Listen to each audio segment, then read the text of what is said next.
Here lies the abyssal sea. From this moment forth, you shall be accompanied by the boundless and unfathomable depths of darkness.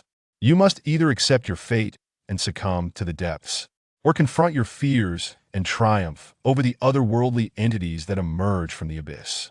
The lighthouse stands as your soul's sanctuary. It is only in its radiant glow that the terrifying entities reveal their true forms.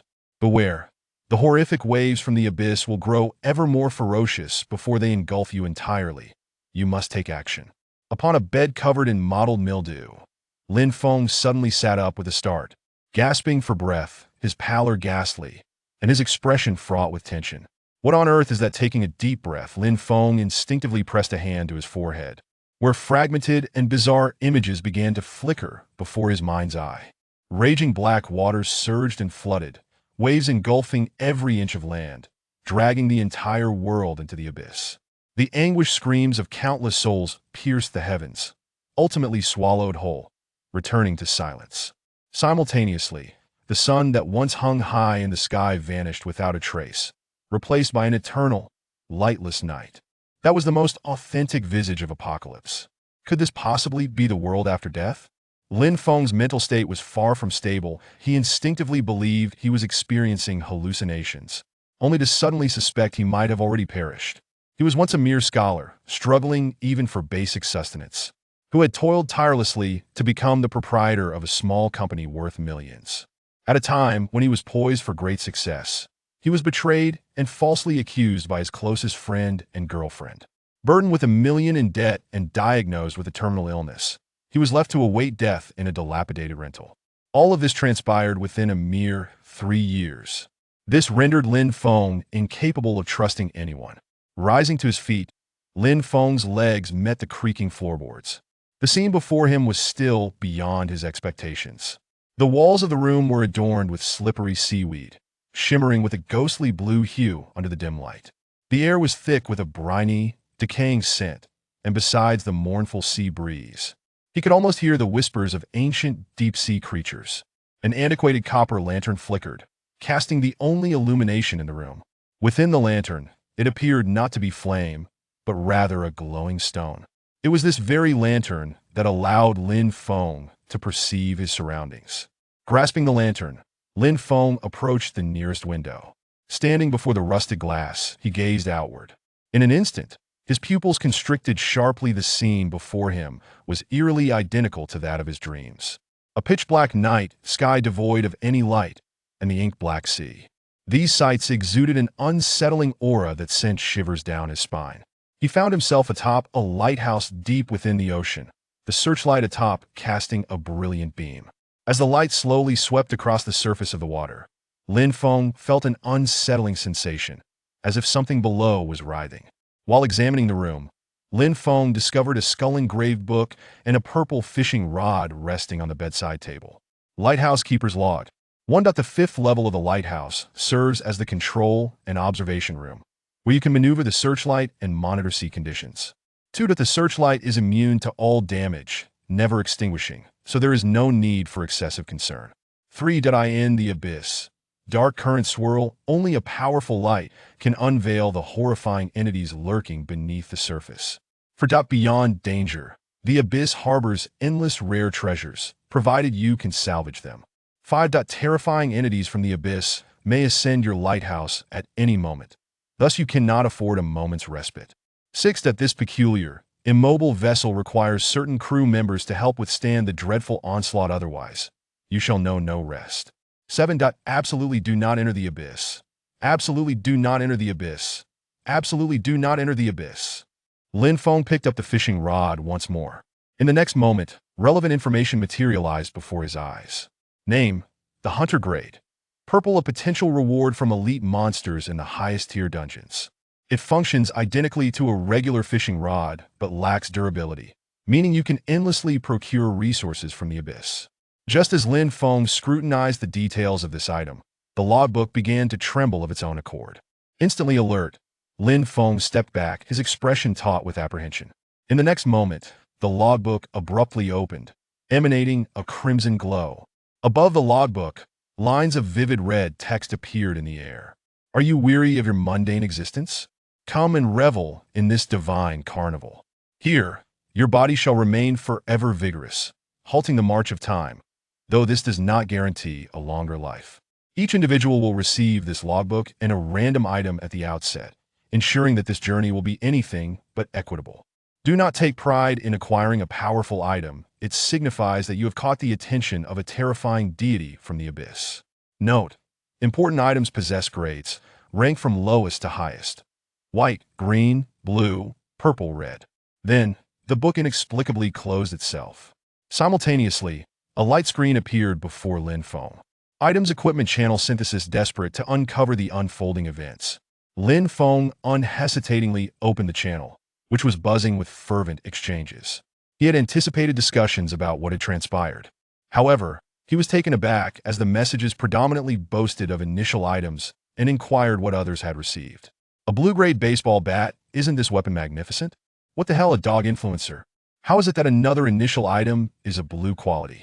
My initial item is a white food crate, and upon opening it, I found 10 cans of stinky tofu. Can this even be consumed? I can relate. Mine is a blue quality food crate with 20 cans of pork, chicken, lamb. Essentially every type of meat in canned form, which is far better than stinky tofu, at least it's foreign goods. Lin Feng was somewhat astonished. These individuals seemed to adapt remarkably quickly. Were they finding humor in their plight? Or did they genuinely perceive all of this as a game? He noticed that the majority of people's initial items were of white or green quality, with blue items being a rarity. If someone suddenly emerged with a blue quality item, it would undoubtedly spark a flurry of conversation. What then did his purple quality item signify? Did it mean he had drawn the gaze of a dreadful deity? The channel had already commenced trading, predominantly requesting fishing lines, food, and fresh water. After examining the synthesis panel, Lin Feng discerned that synthesizing a basic fishing rod required 1 unit of fishing line and 2 units of wooden sticks. The most rudimentary fishing rod had a durability of only 50 points. The description indicated that casting the rod would consume at least 1 point of durability. Snagging unusable debris would also deplete it, while hooking valuable items would diminish durability based on their worth. If the value was excessively high, the rod would snap instantaneously. Catching a monster would consume a significant amount of durability. If one could not venture into this expanse known as the abyss, the lighthouse could not be moved.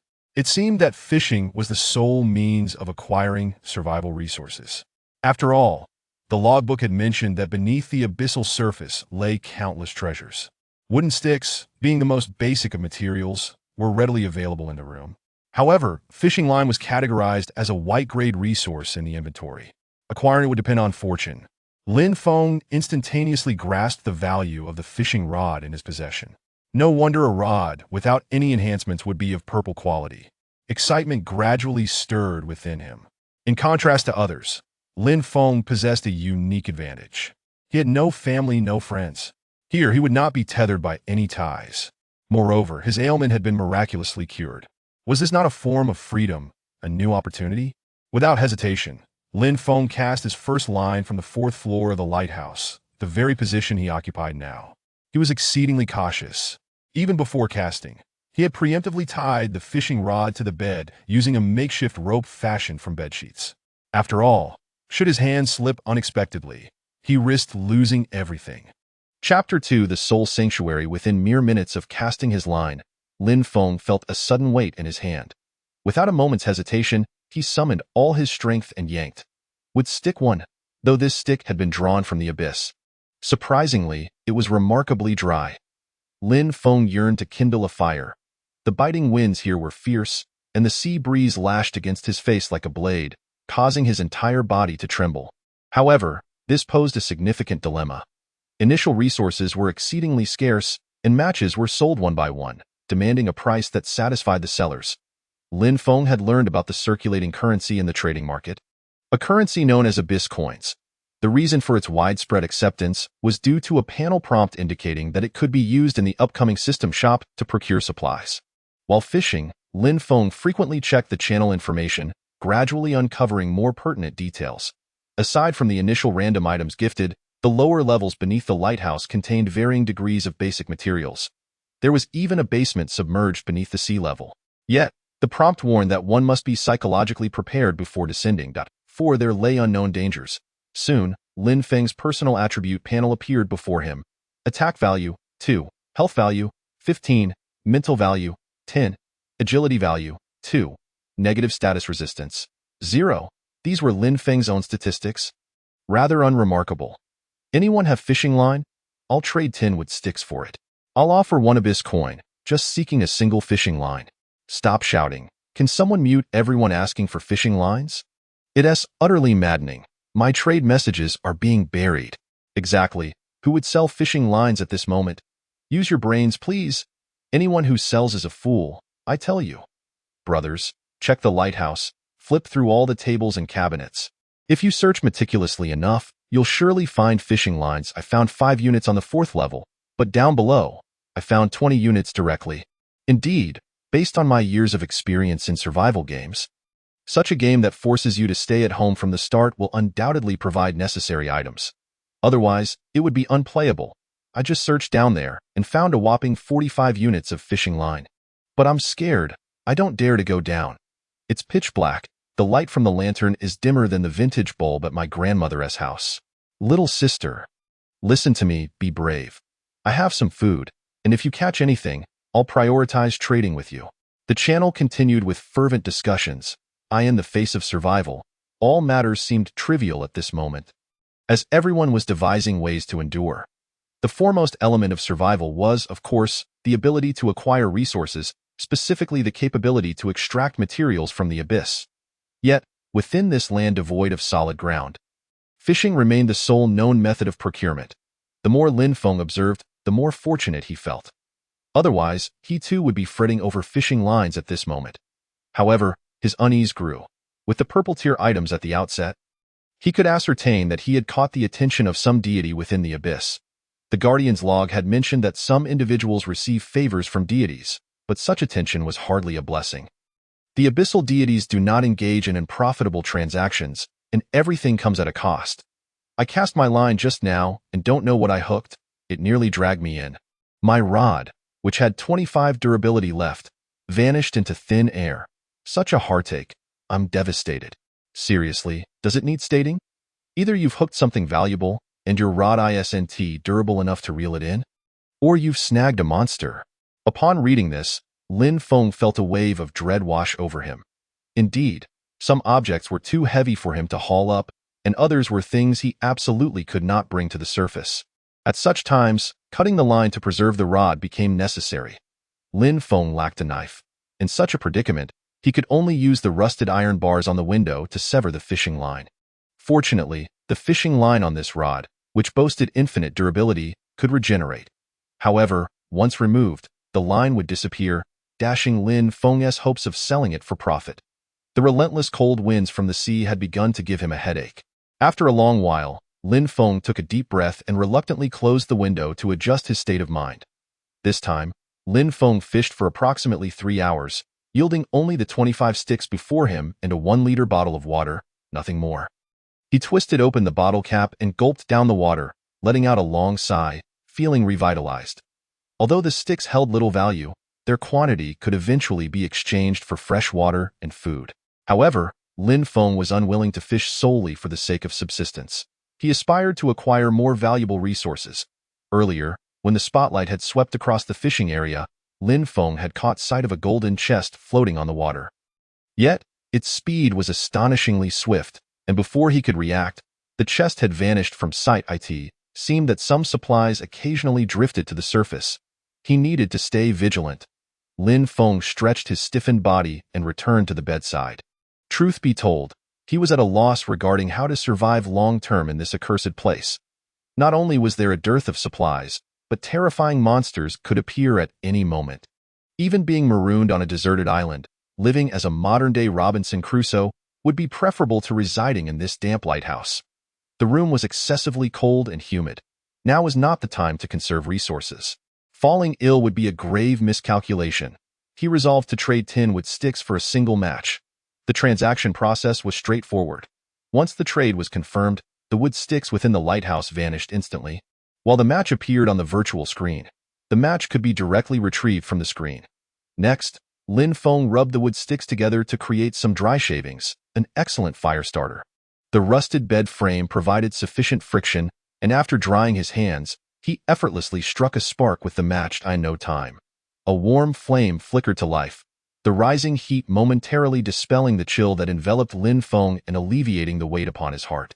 He finally understood why ancient peoples revered fire. On a bitterly cold, dark, and foreboding night, a flickering flame that offered warmth and illumination could instill an unparalleled sense of comfort and security. The abyss seemed devoid of the concept of time. Without day or night, only eternal darkness prevailed. For those who harbored a fear of the dark, this place was akin to hell. The rhythms of sunrise and sunset held no sway here. When to sleep and when to awaken depended entirely on one's physical state. Lin Feng was utterly exhausted, and in a daze, his eyelids began to flutter incessantly as drowsiness enveloped him. Lying on the bed, he unknowingly drifted into a light sleep. For reasons unknown, that terrifying scene resurfaced in his mind. The endless black waters surging violently. Beneath the surface, countless horrific shadows flickered in and out of sight. The waves crashed against the lighthouse, producing a continuous cacophony of rushing water, seemingly unending. Suddenly, as the lighthouse's spotlight swept across a patch of the pitch-black sea, a hand shot up from the abyss. It was an exceedingly repugnant human hand.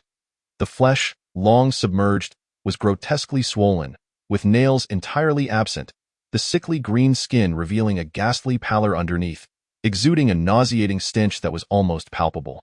Slap! The hand slapped against the damp wall of the lighthouse. Yet, this sound seemed exceedingly faint amidst the crashing waves and howling winds, hardly worth noting. In the next moment, an extremely distorted, terrifying shadow began to scuttle up the wall of the lighthouse. Much like a spider, when the shadow reached the second level of the lighthouse, it lunged through an unclosed window. Chapter 3: The Storm at Sea. It's absolutely freezing, Lin Feng muttered, roused by the biting sea wind. He lifted his head to find the window, which should have been tightly shut, flung wide open. The wind howled around him like the wails of tormented souls. It appeared that the sea breeze had forced the window ajar. Lin Feng felt a resurgence of energy. Regardless, it was time for action. He was hungry, and even if food remained elusive, Lin Feng wished to reel in more sticks to trade for canned goods. Moreover, he yearned to explore the 3 lower levels of the lighthouse, hoping to stumble upon some useful resources. Perhaps the luck bestowed by his purple-tier fishing rod had been exhausted on this level. The 4th of the lighthouse, the only materials available were a few wood sticks. Strangely, the moment the fishing line touched the water, the rod bent sharply. The force was so immense that Lin Feng nearly dislocated his arm. Lin Feng's pupils contracted sharply. He knew something had bitten the hook, and excitement surged within him as adrenaline began to spike. Gripping the rod tightly, he began to reel in the line. The object on the other end felt exceedingly heavy, and Lin Feng exerted every ounce of strength to draw it closer to the lighthouse. Meanwhile, the tumultuous sea stirred in the darkness, as if some colossal creature swam beneath the waves. Last, the object was pulled from the depths, and the dim light, Lin Feng discerned his catch. A fish, but not an ordinary one. The creature's body exhibited an unnaturally twisted shape, as though it had struggled so violently that it had contorted itself into a spiral. The scales of the bizarre fish shimmered with an eerie blue luminescence, and its hollow, vacant eyes seemed to bore into him. A chill crept up Lin Feng's spine. He had never encountered such an uncanny fish before. Suddenly, the creature emitted a terrifying shriek from its mouth. Lin Feng was abruptly engulfed by a wave of dizziness, his vision blurring, and his body growing inexplicably heavy. In an instant, he felt a sharp pain radiate from his chest. The intense discomfort yanking him back to reality, Lin Feng's gaze instinctively dropped. Yet, he beheld the sharp teeth of the monstrous fish glimmering with a chilling sheen, as it effortlessly tore open its own chest. The sound of flesh being shredded was akin to the violent ripping of wet fabric. Nay, it was beyond that. It was even gnawing at Lin Feng's ribs. The sickening crack of bones echoed through the silent lighthouse. A terror so profound that it sent shivers coursing through Lin Feng's entire being. Blood erupted like a fountain, splattering across the lighthouse floor, flowing into a dreadful little stream. Lin Feng could feel his body trembling, the agony compelling him to scream, yet he found himself utterly powerless. Suddenly, the creature's head plunged deeply into Lin Feng's chest cavity, its teeth viciously clamping onto his heart. Each gnawing bite was accompanied by the sickening sound of muscles and blood vessels being torn apart, alongside the gurgling of blood forced through the gaps of its teeth. Even at the moment when his heart was crushed, Lin Feng could hear the sound of blood bubbles bursting. He could not comprehend why such a grievous wound did not lead to immediate death. Why he could feel the excruciating pain so vividly he yearned to remove it, only to find himself immobilized, as if bound by invisible chains.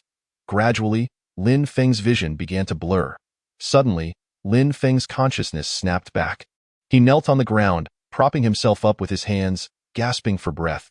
The monstrous fish lay silent at his feet. Was this a dream? Why did it feel so real? Trembling, Lin Feng reached out a hand to gently touch his chest. Not only was his flesh and bone intact, but even his clothing remained unscathed. Yet, the heart-wrenching pain was an unbearable memory, and even the slightest recollection evoked an intolerable phantom ache. Nevertheless, Lin Feng did what anyone in his position would do. He picked up a nearby wooden stick and swung it with all his might at the creature. Regardless of whether the fish was alive or dead, he continued to strike down, the dull thuds resonating in the silent lighthouse. It was only when the creature had been reduced to a mushy mass that he ceased. Suddenly, Lin Feng recalled something and hurriedly opened his interface. Log. The log displayed the following content. You have been subjected to a mental attack by the illusory screaming fish. Mental value -2. Current mental value 810. Note: the success rate of mental attacks is influenced by the target's resistance to negative effects, calculated by the formula. Success rate of mental attack, opponent's resistance to negative effects. Simultaneously, the interface's bestiary provided an update. Name: illusory screaming fish, bestiary number 0000054. Description: a common fish in the abyssal depths, possessing a certain level of danger. Its flesh is tender and nutritious. Non-toxic.it is said that their kind is worshipped by a certain deity, the reason unknown. Divine favor of blood and pain. The sharp sounds of the illusory screaming fish can affect the minds of living beings, creating illusions primarily centered on pain.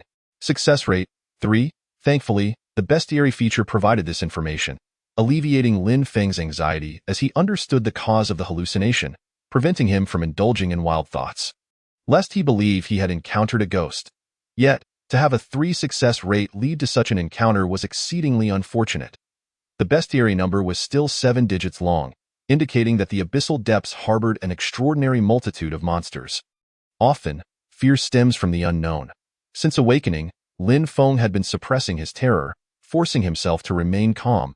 He was unaware of what lurked beneath the sea, shrouded in darkness, nor what lay in the unilluminated corners of the lighthouse. Everything exuded an unsettling aura. The atmosphere of dread was omnipresent. Given that the monstrous fish could be consumed, Lin Feng had no desire to waste it, casually tossing the mangled creature into the still-burning embers. Under the high heat, the fish soon emitted a delectable aroma, causing Lin Feng, who had been hungry for far too long, to swallow involuntarily. Although the meat was scant, the savory fat rejuvenated some of Lin Feng's energy. Filling his hollow stomach, the storm outside grew increasingly violent, prompting Lin Feng to conclude that fishing was no longer feasible. Yet, just as he was securing the window, a lightning bolt flashed like a thunderclap, stunning Lin Feng momentarily in an instant. A resounding crack of thunder rolled in from the tumultuous waves, icy rain pummeling against the window with a sharp, staccato sound. Simultaneously, the waves crashed violently against the lighthouse. The weather at sea was capricious. Everything transformed in an instant. Though the pitch-black lighthouse was terrifying, it suddenly felt less so. Compared to the howling winds and torrential rain outside, along with the surging black waves, the interior of the lighthouse felt like a sanctuary. Lin Feng even sensed a slight semblance of safety. At least the lighthouse's structure was sturdy enough to withstand the waves and resist the winds. Since this was his only refuge, he resolved to fortify it to provide an even greater sense of security. Chapter 4. The drowned corpse he had used 10 sticks for kindling, needed 30 for warmth, leaving him with merely 10, essentially equivalent to a fruitless effort. Furthermore, there was only a minimal amount of water left. Forget it, he thought. Overthinking was futile. Given the circumstances, it was best to continue resting, as this dreadful weather rendered any activity impossible. Although this was all of Lin Feng's possessions, the warm flames, delicious food, and adequate fresh water had rejuvenated him somewhat, restoring him from the weakness he felt upon awakening. Suddenly, an ominous rumble echoed outside. A bolt of lightning illuminated the window, which Lin Feng regarded with indifference, merely sighing softly. He had begun to grow accustomed to this terrifying weather. The conditions outside the lighthouse were undeniably lethal. Even if he could not continue fishing, Lin Feng would never venture downstairs in such a storm. The only course of action was to wait for the tempest to pass. After all, he possessed a purple-quality fishing rod. So there was no need to rush. He settled onto the bed, placing the lantern on the table. The woolen sheets were not overly damp, and even with the window closed, it was not unbearably cold. A light covering would suffice for sleep. Lin Feng felt drowsy. He realized that a notable symptom of mental assault was an overwhelming sense of fatigue. This weariness diminished one's alertness and sensitivity to their surroundings, which, to some extent, alleviated fear. For Lin Feng, who struggled to sleep due to mental strain, this was a blessing, as it was merely the first day. Surely, it could not start off with something too dramatic? He should at least get a decent night's rest. Just as one often scrolls through their phone before sleeping, Lin Feng adjusted into a comfortable position and checked the chat channel. If all went as usual, he would likely drift off while reading. In truth, the primary reason for his anxiety was the fear that he would uncontrollably revisit the scene of his heart being crushed. The moment he did, the pain would return. Thus, he sought to divert his attention. However, after only a cursory glance at the messages in the channel, Lin Feng's expression tightened, banishing all traces of sleepiness. Oh my! How terrifying! That lightning just streaked past my eyes. Could it strike me through the window? I have never witnessed such a torrential downpour in my life. It's making my heart race, truly frightening. Thus far, everything seemed normal, but then the messages took a disturbing turn. Brothers, have you heard any sounds? I think I hear someone laughing continuously. Am I hallucinating? Holy cow, me too. Since just now, I've been hearing breathing sounds. So you're experiencing this too? I'm in the control room on the 5th floor. This wretched place is damp and cold, truly uninhabitable. I shouldn't have come up here. My lighthouse occasionally shines on a ghost in red clothing. I can hardly muster the courage to step outside. It's simply too terrifying. Can someone come rescue me? Everyone stay calm, maintain contact, and share any crucial information. We can get through this together. Be brave. For Lin Feng, these messages were insignificant. After the encounter with the monstrous fish, anything irrational that emerged in this bizarre realm failed to astonish him. However, after reading these messages, Lin Feng quieted his mind and began to listen intently, hoping to discern whether similar occurrences were happening around him. Then he froze. For there were indeed eerie sounds here. A series of faint noises echoed in his ears. Pat, pat. Undoubtedly, those were footsteps. Furthermore, they were the sounds of bare feet stepping on the rain-soaked hard ground. Crisp and clear, easily identifiable in that moment. Countless images of animals flashed through Lin Feng's mind, yet he dismissed them one by one. If there were no surprises, it must be a person. More specifically, it must be a humanoid creature. Perhaps due to watching too many horror films, Lin Feng had always harbored a deep fear of human-shaped monsters. Yet now, he had no choice but to confront his terror. Lin Feng prepared himself in 2 ways. First, he gathered all the wooden sticks close to him, then continuously observed the content in the chat channel, searching for any valuable information. However, the mood among the people had shifted from the calmness of before.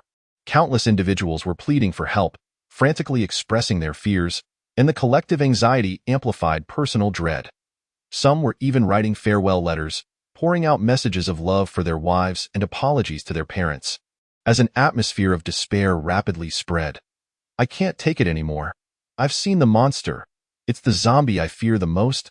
I was on the stairs when I saw it leap up from below. It is relentlessly smashing against my door, again and again. I remain oblivious as to when it might suddenly burst through. I would rather perish than confront it.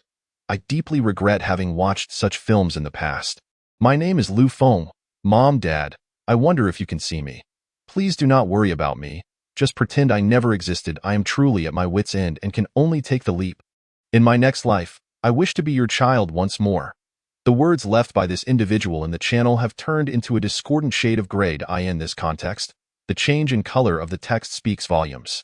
He has chosen the lesser of 2 fears. For him, Facing the terrifying zombie may be far more dreadful than plunging directly into the abyss. Soon, the channel was inundated with messages about monsters revealing themselves. Each person encountered a different scenario, yet they all seemed utterly identical. The distinction lay in the bizarre occurrences they faced, while the commonality stemmed from the fact that everyone, without exception, confronted their deepest fears: a grinning infant, a centipede with a human face, a mummy that had just clawed its way out of a coffin, and so forth. Either they were banging on doors, loitering outside the lighthouse, floating nearby, or peering through windows at the people inside the lighthouse. Lin Feng surmised that what people encountered were their most dreaded supernatural beings, though this was merely speculation that required validation. After a moment's contemplation, Lin Feng began to guess what he might be facing. The sound of splashing water aligning with the creature's presence. Long ago, Lin Feng had witnessed a female corpse wash ashore in the river back home. The stench of decay and the horrifying sight of her swollen, putrefying body, teeming with maggots, had been a traumatic experience for the young Lin Feng. It had made him retch for hours on Indi. In the following weeks, he struggled to sleep and eat. After watching some zombie films, he even dreamt of returning to that fateful afternoon where the drowned corpse rose before him.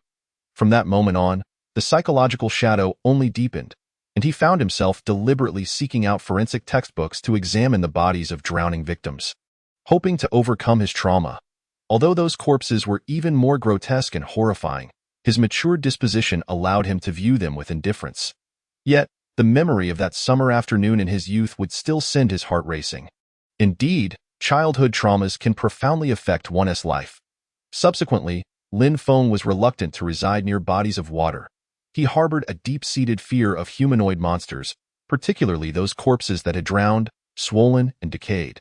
Rising to confront him. Chapter 5. A night of terror. Perhaps due to his experiences of despair, Lin Feng did not feel a particular terror. After all, he had been awaiting death. What was there to fear now?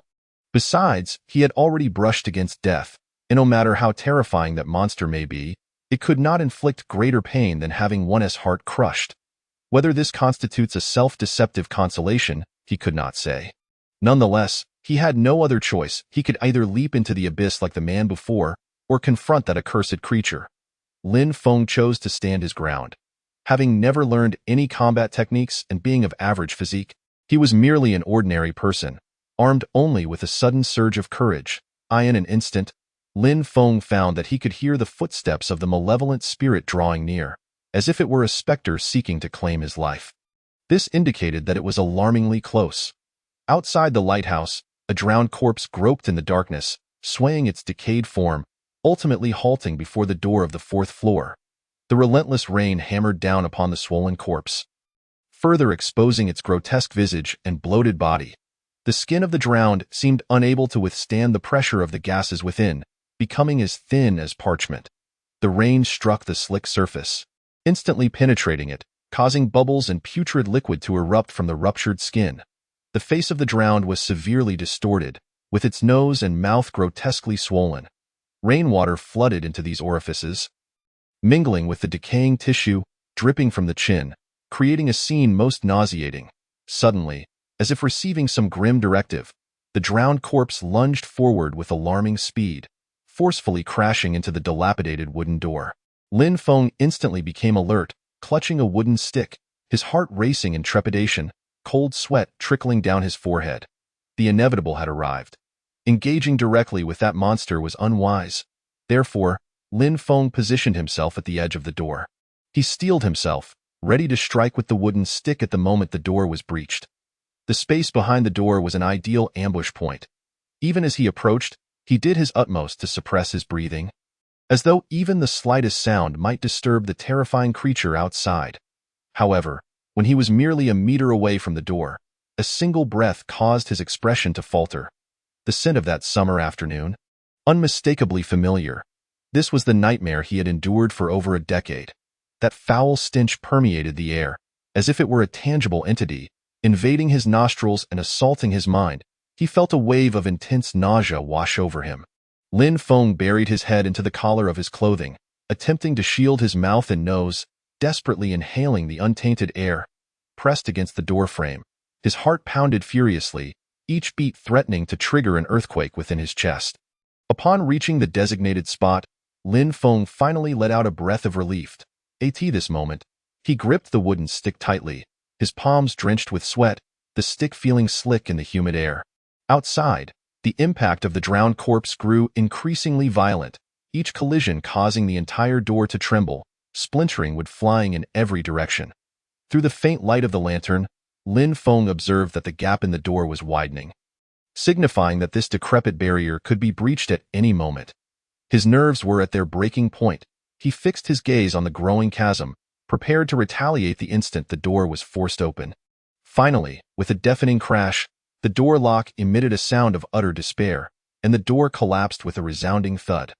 Simultaneously, a blinding flash of lightning illuminated the scene.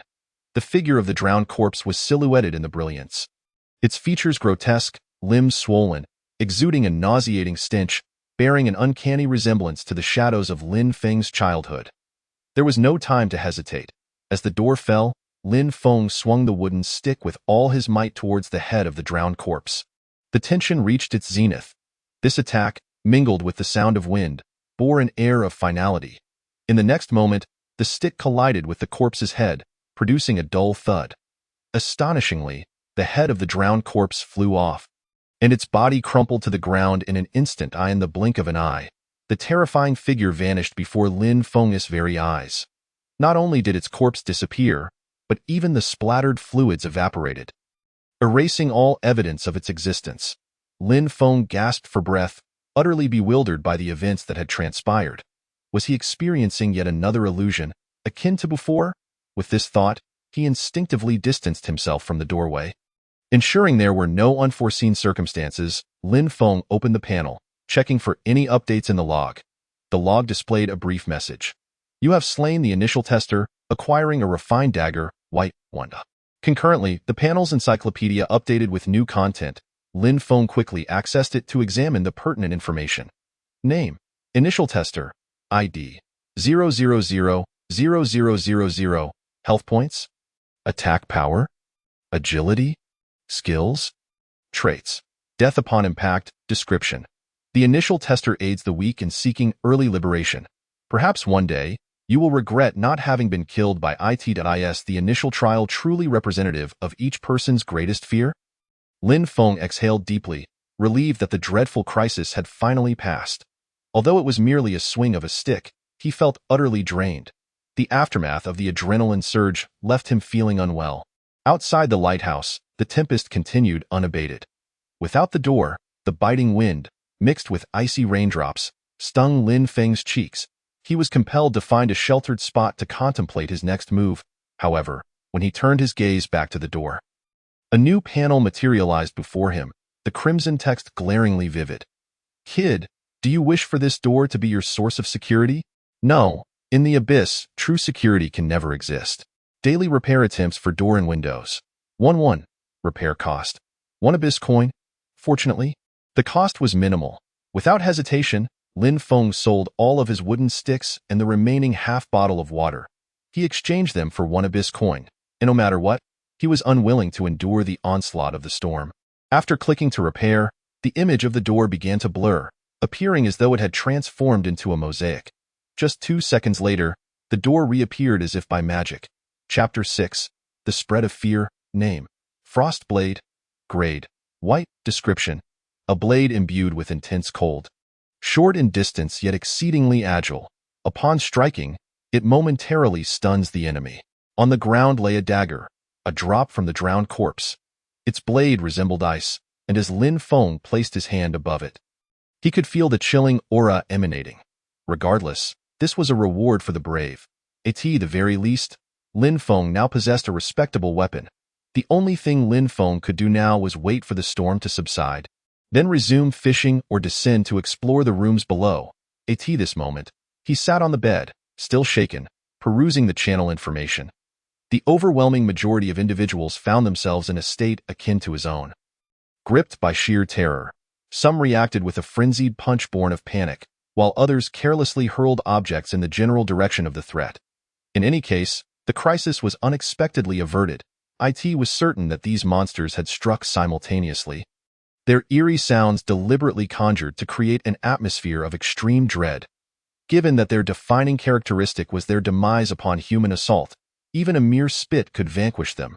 Thus, it was not the monsters themselves that were truly terrifying, but the very sensation of fear. It was the first time in my life I had encountered such a massive serpent. I was astonished to find that simply tossing a stick at it resulted in its immediate demise. Most individuals shared their experiences, particularly regarding the horrifying entities they had witnessed, as if merely voicing these fears would bring them some semblance of peace. Lin Feng, however, felt little inclination to speak, choosing instead to observe attentively, until he stumbled upon a particularly incongruous message. "My goodness, I've been watching you all speak of those monsters, and it's got me all excited. I've warmed up and am ready to fight. Yet nothing has appeared." This remark was utterly inappropriate, swiftly drawing a flurry of derision. "Can't you keep your boastfulness in check? What are you talking about at a time like this? You seem to be all mouth." Exactly, this person is utterly clueless, speaking out of turn. "It's been ages since I've seen someone so adept at pretending. If you keep it up, I might just let you fly." How ridiculous.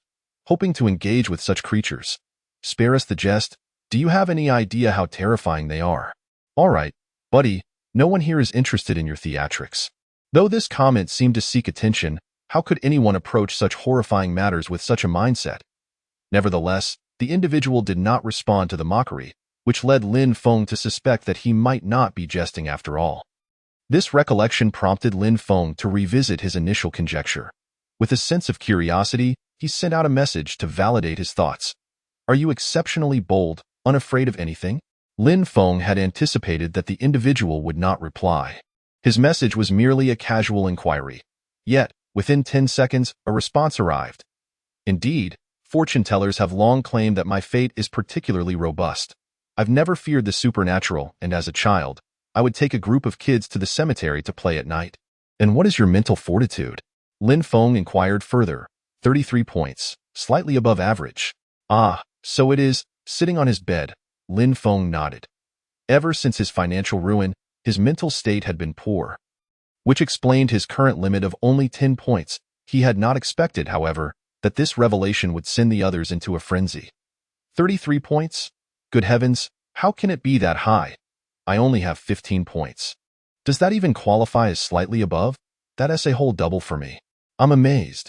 Turns out you're a true powerhouse. I bow to you. Let us be friends and support each other. Ignore those fools who look down on others. Absolutely, in times like these, we must help one another.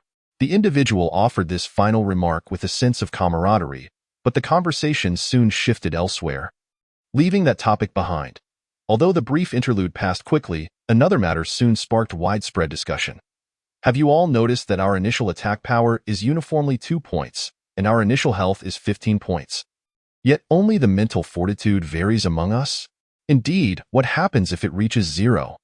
Has anyone experienced zeroing out? Please share your feelings if you have. Don't hold back. We need to support one another with information. Alas, it seems none have, so the conclusion is clear. Reaching 0 signifies death.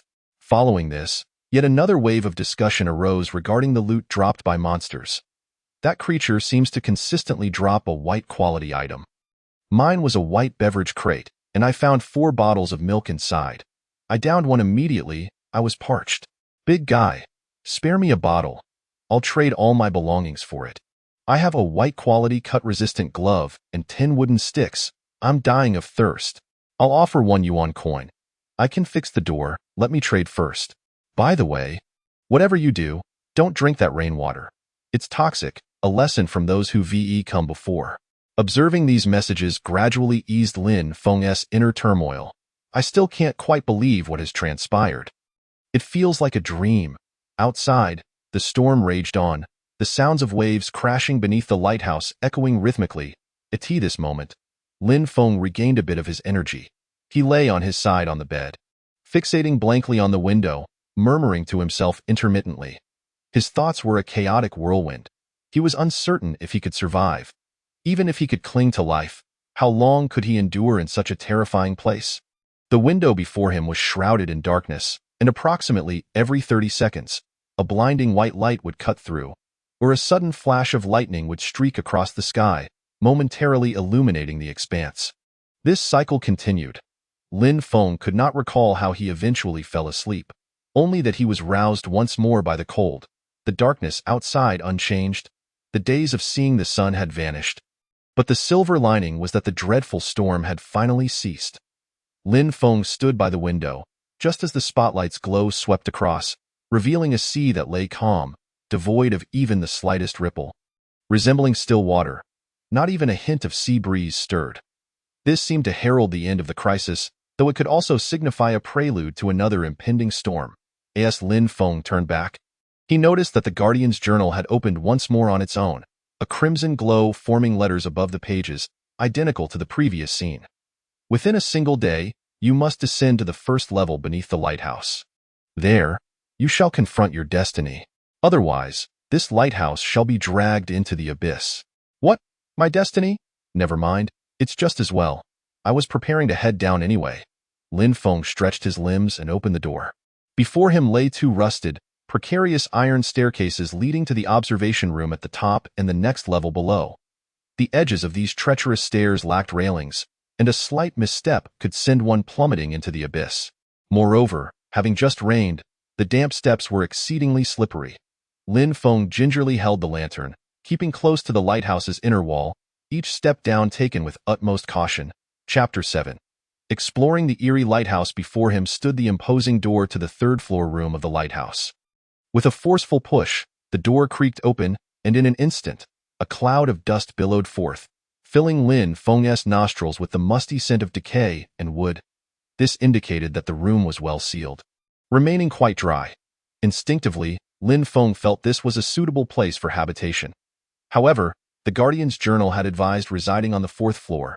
As proximity to the control room was paramount, it warned that the most perilous moments were often not spent indoors, but traversing the narrow spaces between levels. And this journey should be kept as brief as possible. Furthermore, the higher the level, the more opportunities one had to react and the broader the field of vision that, of course, residing in the top-level control room was feasible. Yet its design, with windows all around for observation, rendered it vulnerable to the monsters of the abyss. Additionally, the cramped quarters made it easy to fall into dire straits during an ambush. Most critically, there was barely room for a bed, providing no warmth, hardly a livable space. As the saying goes, heed the advice of others, and one shall eat their fill. After practical experience, Lin Feng found the journal's counsel to be astutely accurate. The moment he stepped onto the stairs, they groaned beneath him, and each step was a precarious slip.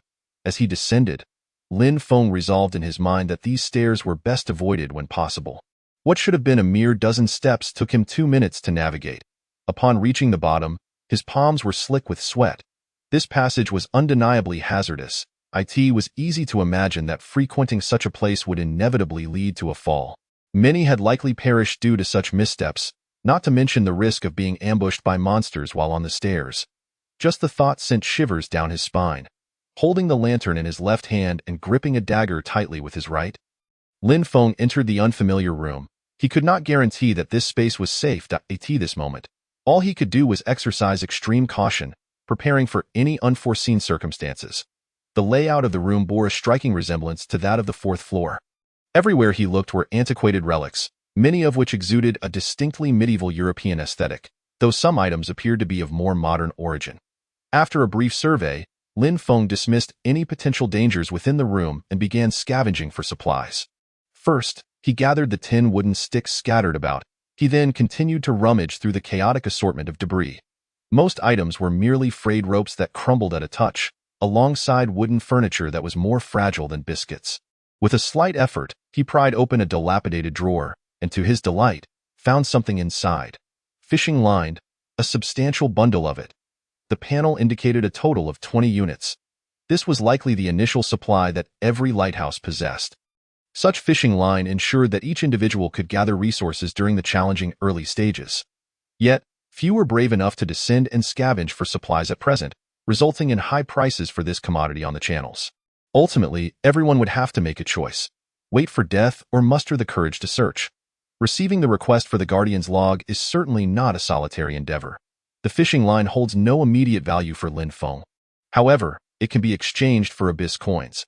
Since discovering that repairing the door requires these coins, Lin Feng has been fervently eager to acquire one.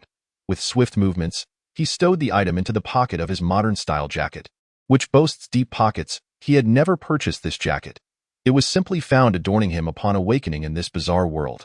His trousers and shoes were similarly unpurchased, a pair of high-top shoes of decent quality and sturdy work pants. As for whether others share his peculiar situation, Lin Feng remains oblivious, having seen no discussions about clothing in the channel content. Continuing his search within the room, Lin Feng stumbled upon a hammer. Yet, it appeared non-tradable, as he noticed no related panel while observing it.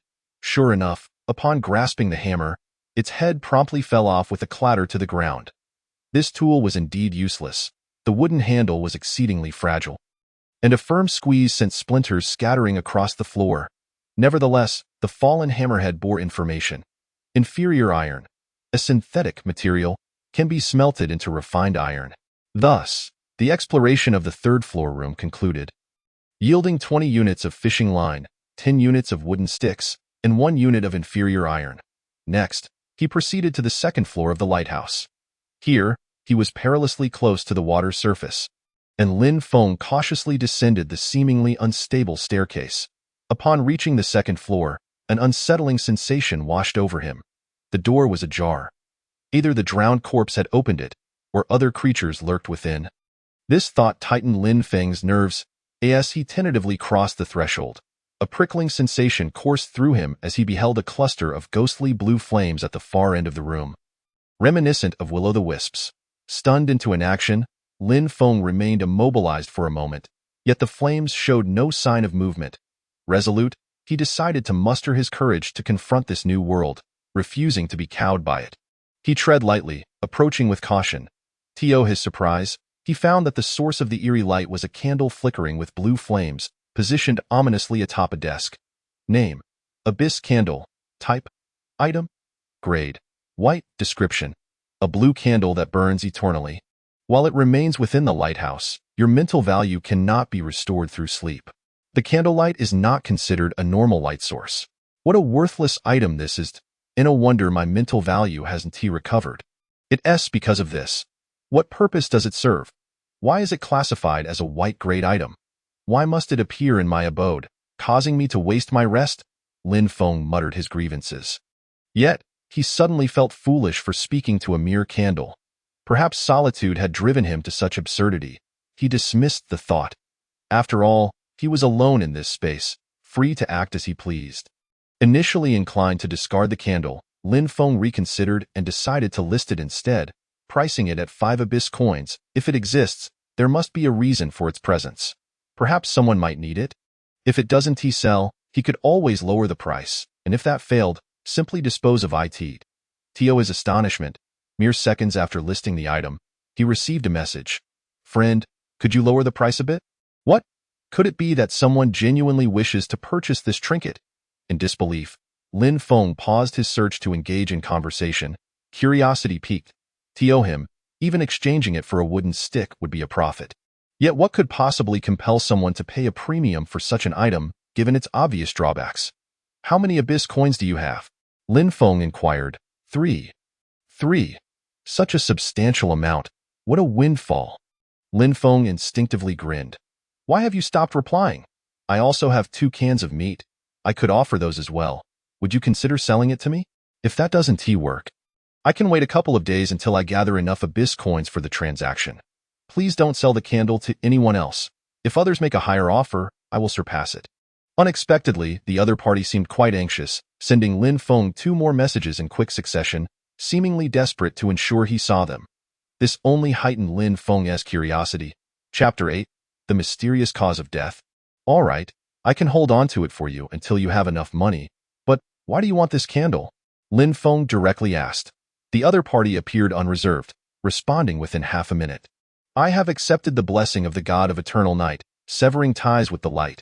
My lantern has extinguished, and the lighthouse's spotlight no longer shines. Thus, I require that candle, as it does not serve as a normal light source. I cannot bear to dwell in endless darkness. The sensation of being unable to see even a glimmer is utterly terrifying.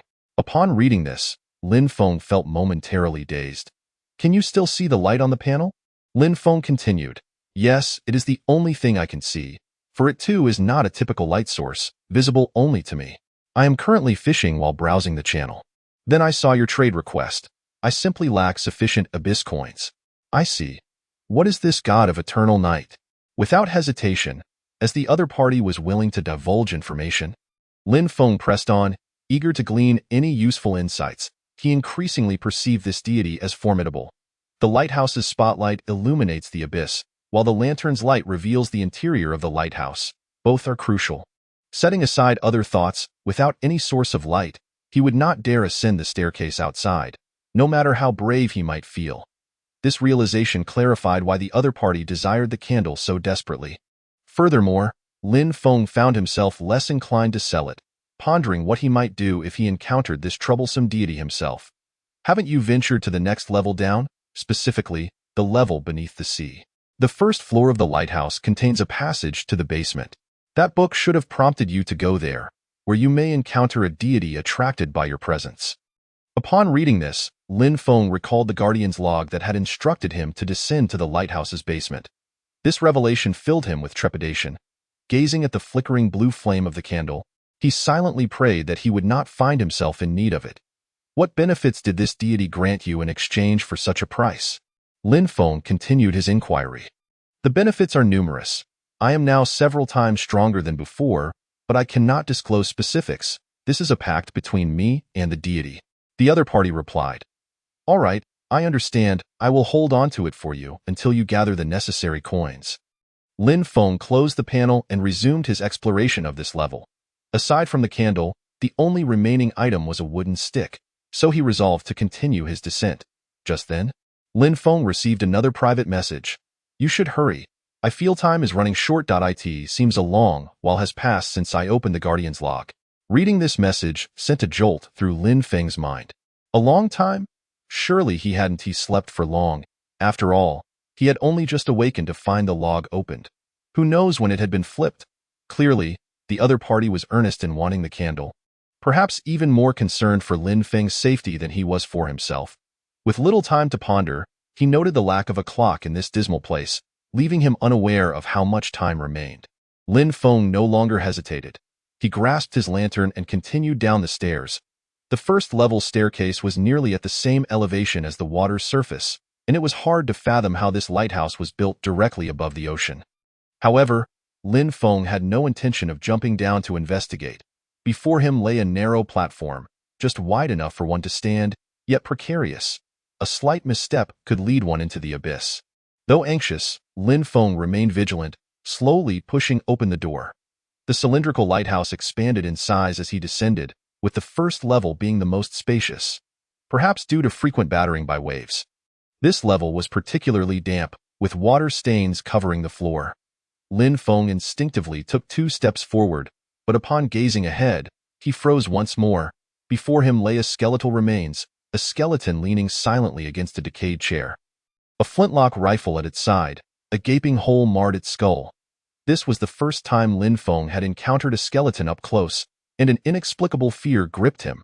He forced himself to remain calm and scrutinize the remains. The damage inflicted by the rifle could not account for such an injury. It appeared rather as though it had been pierced by some hard object. Lin Feng quickly discerned the unusual aspects of this skeleton. For reasons unknown, upon seeing that massive hole, his mind did not linger on traditional weaponry like spears. Instead, a horrifying image of a tentacle stabbing through the skull flashed in his mind, a gruesome sight. Was this merely his imagination? How could he even conceive such a notion? Could it be that I am suffering from delusions? Yet, this is no mere figment of my imagination. For Lin Feng has discovered new content in the logs section of the system panel. You have glimpsed a terrifying truth, but have also peered into a deeper layer of fear. Mental value -1. Agility 2, 2 hours. Lin Feng inwardly lamented. With only 7 points remaining in his mental value, he realized that if he had not encountered the god of eternal night and had managed to return alive, his first course of action would be to sell the blue flame candle.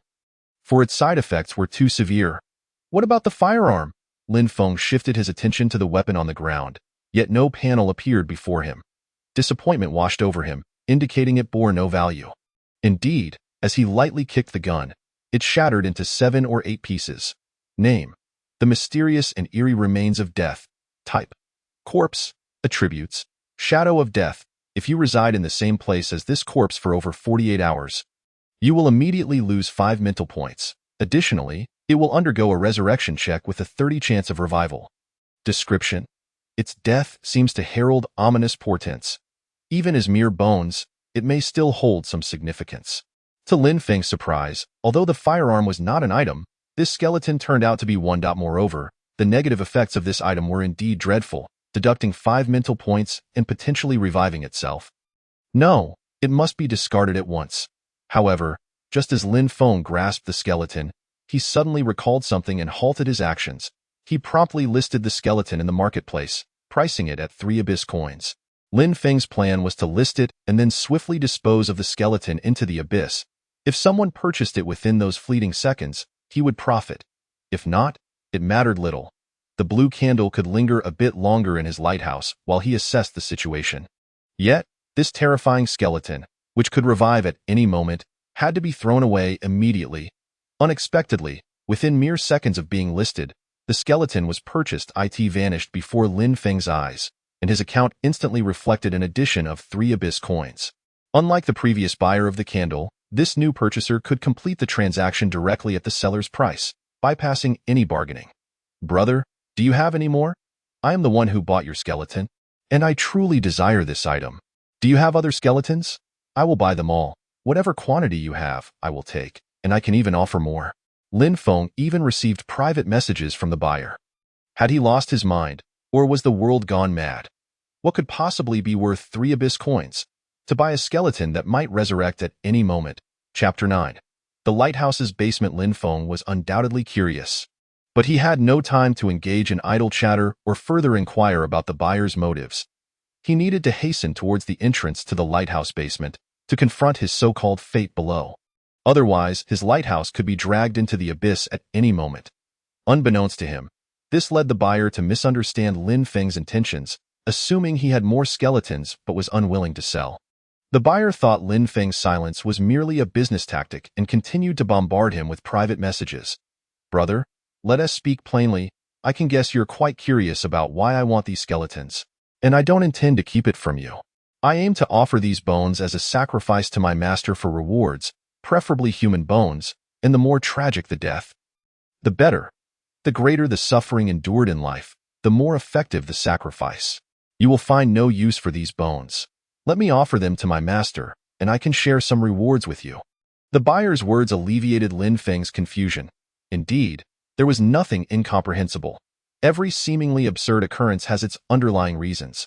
The master he referred to must be one of the dangerous and bizarre deities lurking within the abyss.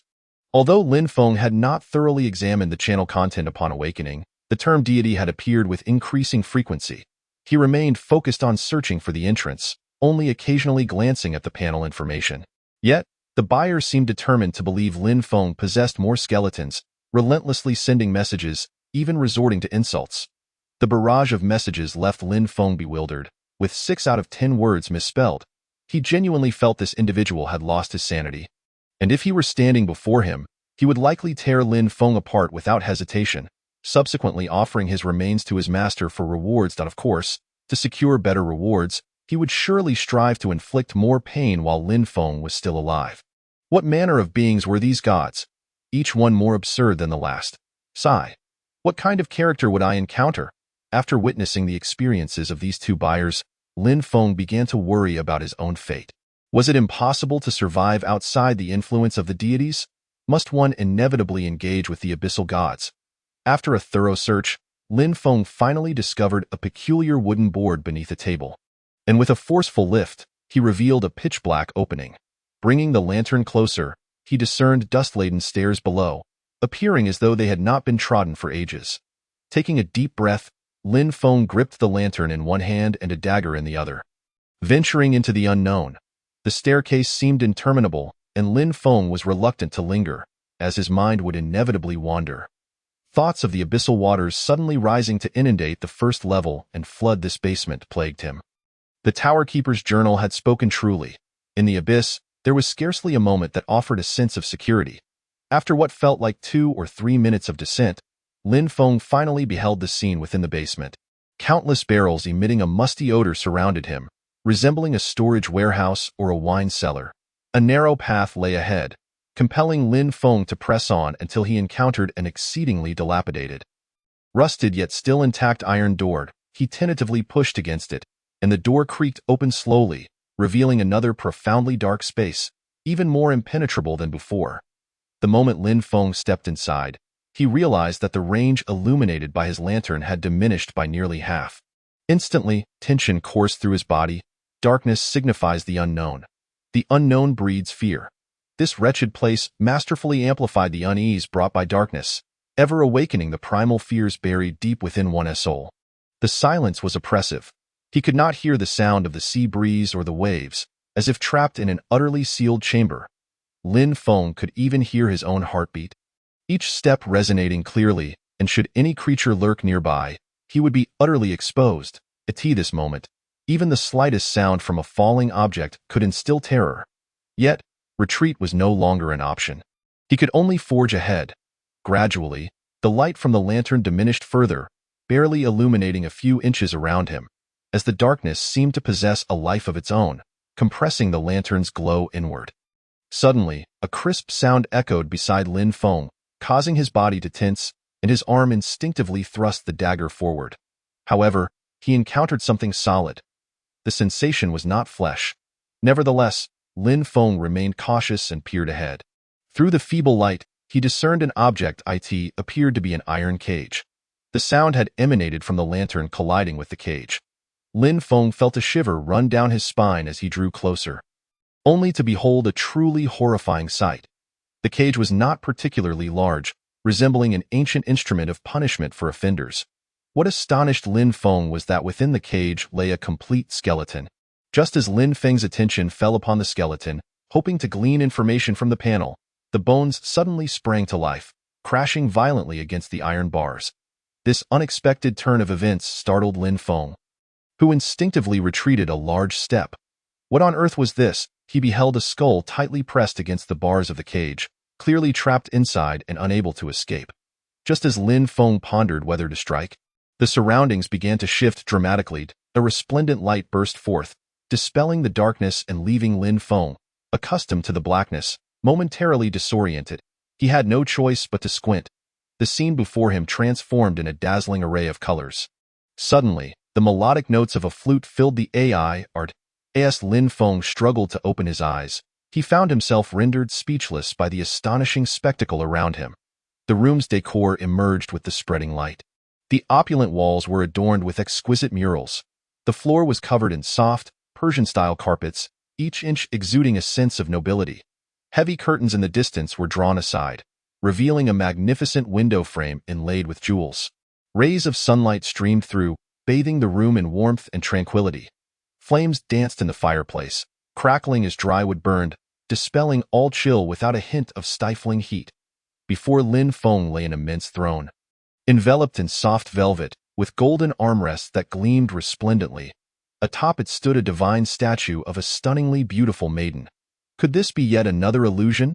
After the bizarre incident with the monstrous fish, Lin Feng had developed a psychological shadow, rendering him incapable of believing that such strange transformations were real. It is time for you to fulfill your promise. A celestial female voice echoed in Lin Feng's ear. Following the direction of the voice, his gaze fell upon the statue. Was it the statue that spoke? How utterly bizarre. Could this be the deity from the abyss? Lin Feng was utterly perplexed. What exactly did this being wish him to fulfill? He had no recollection of ever promising anything to anyone. Vigilantly scrutinizing the statue before him, he sought to uncover its secrets when, suddenly, a peculiar fragment of memory surged into his mind. A modestly dressed young boy chased after another child of similar age by the riverbank. Frolicking in joy, suddenly, the boy slipped, and his body uncontrollably plunged into the river, the frigid water enveloping him instantaneously. He continued to descend, the gurgling sounds of water filling his ears as life gradually ebbed away. Until, beneath the pitch-black, icy waters, an eerie stone statue emerged, and in an instant, a violet light enveloped him. No, this cannot be. How could that person possibly be me? This memory felt profoundly alien.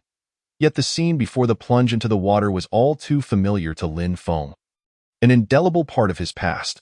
Before he even entered primary school, he often played with the children from the neighboring house, sometimes venturing far beyond the village. As a left-behind child, his grandparents were preoccupied with farm work during the harvest season, leaving little energy to care for him.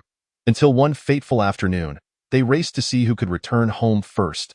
Driven by the immature competitiveness of childhood, they unwittingly chose to take a shortcut along the river. And then came the scene etched in memory, but it was the neighbor's child who had fallen into the river that day. That memory lingered vividly in Lin Feng's mind. He had watched the child struggle in the water, seen the mother collapse over her child's figure, wailing uncontrollably. It was his first encounter with death, unable to believe that a friend he had played with just hours before had departed this world forever. Chapter 10. The Spirit of the Lighthouse. What? By this logic, had he fallen instead, would it have been him who perished? What on earth was happening now? Was the game invading reality?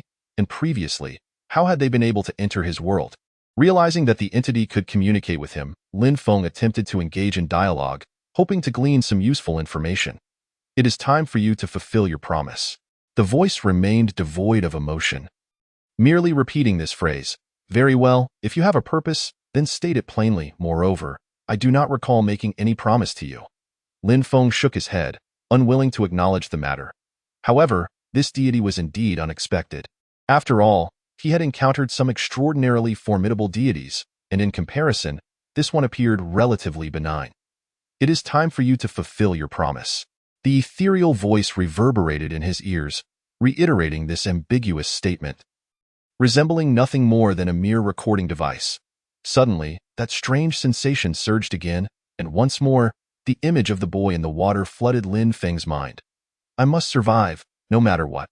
This time, Lin Feng could even hear the voice of that child echoing in his thoughts, a powerful desire to live emanating from it. If that is the case, then I understand. You saved me back then, and now you wish for me to repay you? Lin Feng continued to inquire, hoping she might disclose the reason. It is time for you to fulfill your promise. Yet the statue continued to repeat the same phrase. What exactly do you want me to do? Lin Feng sighed, truly disinterested in engaging with such otherworldly beings. Yet, to safeguard his lighthouse, he had no choice but to venture forth. He decided not to dwell on this profound conundrum any longer and instead focused on how to survive.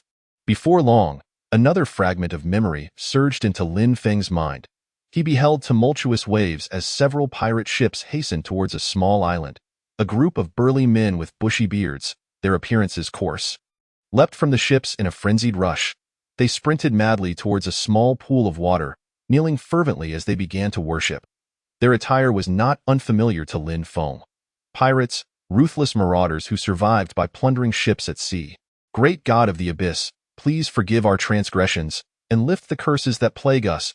We offer you our most precious tribute, the noblest and purest maiden, the princess of the Dolan kingdom. Her body shall serve as the vessel for our curse, and her soul, a sumptuous feast for you. May it be to your liking. For reasons unknown, their voices, though garbled, were comprehensible to Lin Feng, despite not resembling any language from his memories.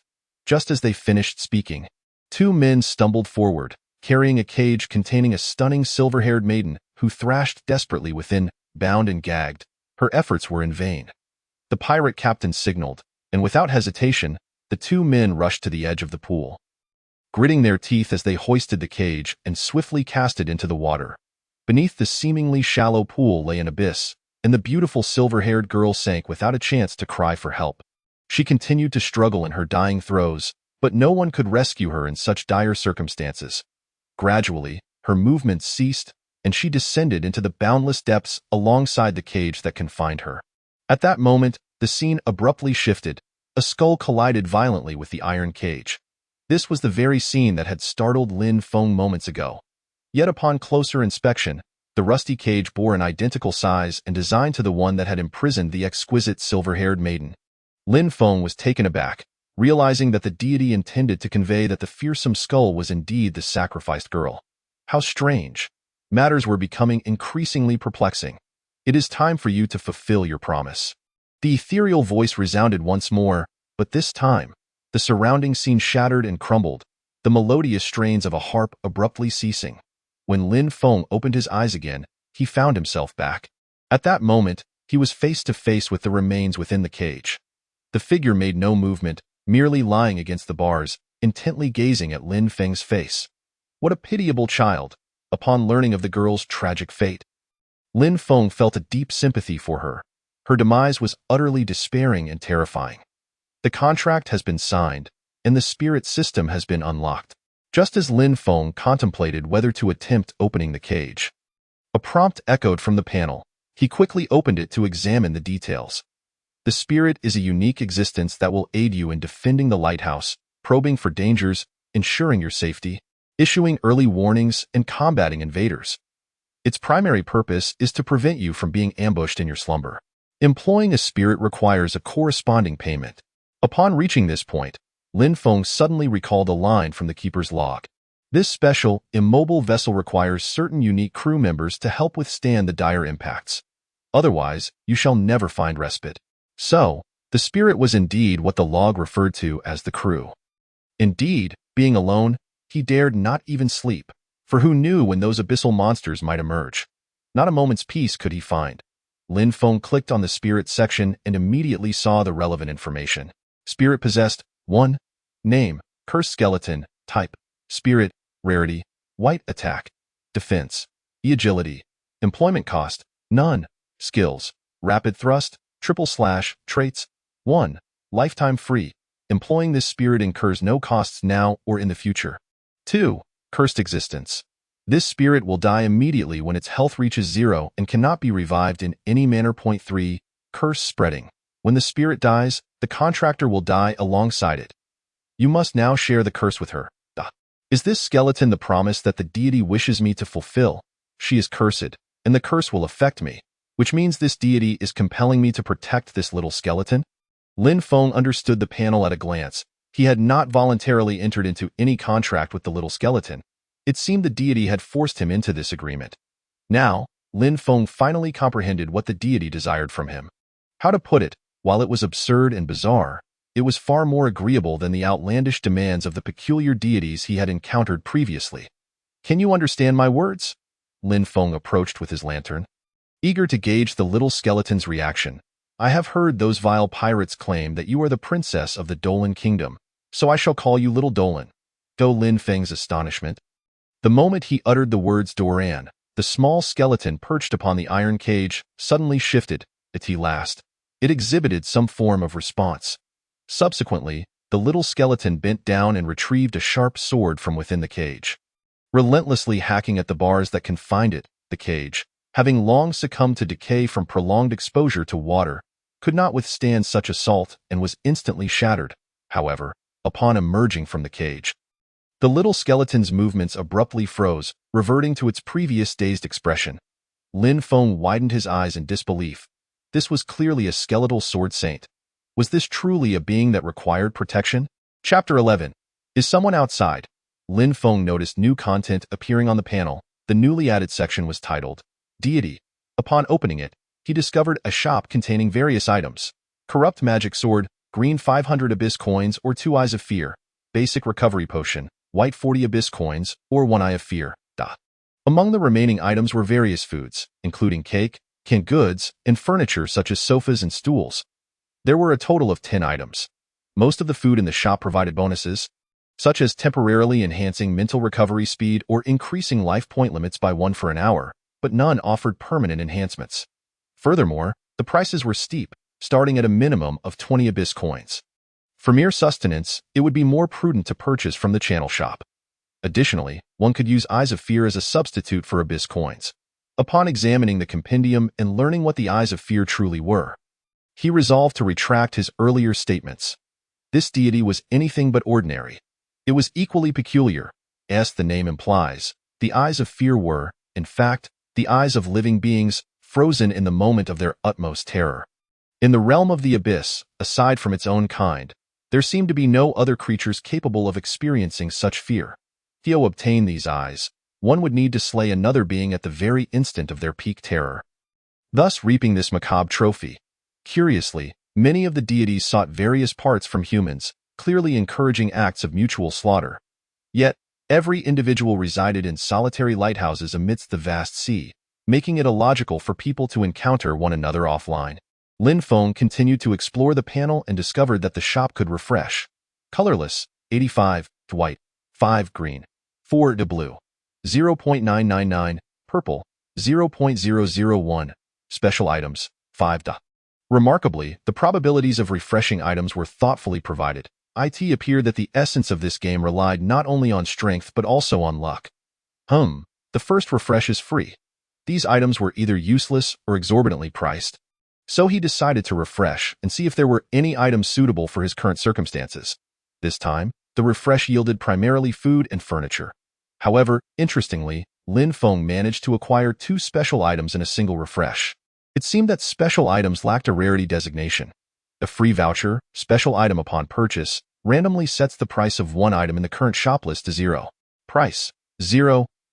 Elf horn, special item. A powerful elf mercenary will join your lighthouse for 24 hours, or until its death.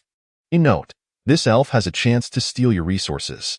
Price, 50 abyss coins. The refresh cost had escalated to 500 abyss coins, and there was a cooldown period of 3 days before another refresh could occur. Most importantly, the shop would not refresh automatically. If Lin Feng did not spend to refresh, those items would remain indefinitely.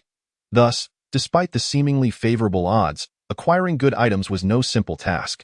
It either required immense luck or sufficient abyss coins for continuous refreshing. Moreover, the disparity in probabilities between purple and blue was exceedingly vast. As for the highest tier, red, it was completely absent. In any case, free items were the best. Lin Feng promptly claimed the voucher. Indeed, the panel displayed that one item in the shop had its price reduced to 0. Name, reinforced ladder, type, furniture building, description. A remarkably sturdy ladder with added handrails, significantly reducing the risk of accidental falls. Lin Feng felt a surge of joy. This was one of the very items he desired most. It was as if he had just found a pillow when he needed to sleep. Just moments ago, he had been fretting over how to navigate the slippery ladder on his return. Doran, it seems we shall be living together for the time being. Come with me. We shall return to the lighthouse. Having said this, Lin Feng took the lead, paving the way. The little skeleton, having received the command, brandished the seemingly ancient yet extraordinarily sharp sword and staggered along behind him. Doran, could you walk a bit slower? The peculiar manner in which the little skeleton moved resembled that of a puppet controlled by dark magic. Each step accompanied by a disconcerting crackling sound of bones grinding together. One of Lin Feng's greatest fears was producing noise. Even in the absence of monsters nearby, the mere act of making sound was enough to send chills down his spine. Without experiencing such circumstances, one could hardly comprehend Lin Feng's trepidation. To his surprise, the little skeleton seemed to understand. Its movements slowed, and it began to shuffle its body more deliberately. This only added to its oddity. Resembling a robot. However, at least the noise was significantly diminished. Lin Feng nodded in satisfaction. Present. Lin Feng planned to return to the 4th level to continue gathering resources, picking up what he needed along the way and selling off any surplus. Overthinking would serve no purpose. He needed to swiftly amass resources, earn abyss coins, and improve his quality of life. How does one use this? Holding the recently acquired ladder blueprint, Lin Feng stood beneath the old ladder, momentarily dazed as he gazed at the blueprint. Perhaps I should try attaching it? He affixed the blueprint to the dilapidated ladder. To his astonishment, the blueprint functioned precisely as intended.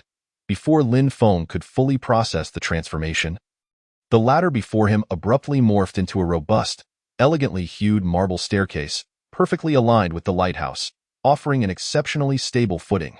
The height of the handrail on the opposite side nearly reached Lin Feng's neck. A profound sense of security enveloped him. He would no longer fear falling. This time, the task was expedited. Within 10 minutes, Lin Feng had transferred all his resources to his residence on the 4th level.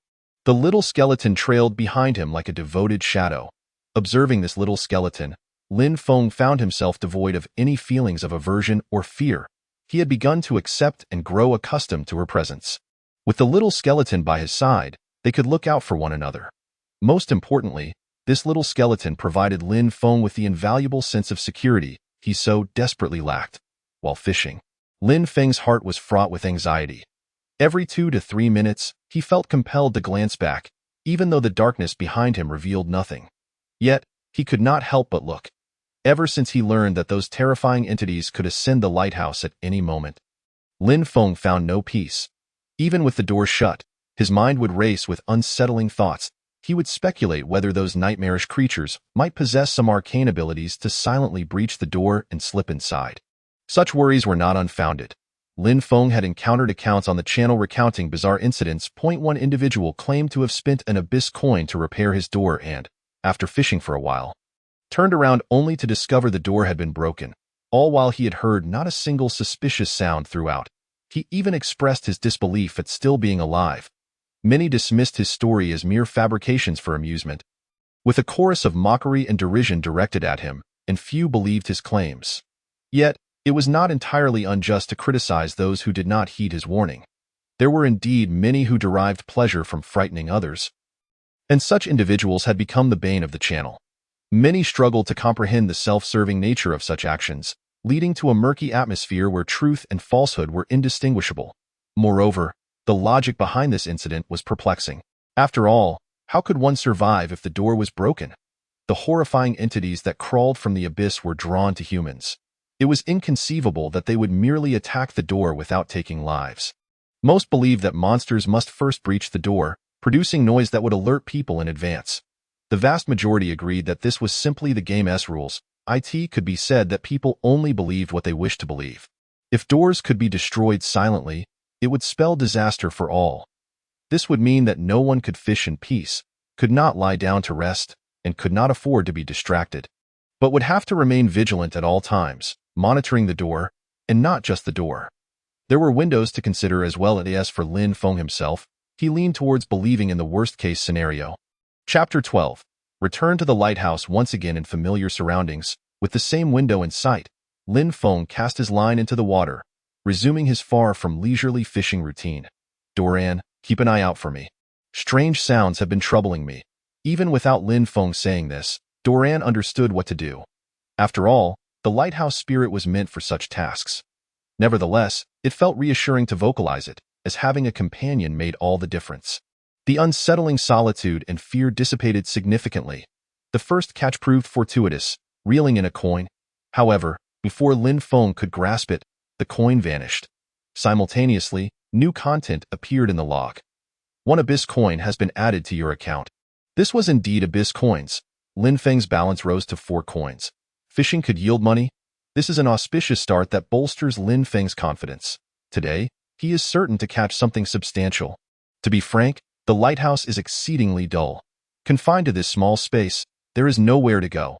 Aside from vigilantly watching the fishing rod, the only other activity is perusing the content on the channel.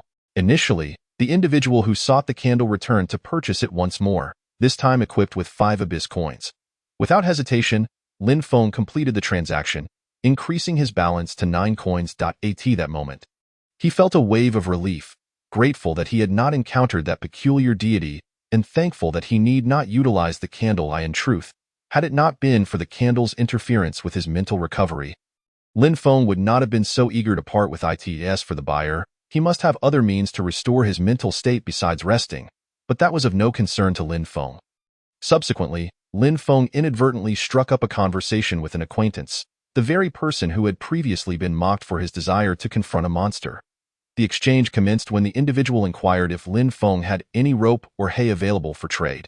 Lin Feng candidly admitted that he possessed nothing but 9 abyss coins, a detail he chose to keep to himself, as one ought not to flaunt their wealth. Having someone to converse with is indeed a blessing. Apart from fishing, there is truly little else to occupy time in the lighthouse. Yet Lin Feng did not mind the tedium, for when matters arise, they can become quite troublesome. Through their conversation, Lin Feng learned that the individual was named Su Jing. In his youth, he had been rebellious, dropping out of middle school to mingle with unsavory characters, providing support for a group of delinquents. However, he later reformed, quitting smoking and drinking, distancing himself from bad company, and becoming a fitness coach. To be honest, his manner of speaking was exceptionally graceful, neither servile nor arrogant. He had even refrained from retaliating against the jeers of a crowd. It is difficult to believe that someone with such demeanor had once led a life of delinquency. Let us not dwell on it. That is all in the past. I may appear fearsome, but I have never engaged in fights. If I did, my mother would weep uncontrollably. I would rather endure her reprimands." He reflected. Later, when his mother fell gravely ill and the family was burdened with insurmountable debt, he felt a profound sense of guilt for having squandered his time without concern for earning a living. Lin Feng conversed briefly, sharing little more than his name, as he had grown particularly protective of his privacy after being betrayed by those close to him. "Do not be too hard on yourself. As the saying goes, a wayward son returns home, worth more than gold. Your mother, watching from above, must take great comfort in seeing you on the right path." Such words were mere platitudes meant to console. And while Lin Feng felt a twinge of emotion, he did not dwell on it.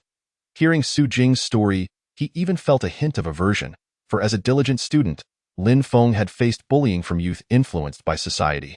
Many children raised in large cities may not grasp this, but such experiences are exceedingly common in small towns. To his surprise, Su Jing seemed genuinely affected by Lin Feng's plight. "Brother, thank you. No one has ever comforted me like this. I scarcely know how to respond. My nose feels quite sore. Though I lack food, I do have some water. You must take care of yourself. It's what I just caught." Lin Feng initially assumed Su Jing was jesting. However, when he produced a bottle of mineral water from his inventory, Lin Feng was momentarily taken aback. This bottle of mineral water was evidently not from the abyss. He recognized the brand and packaging all too well. Having purchased it numerous times before, complete with expiration and production dates. Lin Feng was parched, having spent the day fishing only to catch a few wooden sticks, with neither food nor water in sight. The accumulation of 50 wooden sticks in the lighthouse had rendered them virtually worthless, their market value plummeting as they transformed from a low-tier substitute for abyss coins to mere fuel for warmth. This indicated that he was not alone in his misfortune. Others too were catching nothing of value. When Su Jing offered it, it was indeed a gift. How could one charge for it? Lin Feng had intended to offer him some coins. But Su Jing promptly declined. "What kind of deity have you encountered?" This was one of Lin Feng's primary concerns. Previously, someone had issued a warning in the channel, advising against contemplating the motives and actions of deities, their origins, or the essence of this world, lest one succumb to madness. This person clearly had an affinity for Cthulhu mythos, but Lin Feng paid it little mind, for he believed he understood this world far better than that individual.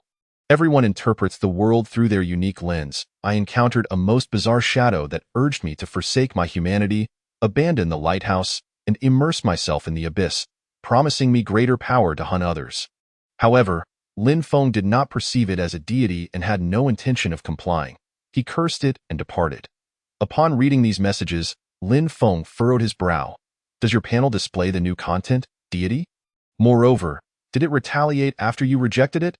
Lin Feng could barely contain his eagerness. "No, nothing at all. It did not retaliate against me. However, if I must mention a change, it is that my initial item has vanished. It was a spiked coat of purple quality, capable of transforming into monsters already catalogued, albeit at a significant cost to my mental state. The stronger the monster, the faster the depletion. First, out of curiosity, he tried it on, only to feel as though his head were being inflated like a balloon, swelling to the brink of bursting. Upon regaining consciousness, the room resembled a battleground, utterly disheveled, and he had no inkling of what had transpired. With his mental state reduced to a mere point, thus, he refrained from donning the garment again. Upon refusing the shadow's demands and returning to the lighthouse, the coat had vanished. Lin Feng's brow remained tightly knit. Su Jing possessed an exceptionally high mental state, making him an anomaly among humanity. No wonder he attracted the attention of certain abyss deities. This revelation led Lin Feng to a new understanding. Humans could indeed choose to reject contact with these deities, a notion that had never crossed his mind before. Now, Lin Feng wished to cultivate a deeper relationship with Su Jing, eager to discern the potential consequences of rejecting a deity. Would it lead to utter annihilation? Or would nothing occur at all? Lin Feng's gaze shifted downward to his fishing rod. This too was a purple quality item, a privilege bestowed upon him by that enigmatic deity. Much like Su Jing, he had received special favor, but what did this deity desire from him? What price must he pay? As Lin Feng pondered these questions deeply, suddenly, his fishing rod began to shake violently. Chapter 13. The incursion of the corpse. This was a hefty burden. and Lin Feng struggled to reel it in, acutely aware of the prey's vigorous thrashing. The light from the copper lantern illuminated only a limited area. Unless he drew it close enough, he could not discern what it was. The risk of pulling such an entity from the depths was significant, yet severing the line might mean losing something valuable. Lin Feng had anticipated this scenario, opting instead to wait. He had deliberately adjusted the spotlight's rotation in the control room to ensure that the lighthouse's illumination would sweep across the area where he was currently fishing. Though he could not make out the smaller entities, the larger ones were sufficient. Lin Feng remained patient, for he had never lost a catch. Rather than a hook, it was as if a highly magnetic object clung to the line, attracting everything. Under the spotlight's gaze, the prey became visible.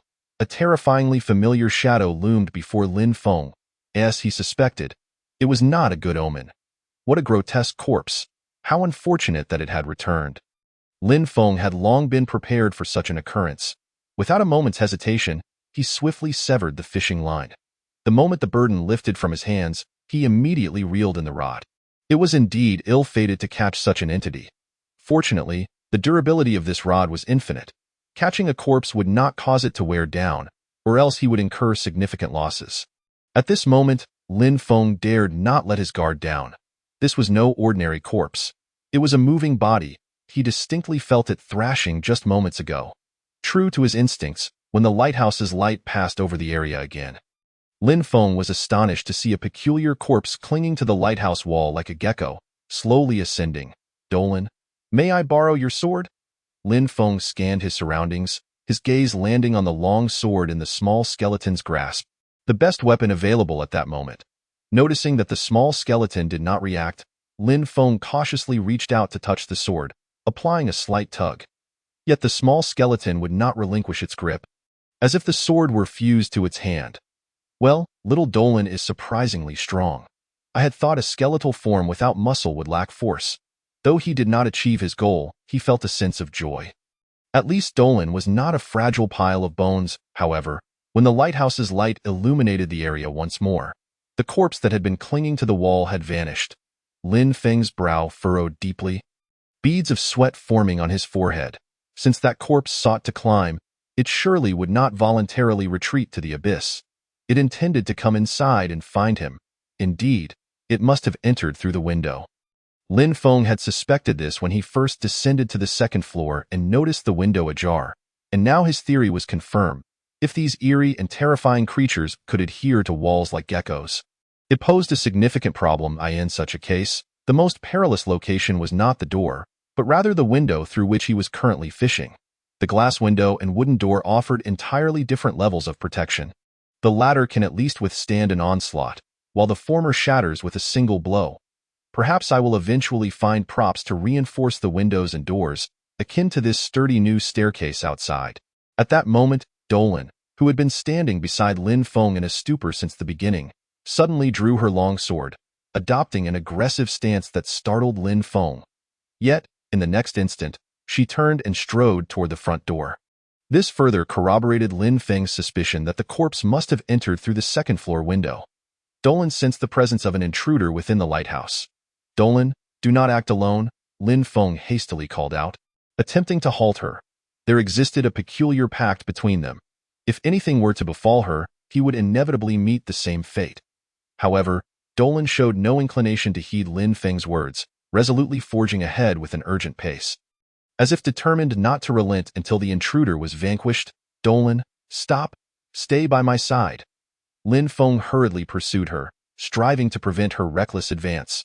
This time, his words finally bore fruit. The little skeleton halted, turning to return. Had he inadvertently triggered some key phrase? The initial admonition against acting alone was ambiguous, yet the subsequent command to follow him was unmistakably clear. "Dolan, go eliminate the intruder." Upon hearing this, the little skeleton brandished her sword and moved outward once more. Lin Feng merely sought to conduct an experiment and promptly called her back with the same phrase. Dolan behaved like a machine, exhibiting at least two modes: close-quarters protection and proactive assault. Though Lin Feng did not perceive Dolan as an emotionless automaton, he lacked evidence to prove her independent consciousness.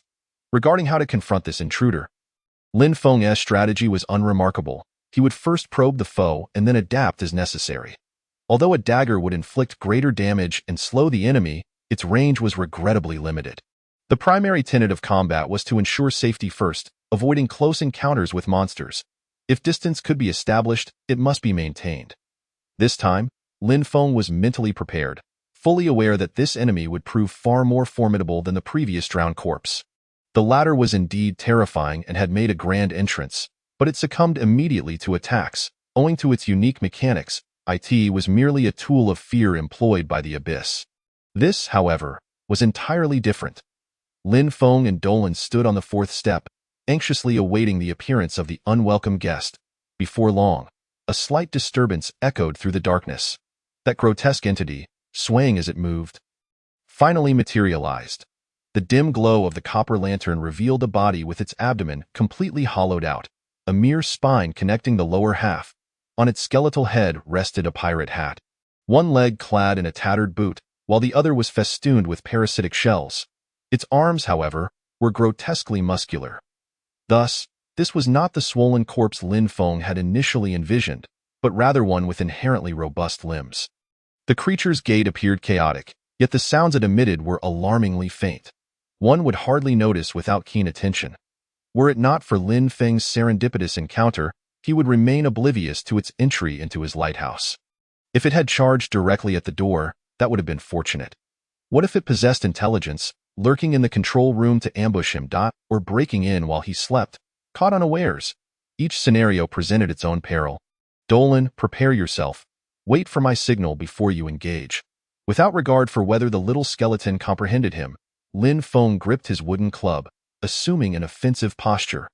The moment the undead crawled up the steps, he would strike with all his might. Chapter 14. Defeating the corpse. What? Lin Feng paused, momentarily bewildered. He felt as though his club had struck not flesh, but an incredibly hard stone. The impact sent pain reverberating through his hand. As he beheld the creature's massive shoulder barreling toward him, Lin Feng had no choice but to retreat. A blow from that powerful arm would surely be fatal. Yet Dolan appeared unperturbed.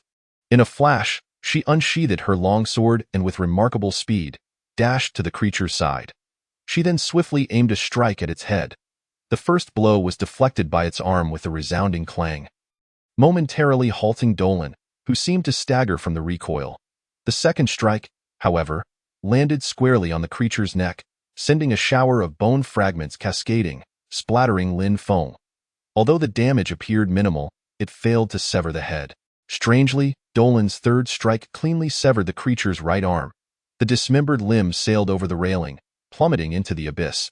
While the creature's arms were undeniably tough, its shoulder joint was surprisingly weak. Clearly, Dolan employed two of her skills, rapid thrust and triple slash, both evidently subject to cooldowns. Following her dazzling combination, Dolan's movements noticeably slowed, leaving her momentarily stunned.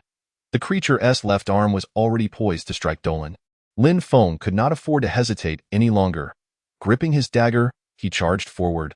With time running out, he resorted to a flying kick aimed directly at the exposed spine, devoid of any flesh. The creature's arms were strong, but its other areas were alarmingly fragile. Especially after losing one arm, its body became unevenly weighted, rendering it unstable. Even before it could swing its remaining arm, Lin Feng's kick sent it crashing to the ground. Lin Feng soared through the air, expending nearly all his strength, ultimately collapsing alongside the creature. Upon landing, he unfortunately collided with the stone steps, causing pain that made him grind his teeth. Dolan, quickly, sever its other arm.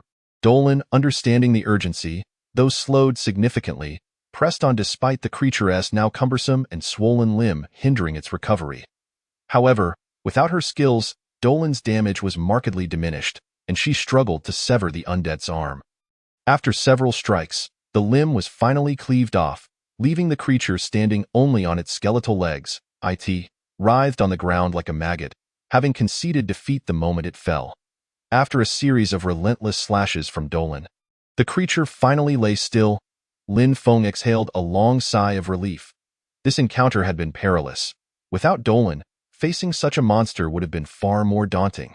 Yet, from another perspective, the creature's weaknesses were glaringly evident. Had it not been for his desire to protect Dolan, Such strenuous efforts would have been unnecessary. 6 Abyss coins. Current balance, 15. Noticing the absence of loot from the monster, Lin Feng opened his log. And indeed, it had dropped Abyss coins, 6 in total. The compendium also provided an update. Nevertheless, the exterior of the lighthouse was no place to linger, prompting Lin Feng to swiftly return to his room with Dolan. After calming his nerves, he opened the compendium to examine. Name: Undead Pirate. Compendium number: 0000034. Description: in an effort to combat the encroachment of the Abyssal God, the pirates meticulously removed all flesh from their captain's corpse with a cleaver. Hoping to prevent any mutation, yet remnants inevitably remained. Skill: Fatal Strike. Passive: any attack has a 0.3 chance of instantly slaying the enemy. The Abyssal God. What does it intend to do with these pirates? So, it is because the flesh on the arms was not completely removed that they mutated, resulting in such formidable strength. Moreover, this skill seems rather absurd. While the probability is indeed low, isn't it just to claim an instant kill? Lin Feng recalled the scene when the undead had attacked him. Had he been struck even once, he could well have perished. After all, the monstrous fish had a mere 3 success rate with its skills and still managed to hit him. He had been plagued by misfortune lately and needed to exercise caution. However, this skill was classified as a negative effect, as long as he maintained at least a 1 resistance to negative states. He could be completely immune. With this thought, Lin Feng opened his panel once more. Attack value: 2. Health points: 15. Mental points: 10. Agility: 2. Negative state resistance: 0. There were 5 personal attributes. Lin Feng had no idea how to raise their limits, so he decided to inquire in the channel. If anyone truly knew, they would typically be generous enough to share such information. This chat channel, while populated by attention-seeking jesters, beggars, and those who relished mocking others without the constraints of law, also housed many individuals willing to assist one another, striving to survive and thrive in the abyss. To his surprise, Lin Feng's query sparked a lively discussion among the crowd. The upper limits of attack, health, and agility can currently be increased through training, items, and elixirs. The upper limit of mental points remains unknown, but the prevailing theory suggests a connection to the abyssal deities. Negative state resistance can be obtained by clearing the abyssal dungeon, where numerous magical corpses, referred to collectively by this name, are found. Those who discovered the prophetic scrolls have named them thus. Each level cleared in the dungeon grants a 1 increase in negative state resistance. If you have further questions, feel free to ask. I will respond upon seeing them. An experienced gamer replied to Lin Feng's inquiry, and many discussions ensued below. Indeed, the esteemed individual speaks the truth. My initial item was a seemingly useless dumbbell. Fortunately, I have a penchant for fitness, so I diligently lifted it, only to discover that my maximum health points had risen to 15.01. Enough said. I shall continue my weightlifting endeavors. That dungeon is located in the basement of the lighthouse. A return visit will reveal its nature. However, I advise you to grow stronger before attempting it again. I took a closer look and noticed dozens of coffins on the first level, which deterred me from entering. The previous comments hold merit. I am uncertain of the veracity of those on the channel claiming to have cleared the first level of the dungeon, yet I conducted an experiment. I arranged to contact 3 individuals upon clearing the first level. Yet none have responded thus far. Additionally, each person's experience within the dungeon is unique. I am aware of these details. Whether to venture forth is for you to consider. It turns out these monsters are referred to as demon corpses by the deities. Quite a distinctive name, indeed. The lighthouse basement, the abyss dungeon. Lin Feng recalled the place where he first encountered Doran. Clearing the dungeon yields rewards. This premise reminded Lin Feng of an ancient adventure game titled A Real Man Should Clear 100 Levels. Presently, successfully navigating the first level of the dungeon remains crucial, for the terrifying skills of the demon corpses typically do not exceed a 1 chance of causing death or injury. Clearing the first level provides substantial leeway. Nevertheless, Lin Feng was not inclined to proceed without assurance. He required more pertinent information. Chapter 15. Eerie Dreams. Name: Canned food box. Grade: white. Description: a blind box of canned goods, capable of producing a random quantity of cans. After an arduous effort of fishing up over 50 wooden sticks, Lin Feng finally procured a valuable item. Food. He opened it eagerly, revealing 5 cans of fermented fish, in large containers. At least he now had provisions for the next couple of days. which brought a sense of balance to his heart. People often share their catches in the channel. Although Lin Feng had not done so himself, he attentively observed the items others posted, which informed him about what could be fished from the abyss. One could say there were countless items, ranging from everyday necessities to furniture and architecture, yet all were of low quality. It seemed impossible to catch anything of green quality or above from the abyss. Lin Feng was cautious, not very loquacious, and typically only asked questions, rarely engaging in further conversation. Most individuals felt a significant distance between one another, lacking vigilance. To satisfy their vanity, they never concealed valuable items, seeking to provoke envious remarks from others. After all, such moments constituted one of the few joys in life.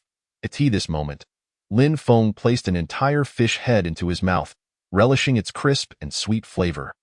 While simultaneously reeling in another wooden stick, he cast a disdainful glance at the stick he had just caught and casually tossed it aside. All these wooden sticks. How cold the abyss must be to threaten one with frostbite. Conversely, matches were incredibly precious, yet remained unavailable for purchase. Fortunately, Lin Feng had preserved his source of fire well. As a survival enthusiast, he understood the importance of maintaining a flame. Just then, Lin Feng encountered content on the channel that made him tremble with excitement, not due to danger, but because he had witnessed the first ever red-grade item. The rarity of red-grade items was well known, a most coveted treasure in the world of the abyss, one that could not easily be sought after. Name: built-in ladder, grade, red, type, furniture building, description. Converts an external ladder into an internal one. At first glance, it appeared to have a mundane effect, yet upon reflection, it was clear that it was not so simple.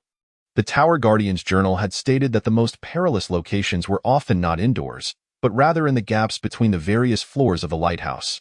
Given its red-grade status, there must be a significant reason for its classification. I thought it might be something more impressive. Being a construction worker, I could easily create an opening in the ground with a hammer. I have tried. A knock on the door shatters it. But the floor below, I dare say, go ahead and strike. If you can manage to dislodge even a grain of dust, I will concede defeat. Indeed, it is far too cold outside. Every time I venture forth, I am filled with dread. The stairs are far too slippery, lacking even a handrail. If only the staircase could be installed indoors, I would no longer fear falling. The primary feature of this item is its ability to facilitate travel between the control room and the lowest level of the dungeon without stepping outside. However, I sense a pronounced drawback. Demon corpses might stealthily enter through the windows of the lower floors, ascending alongside the built-in ladder to your vicinity. I would feel far less secure. It would be better to have just one door on the first level, allowing me to focus my attention on a single point. Being the first red-grade item in history, excitement filled the air as everyone engaged in fervent discussion. Naturally, beyond the item's characteristics, the majority were more curious about how it had been acquired. Especially since purple-grade items had yet to appear on the channel. How could a red-grade item suddenly emerge?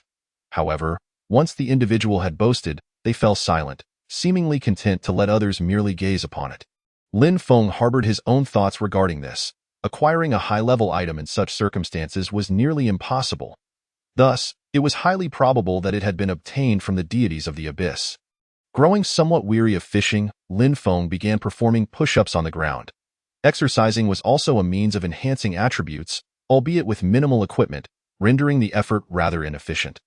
Gaining attributes through this method would likely yield negligible results over a year, making it more worthwhile to contemplate how to obtain potions that enhance attributes or rare fitness equipment. Such pursuits seemed considerably easier. Nevertheless, Lin Feng's primary intention was to relax and move his body, as the returns from fishing far outweighed those from exercising. After completing several sets of push-ups, Lin Feng rose to his feet. With no regard for the passage of time, he felt a wave of drowsiness wash over him, prompting him to collapse onto his bed without concern for the filthy old wool blanket. He carelessly draped it over himself, at least providing some warmth. It was both cold and hard. He needed to fish for a sufficiently large bed or a warm enough blanket. Perhaps a sleeping bag would suffice. Tomorrow, he would continue, convinced he could reel in something worthwhile. Having acclimated to life here, Lin Feng's mindset had undergone a significant transformation. Overcoming that dreadful zombie had served as proof of his capabilities. Thus he could no longer view himself as a worthless youth. "Good night, little Doran." Lin Feng waved toward the small skeleton standing near the head of his bed. For reasons unknown, the more he gazed at this small skeleton, the more he found her endearing, perceiving her as adorably foolish. Yet, upon considering her background, he felt a pang of regret. She was merely a naive young girl, caught in such dire circumstances. Today had been exceedingly exhausting. Lin Feng lay down, lacking the energy to peruse the channel further, and slowly closed his eyes. Accompanied by the rhythmic sound of the waves, Lin Feng drifted into another world, a realm known as dreams. Am I floating in midair? Wait, is there another version of me? And even little Doran. How lovely and adorable, Lin Feng found himself observing from a spectator's perspective. In the distance, at the harbor, a remarkably handsome young man was bidding farewell to a beautifully dressed and elegantly poised young lady. That man bore an uncanny resemblance to me. Indeed, it is true that one's appearance can be deceiving. Had it not been for him, I could never have imagined I could appear so dashing. Lin Feng watched as the handsome young man bent down and gently kissed the back of the lady's hand, waving goodbye before boarding a grand sailing ship, never once glancing back, as if he were utterly heartless. The young lady gazed after him, her heart heavy, and even from afar, Lin Feng could sense the silver-haired maiden's heart fluttering with excitement. Is this the farewell of Prince Fleur? Such grandeur befitting a prince. It is no surprise that teenage girls are enamored with dashing princes. After all, little Doran is still a young girl, Lin Feng mused inwardly, yet, in the next moment, his brow furrowed in sudden concern. He observed the beautiful silver-haired girl stealthily slipping out of the opulent royal palace. She evaded the guard's pursuit and ultimately boarded a pirate ship. She intended to seek out that prince alone. And on a ship engaged in smuggling trade no less, for a legitimate merchant vessel would never risk incurring the king's wrath by taking her aboard. Was this not courting death? Doran, come back? Though Lin Feng desperately called out, his words fell on deaf ears, and as the ship set sail, all hope was lost. Now, Lin Feng finally understood why a princess of such stature would be captured by pirates to be offered as a sacrifice to an evil deity. Chapter 16. The adorable little Doran. Your Highness, the slaves captured from Florodo have contracted a plague. Should they be quarantined? Did you not hear my orders? Throw all infected slaves into the sea to feed the sharks. Lin Feng could never have fathomed possessing such a cruel and ruthless side. No, this was not himself. This was Prince Fleur. Yet, this prince bore such a striking resemblance to him that Lin Feng often unconsciously identified him as himself. Truly, one can know a person's face but not their heart. This prince presented himself as gentle and charming before little Doran, appearing elegant and beautiful. Yet, in reality, he was a malicious slave trader with an exceedingly chaotic private life, surrounded by countless women of all sorts. After ascending to kingship and wielding power, he further indulged in rampant invasions, instigated wars, and recklessly expanded his territory, all while developing the slave trade in his dream. Lin Feng witnessed the nefarious life of Prince Floros. A sudden wave of sorrow washed over him, for little Duolon would never know the true nature of the prince she adored. Shortly after Duolon parted ways with the prince, she encountered a dreadful misfortune. This is your choice. At that moment, Lin Feng heard a familiar voice, the same one he had encountered when he first entered the basement, the voice of the deity that had been fixated on him. The god of abyssal flow. It seemed she discerned Lin Feng's thoughts and uttered a phrase that he instantly comprehended. He pondered deeply. Did this deity wish him to inform Duolon that the prince she cherished was a wolf in sheep's clothing? Yet, why had this enigmatic deity not revealed such a truth to Duolon during their prolonged companionship? Lin Feng sensed that something was amiss. If the deity refrained from speaking, why should he? After a moment's contemplation, he resolutely abandoned the thought. Indeed, this deity surely intended to ensnare him. He would not fall into her trap. Upon awakening, Lin Feng was startled. It was not due to timidity. After all, anyone would be bewildered to find a skull's head looming inches from their own upon waking. Duolon, how did you end up in my bed? Startled, Lin Feng sprang up, gently setting Duolon aside. While other girls were delicate and sweetly soft, little Duolon felt as if she were composed entirely of bones. Lacking any softness, was last night's dream orchestrated by that strange deity? Or had he merely been too tense and overly excited? resulting in an absurd dream. Rubbing his forehead, Lin Feng inhaled deeply. Unlike previous instances where he had forgotten dreamscapes upon awakening, this time the imagery was exceptionally vivid, as if it had transpired merely a moment ago. Duolon, please refrain from climbing into my bed in the future, lest you frighten me to death. However, after uttering those words, Lin Feng felt an odd sensation. Could it be that Duolon possessed her own consciousness? His mind began to wander, especially as he connected Duolon's actions with the dream.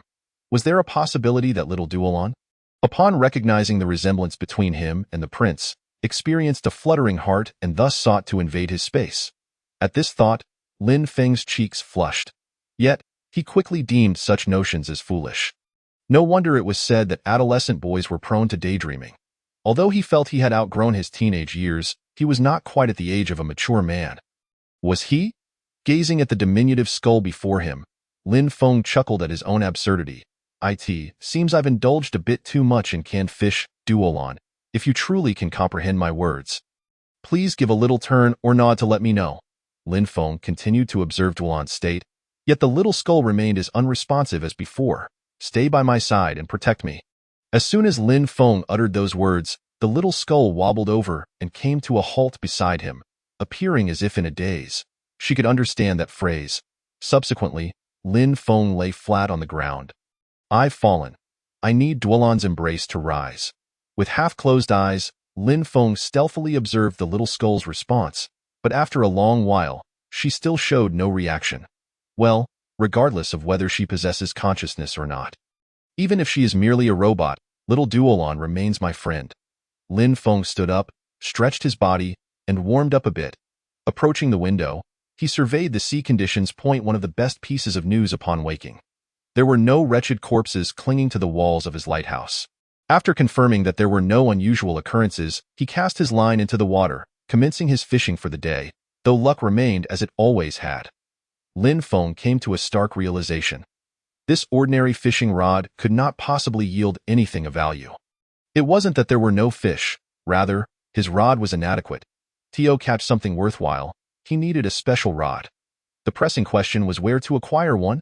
Lin Feng opened the deity's panel, checking the store for any available items.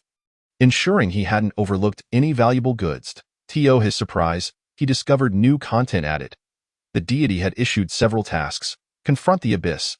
Clear the first level of the abyssal dungeon. Reward: 10 abyss coins. Task duration: permanent. Below, there were additional random tasks. Deadly curiosity: attempt to immerse your arm into the abyss. Reward: 500 abyss coins. Task duration: 24 hours. Task rarity: purple. This task was simply outrageous. Without hesitation, Lin Feng shook his head and moved on to the next. Self-inflicted hardship: actively pull the next captured abyssal remnant onto the lighthouse and slay it.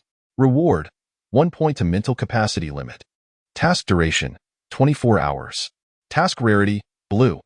Attribute points: permanent attribute points. Lin Feng rubbed his eyes to ensure he wasn't mistaken. The esteemed strategist who had previously shared insights in the channel was indeed correct. The mental capacity limit was undeniably linked to the God of Abyss. As for the first task, Lin Feng had no desire to attempt it whatsoever. The second task, however, still required him to continue fishing. Regarding the dungeon, since there was no time constraint, he need not rush. Lin Feng resolved to enhance his attribute points first. Once he acquired better equipment or learned more about dungeon strategies, he would proceed. Lin Feng assessed his supplies.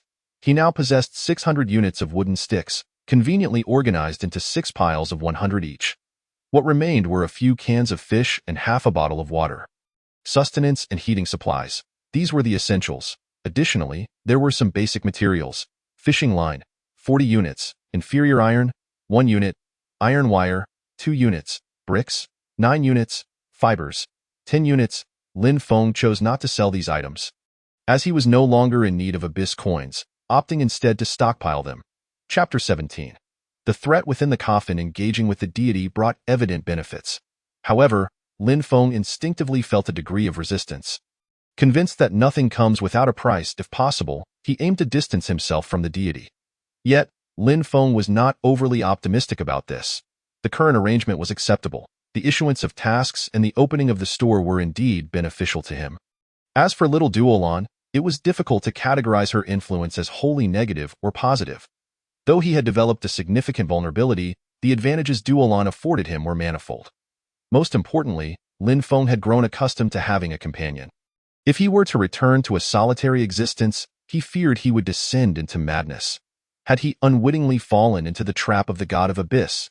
It was hard to say. Why ponder so much? He would treat it as a game. When playing a game, did he contemplate the thoughts of NPCs?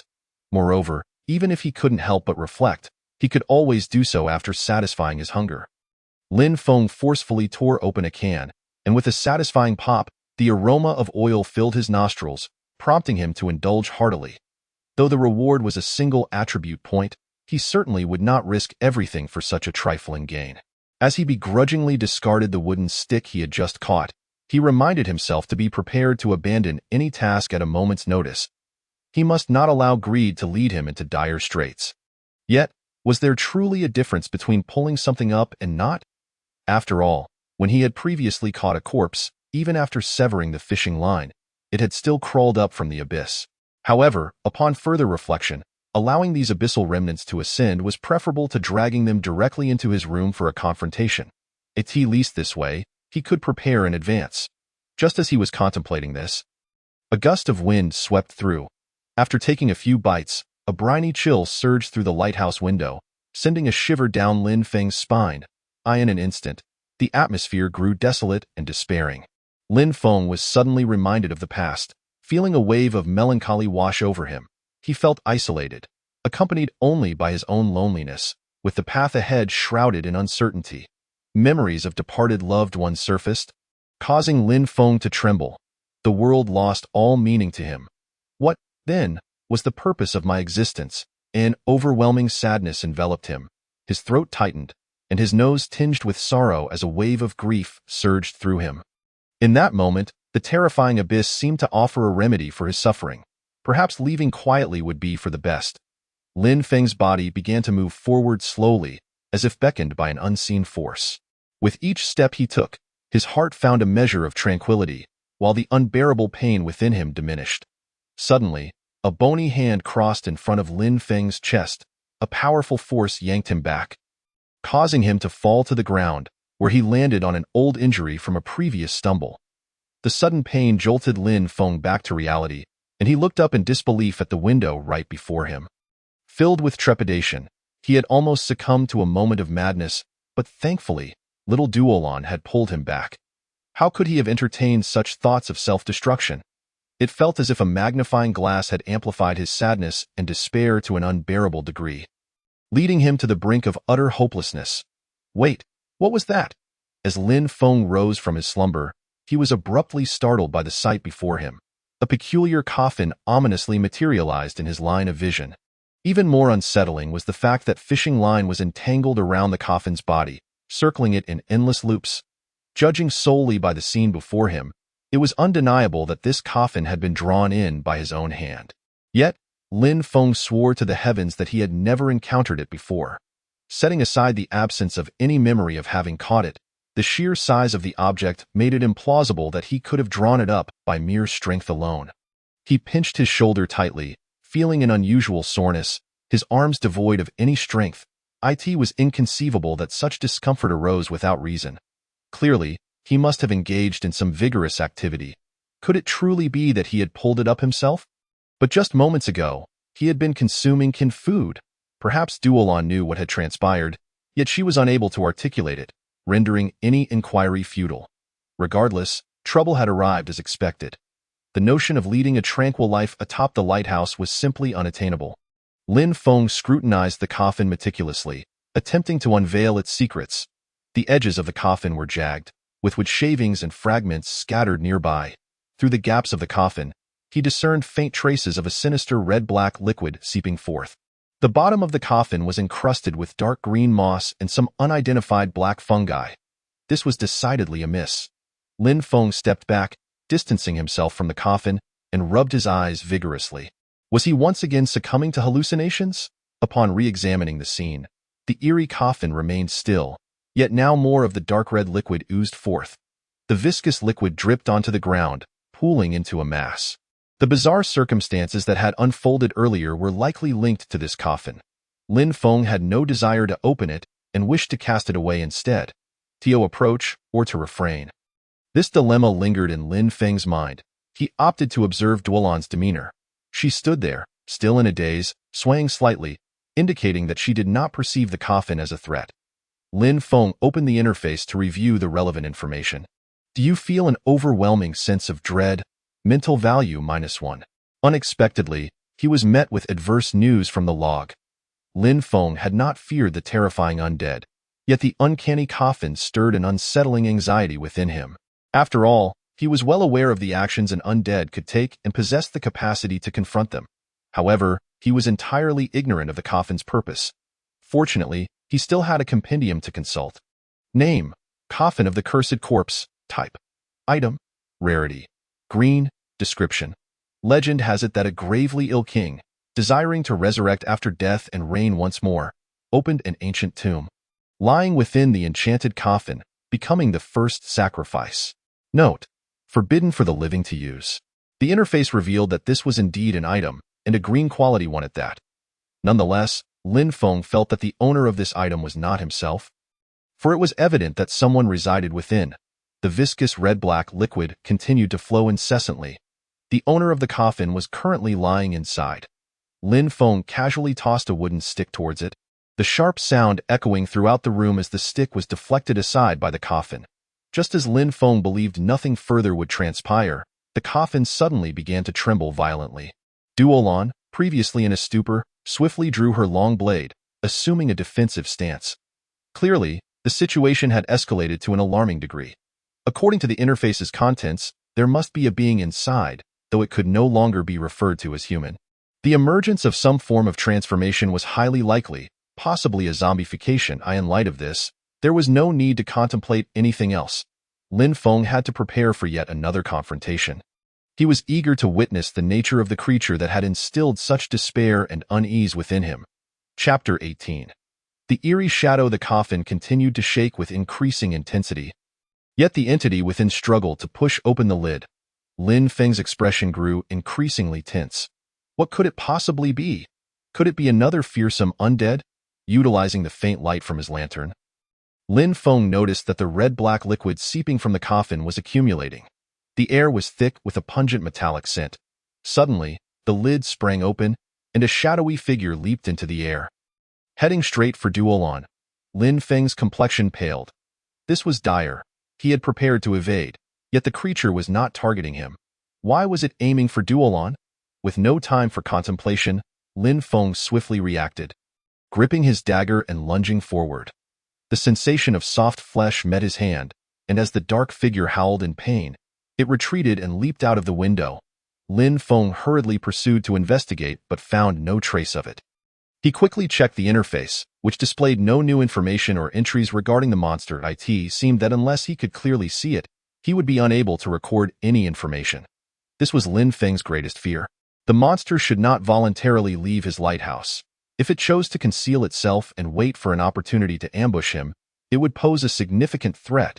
If he were to seek it out, he would be exposed while it remained hidden. The dangers of such a scenario entirely unpredictable point. One could easily imagine opening the door only to have a shadow descend from above, casting him into the abyss. Even with the newly installed railing on the stairs, the possibility of such an incident still loomed. Perhaps this monster had learned from his previous encounter with the drowned corpse and was now lying in wait just outside the door for him to reveal himself. Casting a glance at Duolan, who had already sheathed her sword, it was evident that the guardian spirit was not infallible. Although Duolan possessed a heightened sensitivity to the undead compared to him, she would struggle to detect a monster that concealed itself discreetly. As her current dazed state suggested, she had not sensed the intruder. Duolan, keep watch here to prevent it from re-entering.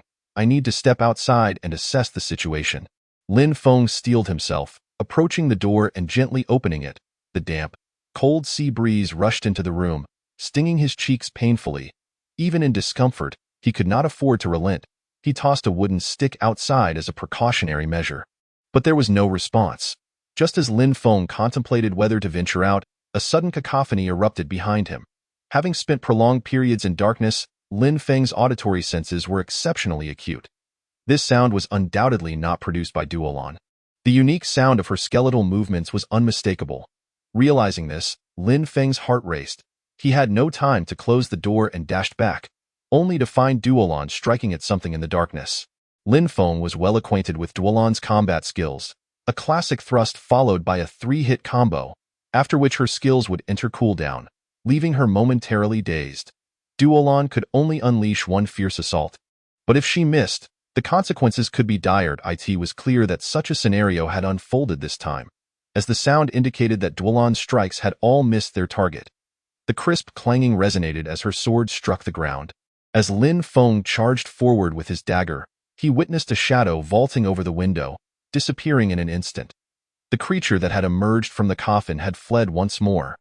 This entity was proving exceedingly difficult to confront. What on earth was it? Duolon, are you unharmed? Lin Feng rushed over, inspecting her closely from left to right. Suddenly, he noticed a faint bite mark on her hand. His expression froze. Could this creature be a dog, exhibiting a preference for gnawing bones? No, it was imperative that Duolon remain by his side. That creature was too agile, too clever.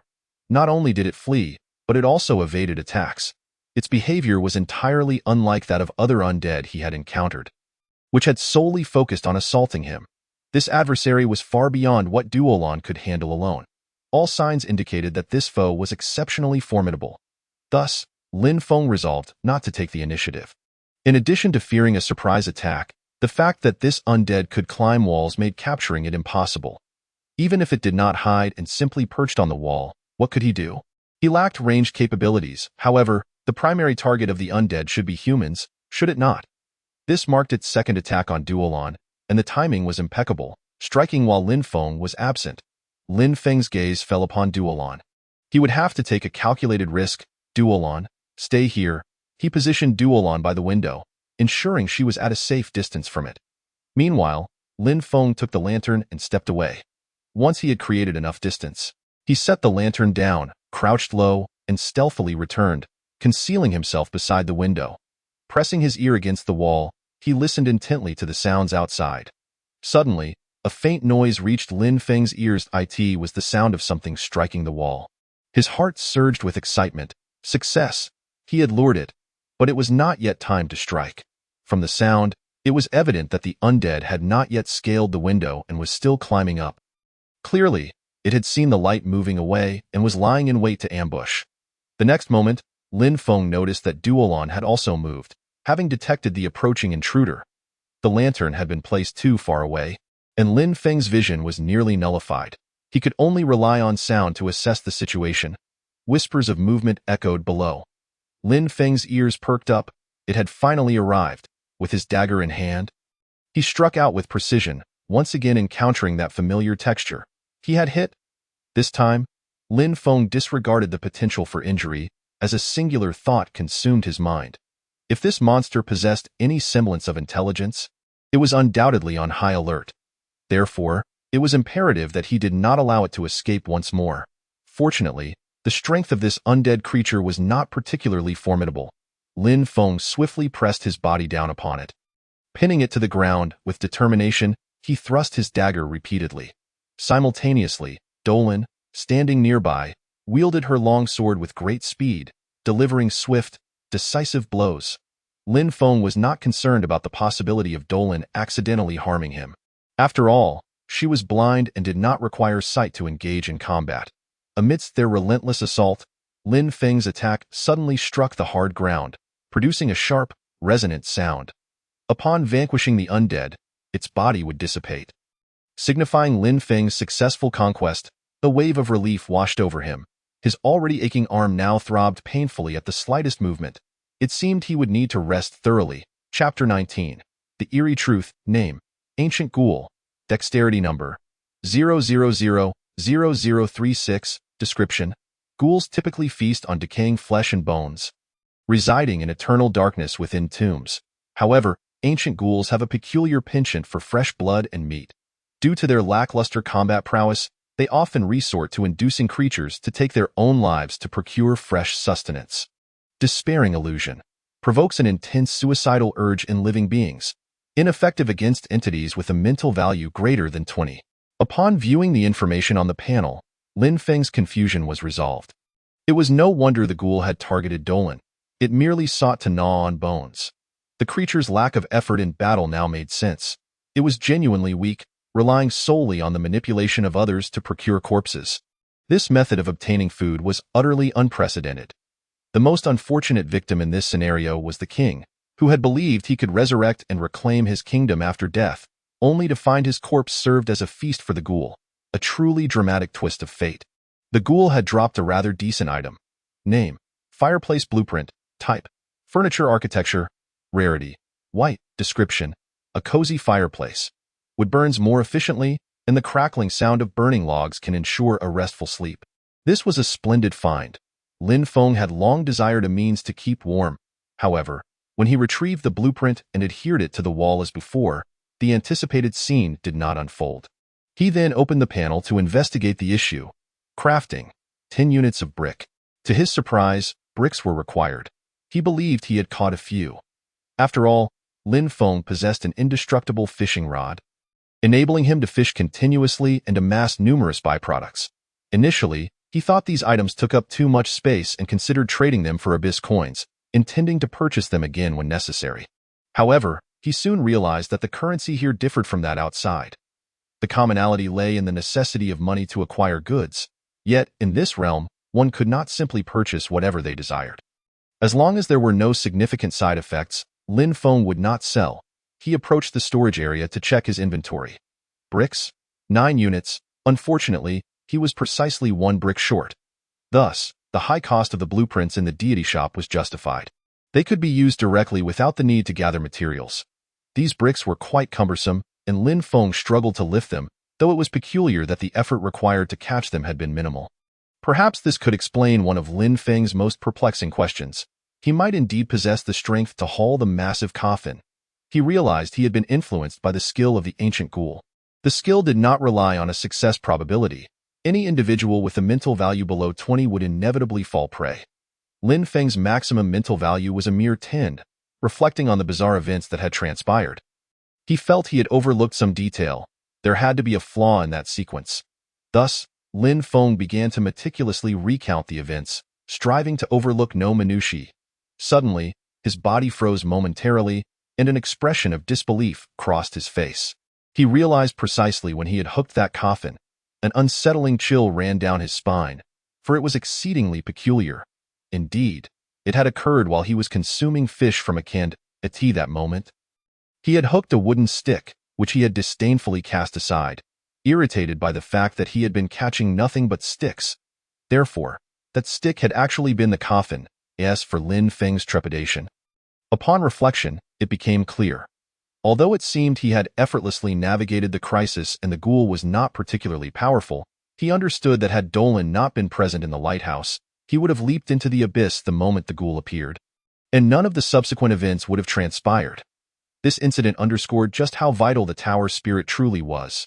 It could indeed be a lifesaver in critical moments, unless one possessed unwavering willpower.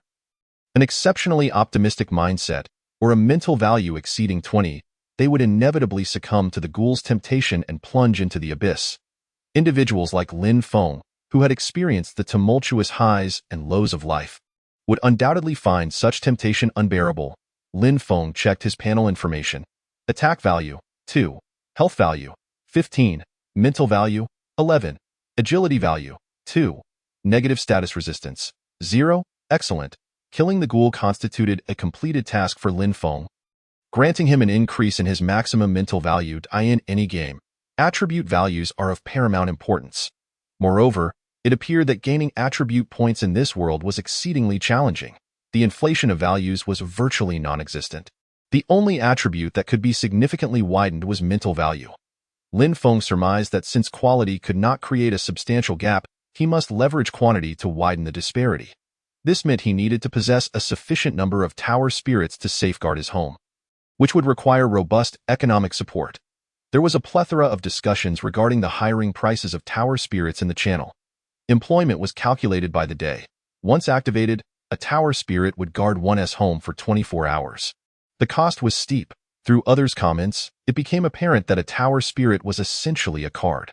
Spending abyss coins could activate it, manifesting the card as a tower spirit. Once a tower spirit perished, one could pay to summon it again, albeit at an additional cost of abyss coins, and currently, those possessing tower spirits remained a minority. The cheapest tower spirit Lin Feng had encountered in the chat channel was a giant maggot, which required 10 abyss coins for a day's hire. Naturally, inexpensive tower spirits typically boasted weak combat capabilities. In addition to the blueprint, Lin Feng had also acquired a peculiar item, the coffin in which the ghoul resided. This seemed to be a green rarity item and could potentially be useful, as it appeared to have no immediate side effects. Approaching it, Lin Feng examined the object, which was so dilapidated that it seemed on the verge of disintegrating. Though he wished to hoard all resources like a hamster, having such an eerie coffin in his home felt unsettling. It could not be used by the living, but perhaps the dead could utilize it. After reviewing the panel information, Lin Feng pondered. Perhaps it would be beneficial for Dolan? A thought began to form in his mind. However, he hesitated to act impulsively. Lin Feng carefully leaned against the coffin, observing the interior, where he could vaguely discern wisps of black smoke emanating. Just as he prepared to lift the lid and close it, Dolan suddenly collapsed to the ground. Dolan, what is the matter? Lin Feng rushed over to assess the situation, only to discover that Dolan's hand bones were now emitting the same black smoke. It was evident that the ghoul's saliva possessed a potent corrosive quality. Chapter 20. A distant glimmer. It seemed he had no choice but to take a chance. With that in mind, Lin Feng had no other options. Since the ancient king firmly believed that this coffin could resurrect the dead, there must have been a reason behind it. With this thought, Lin Feng placed Dolan inside. In an instant, he witnessed Dolan's body begin to rejuvenate, the black smoke enveloping her hand bones ceasing their relentless corrosion. As long as I am still alive, it indicates Dolan is unharmed. A long sigh of relief escaped Lin Feng. The tension that had gripped him suddenly dissipated. He considered himself fortunate. This coffin could only function on the deceased. Dolan, having long since perished, had only her skeletal remains. For those without living tower spirits, it bore no utility. Yet, for those with non-living tower spirits, its significance was monumental. In a wonder, it was called the coffin of the cursed corpse. This coffin was indeed suited for nurturing the dead. Lin Feng opened the channel, as he still had one task to accomplish, to gather the necessary materials for his fireplace. He was merely one brick short.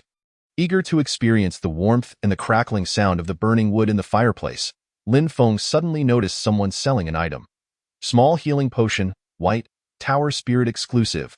Upon seeing this item, Lin Feng's expression lit up with excitement.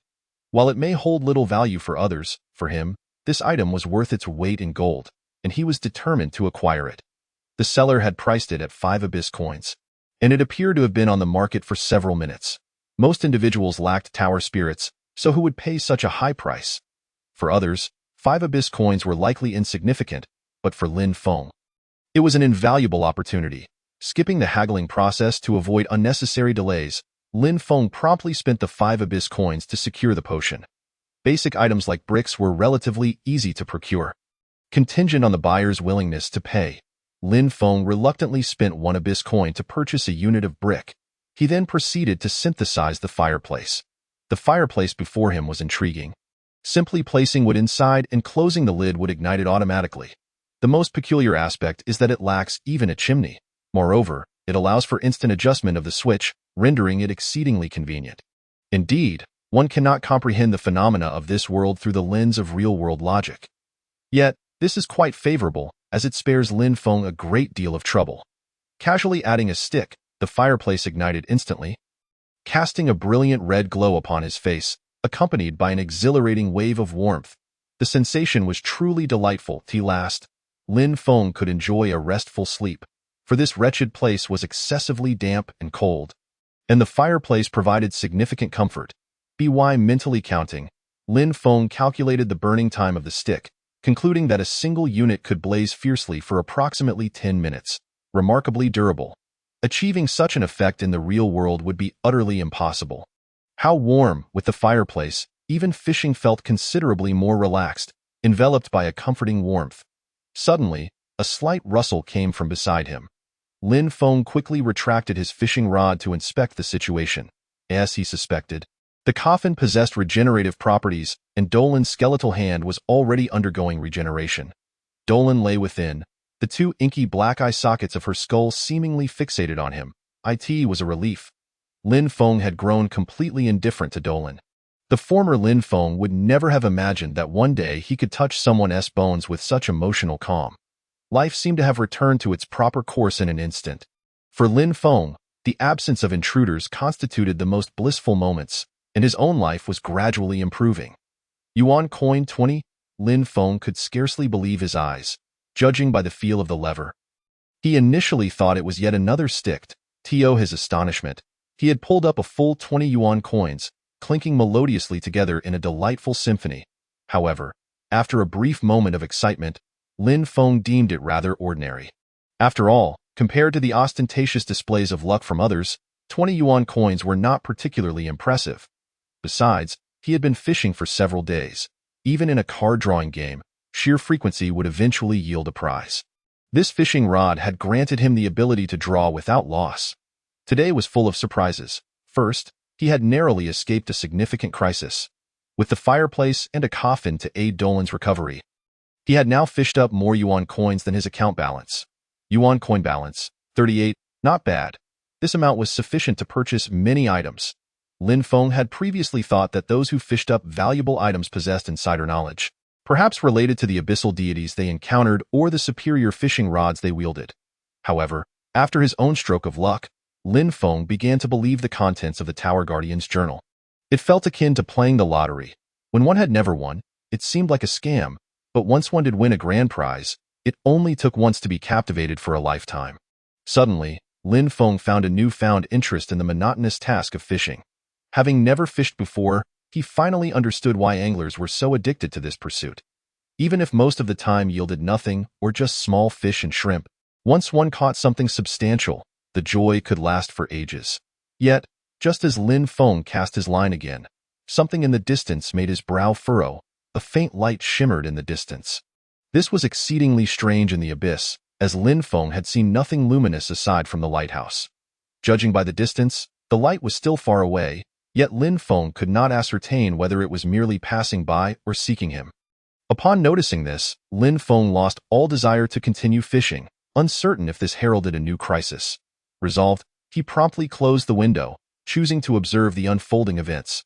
Approximately a minute later, Lin Feng's nerves became taut. The light was evidently closer to the lighthouse now. He had never faced such a situation before. Lin Feng opened the channel to see if there were any clues. Discussions of various topics filled the channel, yet none mentioned this phenomenon. Lin Feng's inquiry was quickly overshadowed by others' messages, and no one responded. With no prior experience to guide him, he had to adapt spontaneously. First and foremost, he needed to ascertain the nature of these luminous entities. Just as Lin Feng perused the channel, those eerie, incandescent creatures drew alarmingly close. If they were indeed the soul-eating moths, they would surely attack upon entering, truly relentless. There was scarcely a moment's respite. Lin Feng took a deep breath, flexed his stiff wrists, and hurriedly prepared for the impending invasion. Chapter 21. A series of relentless intruders. Were these fireflies? They bore some resemblance to moths. This strange light was, in fact, a procession of 11 luminous insects. Circling outside Lin Feng's lighthouse. Name: Fire-Eating Corpse Moth, ID 0000016. Description: Moths that feed on decaying corpses. Only an intensely strong light can attract these malevolent creatures. Toxic sting: one chance to inflict a potent coagulation toxin upon attack. Upon seeing this information, Lin Feng instinctively glanced at the fireplace. Indeed, the intensity of the fireplace's glow far surpassed that of a mere bonfire.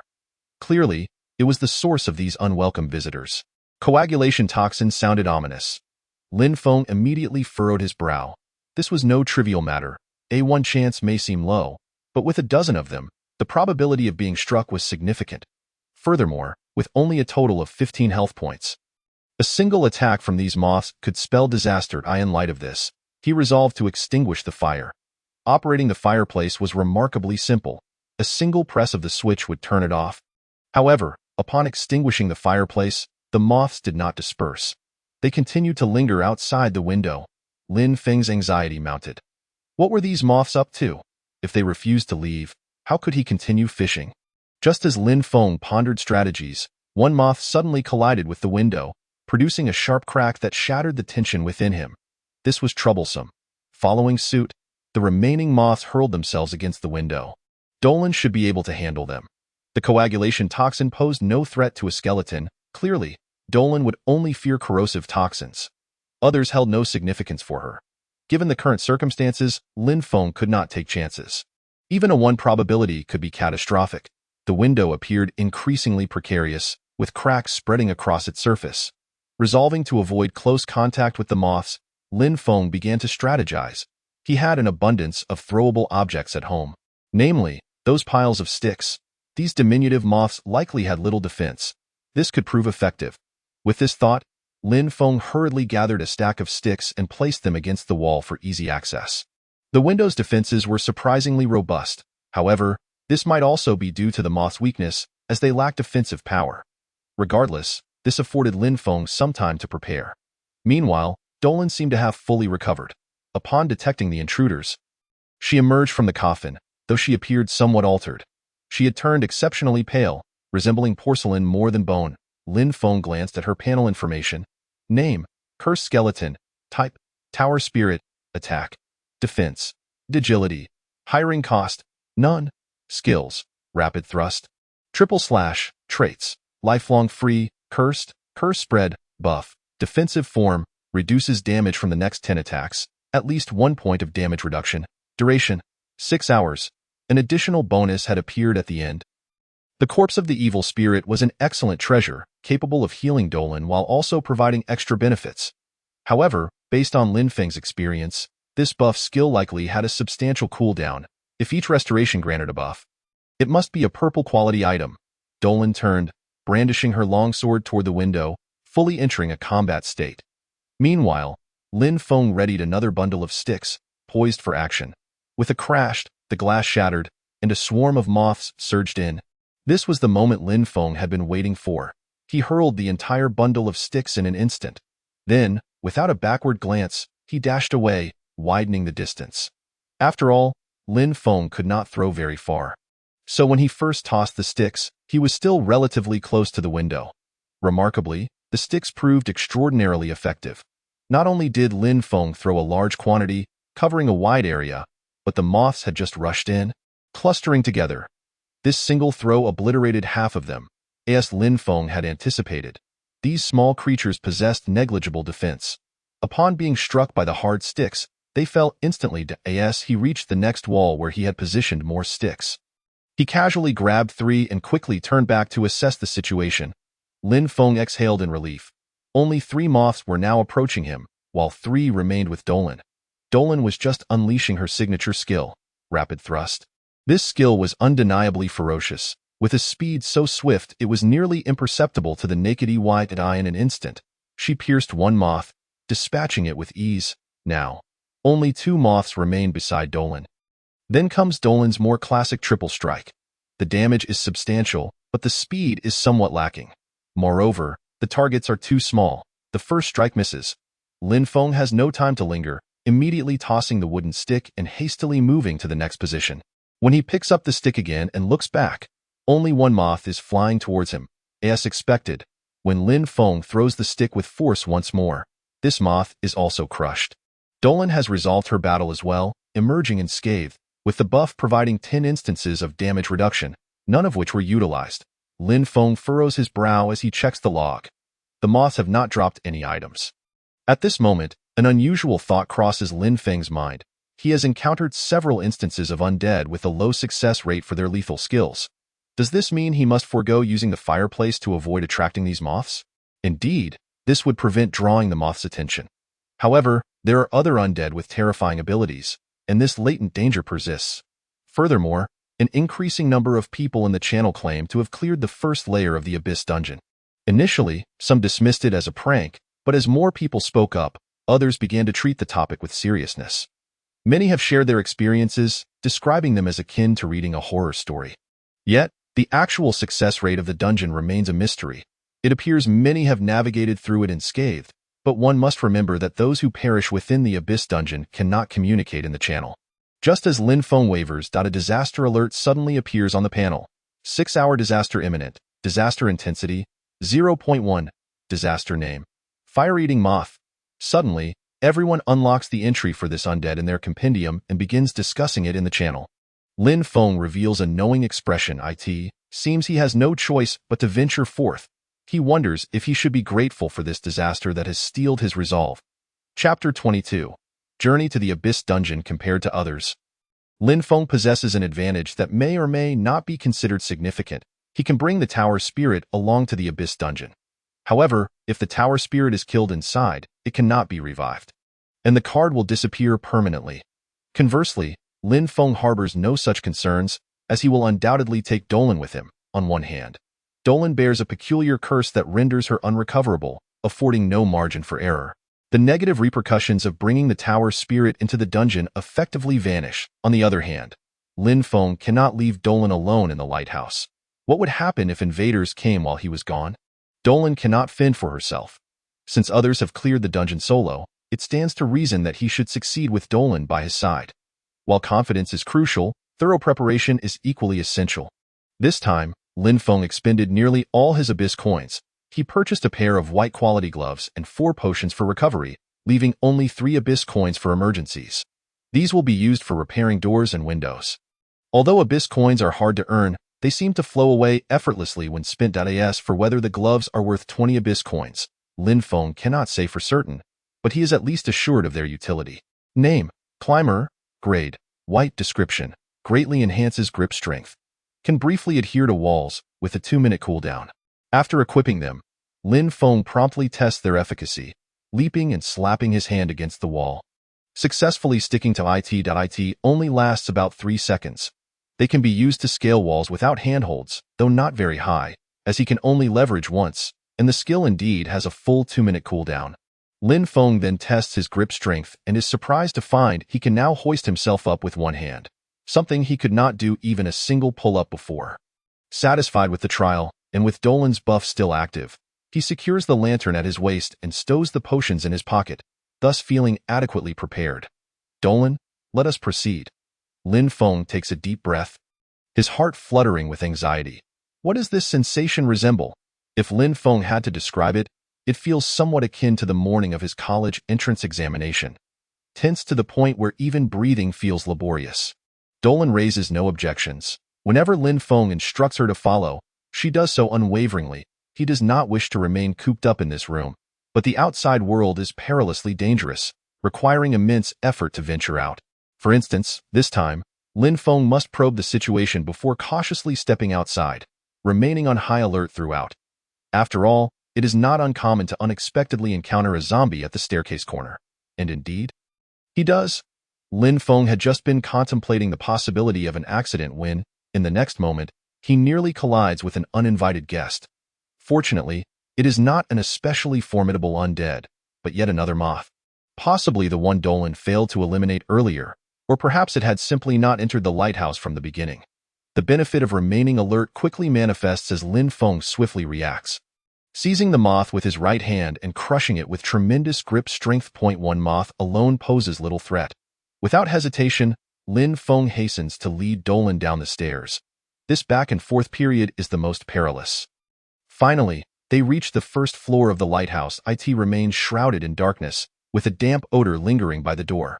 Following his memory, Lin Feng locates the hole. He and Dolan step inside. The initial layout is identical to his first visit. However, upon reaching the last iron door, it no longer leads to the vast space that can compress light. Instead, it opens into a small room with only a wooden door. Next to the room is a note. Lin Feng examines the writing on it. 1. The passage of time within the room is 1% that of the outside. 2. Once inside, exit at will is not permitted. 3. Items remaining after clearing will be permanently lost. 4. Upon clearing, you may take only 1 item. 5. Never succumb to despair. The path to clear the dungeon will never be singular. After reading the note, Lin Feng pushes against the wooden door. Peering through the window to see what lies within, he recalls someone mentioning seeing a pile of coffins and feeling too frightened to enter. He hopes to avoid such a scenario. The last thing he wishes to encounter is a corpse-type enemy. At a glance, the room appears quite pleasant, resembling a lounge with numerous books and game boards, and even a baseball bat that could serve as a weapon. Yet appearances can be deceptive. Lin Feng has witnessed many terrifying occurrences in the Abyss Dungeon. One could reason that not many would leisurely compose tales, although there are indeed some who enjoy misleading others. However, a portion of the accounts should be genuine. Having come this far, retreat is not an option. Lin Feng takes another deep breath, firmly twisting the doorknob and leading Dolan inside. Upon entering and glancing back, only Dolan follows him. The door through which they entered has vanished without a trace. Lin Feng muses on whether he might evade the external disaster within, considering that next time, if a dreadful calamity arises, he could delve into the dungeon. However, upon further reflection, he realizes this is not a prudent strategy, as the Abyss Dungeon is perilously dangerous, arguably a calamity in its own right. Furthermore, the time flow here is merely 1% of that outside. It is no wonder so many have silently cleared the first layer. To evade the external disaster, one must remain here long enough. But this is nearly impossible. If a terrifying creature were to pursue him and the exit lay before him, could he truly refrain from returning out of fear of facing disaster? As it stands, the note does not specify a time limit, so Lin Feng feels no urgency, allowing him to plan his actions. He surveys the room, noting its modern decor and even the presence of lights. Lin Feng feels an unexpected warmth upon seeing this, but with no electricity, taking a bulb home would be futile. The lounge contains only one door, but there is another area to explore, the ventilation duct in the wall. Lin Feng leans in to observe, feeling a gentle breeze wafting from within, accompanied by an indescribable scent of blood. Ventilation ducts are notorious for harboring accidents. Once one enters, there is no escape, despite many protagonists in games and films favoring such routes. Lin Feng vows never to crawl through them unless in a dire situation. Chapter 23. The statue on the ship Lin Feng now harbors a psychological shadow regarding the act of opening doors, causing him to feel apprehensive at the mere sight of one. He decides to prepare in this room for the time being. Suddenly thrust from the lighthouse into an unfamiliar place, Lin Feng feels highly disoriented, his heart racing with anxiety. This state is prone to mishaps. Additionally, Lin Feng wishes to investigate whether any treasures are concealed within this room. After all, the adage darkness lies beneath the lamp has endured through the ages. Perhaps the finest items in the first layer of the Abyss Dungeon are hidden in this very starting position. This is certainly a possibility. Lin Feng searches the room as quietly as he can. Dolan is tasked with keeping an eye on the ventilation duct, the only suitable spot for a potential ambush, and thus must be guarded against. However, after Lin Feng had taken a few steps, he was struck by an unsettling sensation that the ground was gently swaying beneath him, leaving him quite astonished. The degree of movement was minimal, and although he felt perplexed, he chose not to dwell excessively on it. Approximately 5 minutes later, Lin Feng suddenly froze in front of a table. While he had not found any useful items, he did come across a half-torn newspaper. Recently, a scientific research vessel, utilized for salvaging cultural relics, along with its crew, has mysteriously vanished in the heart of the Atlantic Ocean, including the renowned archaeologist Kohler. Kohler is a member of the Royal Society, and it is said that in his report prior to the ship's disappearance, he mentioned that they had recently retrieved a rather peculiar artifact from the deep sea, after which strange occurrences began to plague the vessel. The specifics are as follows. And then it abruptly ended. The newspaper was only half intact.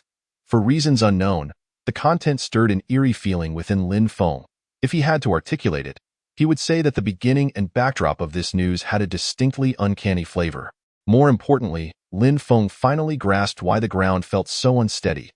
Upon reading the words about the missing research vessel, he immediately drew a connection to his own predicament. Indeed, this sensation mirrored that of being on a ship, constantly swaying.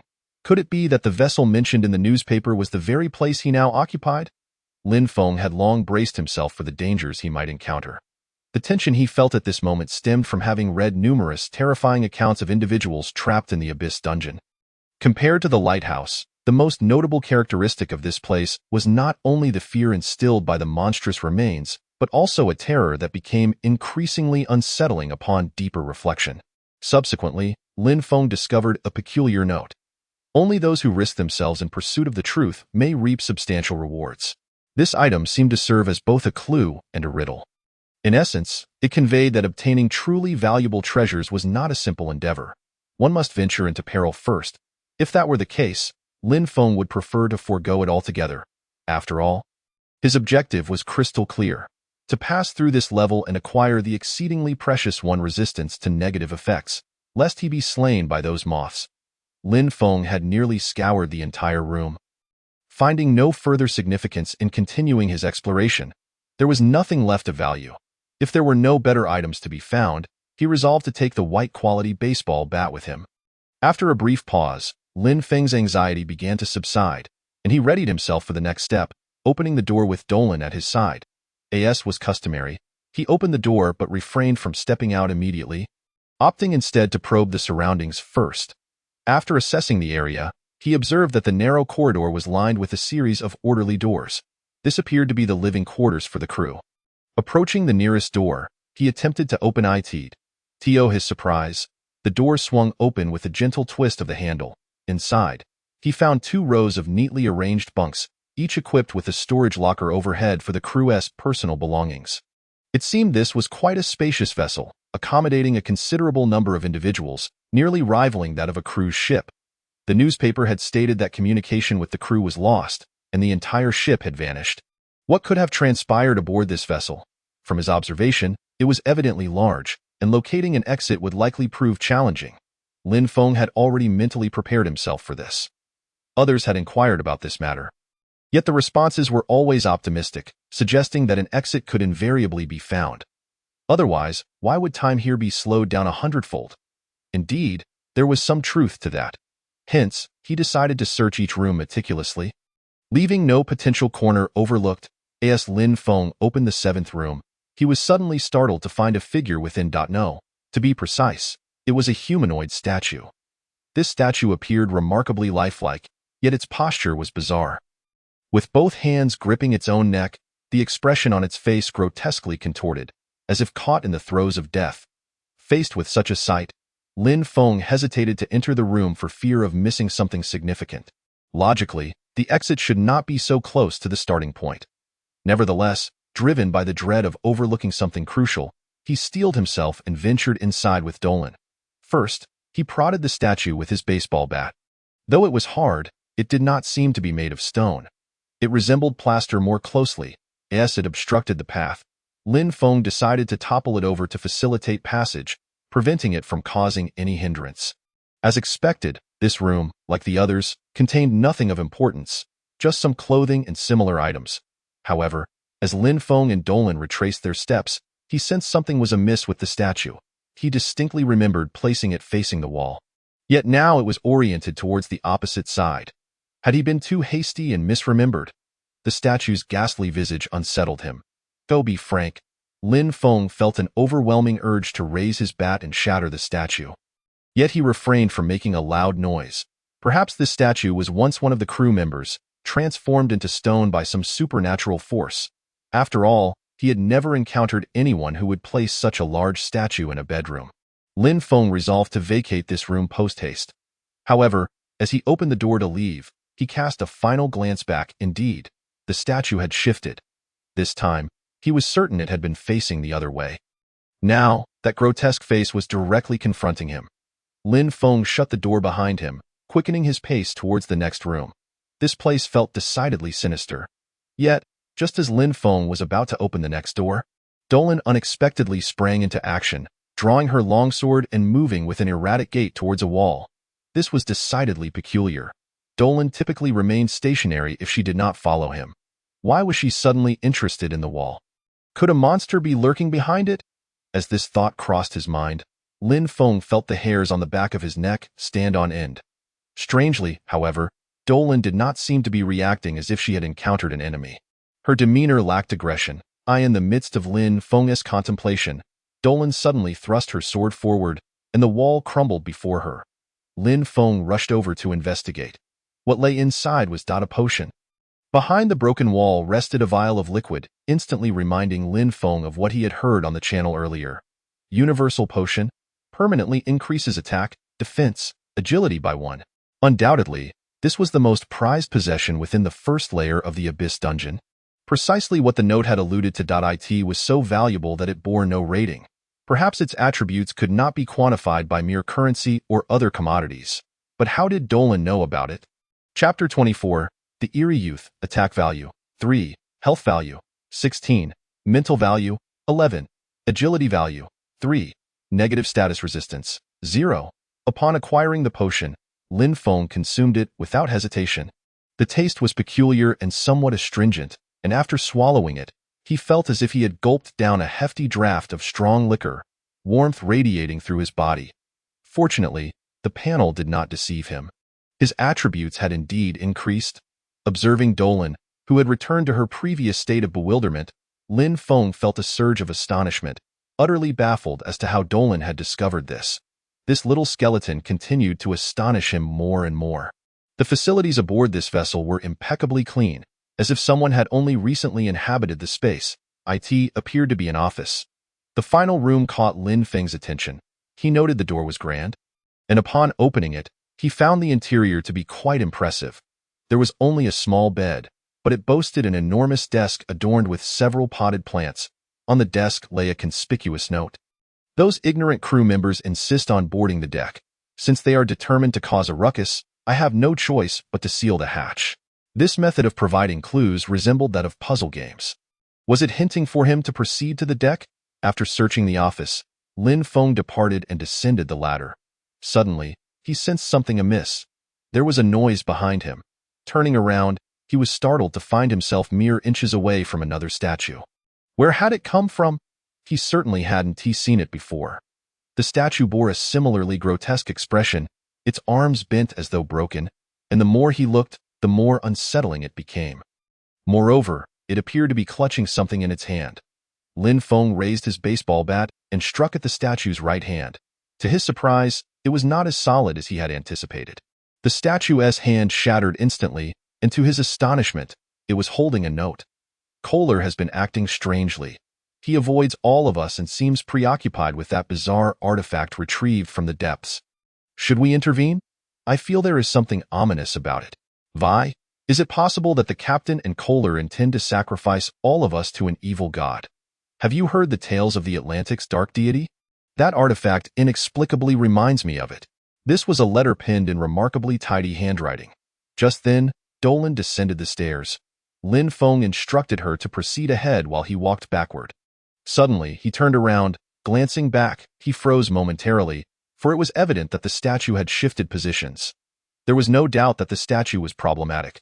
Coupled with the note he had found, Lin Feng became increasingly convinced that these statues were indeed the crew members of this research vessel. It was not wise to linger. He hurriedly led Dolan to explore the next room, but upon entering, Lin Feng was taken aback. The room was densely packed with an innumerable array of statues. Yet, as the saying goes, the more dangerous the place, the more likely it is to harbor clues. This situation only confirmed that he had come to the right place. After the recent events, Lin Feng discovered that these stone statues would remain motionless as long as they were within a person's line of sight. This particular phenomenon was not unfamiliar to Lin Feng, who had encountered similar concepts in various novels and films. He resolved to shatter these statues without delay. The process was fraught with tension yet devoid of true peril. For Duolon stood closely behind him. As Lin Feng struck at the statues, they indeed sprang to life. He focused on a group of statues, deliberately leaving a few for Duolon to handle. With a single strike, Duolon shattered the fragile figures, in a short span of time. The entire room was left in disarray, littered with fragments of broken stone. Once all the statues had been cleared away, Lin Feng commenced his search. If he were alone, exploring this place would have proven exceedingly difficult. However, with Duolon by his side, the task seemed almost too effortless. This area appeared to be a medical room, which explained the presence of so many stone figures lying upon the beds. At the forefront lay a medical log. The patient suffers from an unknown disease. The progression of the condition is as follows. 1. The patient initially experiences severe chest pain, which intensifies over time. 2. Subsequently, the patient begins to exhibit symptoms of fatigue, and their skin color turns pale. 3. Due to joint stiffness, the patient's limbs become rigid and are prone to fractures. 4. Signs of calcification appear in the patient's internal organs, spreading throughout the body, particularly in the lungs, leading to respiratory difficulties. Most patients fall into a coma at this stage. 5. Next, calcification begins to affect the skin, giving it a stone-like appearance. 6. The swiftest deaths occur within 2 days. While some patients may survive for up to a week, enduring excruciating pain. 7. The majority of patients succumb to respiratory failure caused by excessive calcification of the lungs. However, even after death, the body continues to harden until completely calcified. This log corroborated Lin Feng's suspicions. These stone figures were indeed crew members who seemed to have encountered grave trouble. Lin Feng shook his head, reminding himself that he was not a detective investigating supernatural events. What use was this medical record to him? His sole objective was to find an exit and navigate through the dungeon. He pressed on. With so many sentinels lurking about, there had to be valuable treasures concealed within. Fortunately, Lin Feng did indeed stumble upon something that appeared to be of use, though it was merely an object adorned with strange patterns, akin to a treasure map that Lin Feng could not decipher. He decided to take it with him. Continuing onward, Lin Feng arrived at the warehouse area, which was filled with numerous containers. The floor was stained with blood, and curiously, many shattered stone statues littered the space. "Are you alive?" At that moment, Lin Feng heard a voice. A distinctly human voice. He recalled hearing others on the channel mention that, under exceptionally rare circumstances, 2 or more individuals might simultaneously enter a dungeon. Generally speaking, humans were absolute adversaries, as certain parts of others could be exchanged with their deities for precious items. For instance, the deity Lin Feng encountered required the Eye of Fear. It was indeed a living person. Having come from the lighthouse to navigate the dungeon, Lin Feng responded, and rather than taking advantage of his vulnerable position, the individual directly inquired about him.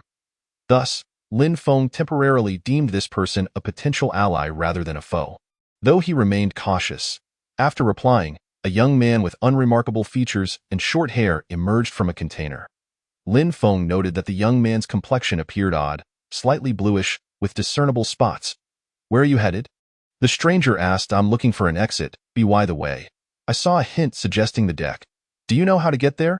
Lin Feng probed tentatively. "Ha, it's obvious you've never been on a ship. Why would you go down to reach the deck? Moreover, the deck is to the way out. It leads to treasure," the young man replied. Lin Feng nodded in agreement. Indeed, that made sense. "Did you go to the medical room?" "There are treasures there. If you help me keep an eye on those statues, we can share the treasure when we find it."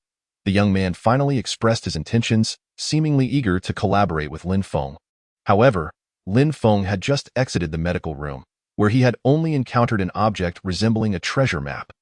Upon reflection, it was clear that facing the stone statues in the medical room alone would be nearly impossible. He would need someone to monitor some of them. Otherwise, he would be caught off guard, unable to manage both threats simultaneously. Based on Lin Feng's analysis, if navigating through the dungeon necessitated a visit to the medical room, the first layer of this abyssal dungeon was excessively challenging. Thus, it likely pertained solely to acquiring treasures within the dungeon, rather than passing through it. As Lin Feng contemplated how to respond, suddenly, the young man appeared beside him in an instant. Lin Feng instinctively raised his baseball bat in self-defense, but the youth snatched the treasure map from Lin Feng's grasp, catching even Duolon by surprise. It seemed he already knew Lin Feng had visited the medical room. "If you're searching for an exit, there's another layer below. The mirror in the third room is the way out. However, that path is perilous, and that creature is not easy to evade. You lack skills like mine." "Ha ha ha, I've finally found it," the young man exclaimed as he dashed forward, leaving Lin Feng bewildered. "What kind of skill is that?" Lin Feng thought to himself, shaken by the revelation that the young man possessed a teleportation ability. Had he attempted to ambush Lin Feng, the latter would undoubtedly have been caught off guard. Fortunately, the youth seemed solely interested in treasure. Chapter 25. The corpse beast. Lin Feng continued to explore this layer, confirming there was nothing of value before proceeding downward. The layout here was peculiar, resembling neither a cargo hold nor a conventional space, but rather an area cluttered with an assortment of strange artifacts. Akin to a sorcerer's laboratory. Were these items salvaged from the depths? After taking a few steps, Lin Feng heard the sound of heavy footsteps approaching. It appeared the young man's warning had been accurate. A formidable creature guarded the dungeon's exit. Lin Feng raised a hand to halt Duolon's advance, urging her to hide quickly. In the next moment, a creature emerged, its forelimbs adorned with razor-sharp claws, moving swiftly on all fours and standing at least 2 meters tall. It was pitch black, with a mouth filled with sharp teeth, resembling a grotesque alien. Undoubtedly a high-level undead beast. Name: Ancient Corpse Beast. Catalog number: 0103004. Description: a beast of death, bloodthirsty and aggressive, attacking all living things with incredible speed. The most infamous slayer of the Black Abyss. Pounce, capable of launching a powerful leap from a distance. This undead beast's catalog number alone indicated its exceptional nature. The creature's Lin Feng had previously encountered boar numbers only in the latter digits. Yet this monster's catalog number was significantly higher. Lin Feng's immediate instinct was to evade it and sneak into the room, hastening to escape through the passage the young man had mentioned. However, he pondered whether the young man's claims were indeed truthful. If the mirror did not lead to an exit and the beast pursued him, that would be his worst nightmare, trapped in a small room with no means of escape. Yet, he needed to backtrack to continue searching for clues, utilizing the intricate details to ascertain the veracity of the young man's words. Alternatively, he could eliminate the beast, but it was evident that this creature was no easy opponent. Although it appeared to possess only a single skill, its massive size and appearance suggested its stats were formidable. Lin Feng deliberated. A frontal confrontation would be futile. However, he recalled a saying, "Big bodies have weak spots." Indeed, there was a vent here that the creature could not possibly enter. Lin Feng led Duolon back to the previous layer, where he found some robust, lengthy steel bars, as one container was filled with them. The bars measured over 2 meters. If he concealed himself in the vent and jabbed at the creature, he could undoubtedly defeat it while ensuring his safety.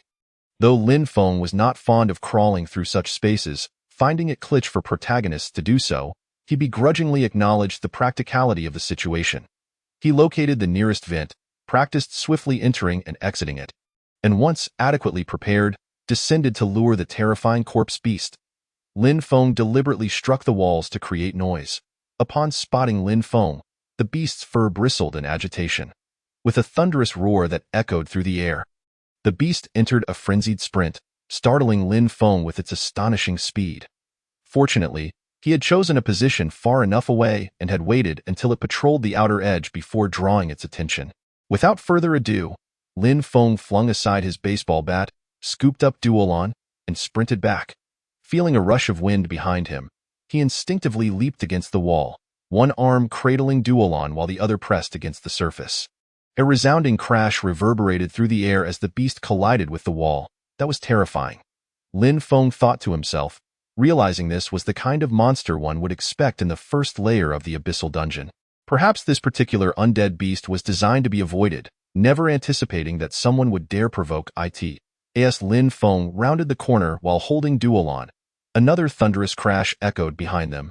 He hurried into a room, first pushing Duolon inside before following suit. Duolon faced inward to guard against potential ambushes from other creatures, while Lin Feng positioned himself at the vent. As soon as Lin Feng's body fully entered the space, the corpse beast crashed through the door, starting to claw violently at the walls surrounding the vent. Lin Feng began to stab the corpse beast with the steel reinforcement he had placed inside earlier. It must be said that the health of this monstrosity was astonishingly thick. After 10 minutes of relentless stabbing in the same manner, the creature had yet to fall, continuing its assault on the vent. Fortunately, it was the mindless type of monster Lin Feng remembered. It wouldn't flee unless it had killed its target, relentlessly pursuing its prey. Creatures like the cunning ghoul he had encountered earlier were indeed rare.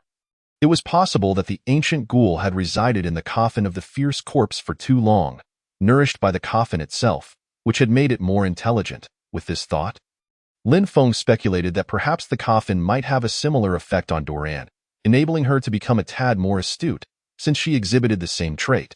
If he did not summon her, she would engage enemies to the bitter end without dodging attacks. After approximately 5 more minutes of attack, Lin Feng felt his hands aching unbearably. He quickly took out a bottle of stamina-replenishing potion and drank it, then resumed his assault. At that moment, the concern Lin Feng had previously harbored manifested into reality. Just as he continued to strike the corpse beast, a stone statue crawled through the vent from the opposite side. Thankfully, Lin Feng had previously instructed Doran to defend the other side. Upon hearing the sound of her blade, Lin Feng turned to see a statue mere inches away from her. With a casual thrust of the steel reinforcement, he shattered the statue. Escaping the danger, it was fortunate that he encountered the corpse beast in this location. Had it scaled his lighthouse at this stage, his demise would have been assured. Lin Feng's strategy proved to be highly effective. The use of terrain was always the best method to counter formidable foes. What he had not anticipated was the remarkable speed of this corpse beast, which had nearly caught him off guard. Approximately 20 minutes later, the corpse beast collapsed, and in the next moment, its body disintegrated, allowing Lin Feng to exhale a long sigh of relief. Thankfully, it had this peculiar characteristic. Otherwise, he would have been too frightened to venture out, fearing the creature might be feigning death. Truly, it was a resilient adversary. Perhaps the most terrifying he had ever encountered. Upon leaving the vent and witnessing the spoils dropped by the corpse beast, Lin Feng stood frozen in astonishment. Another expert? Supreme all-purpose potion. Upon consumption, attack, health, and agility 3.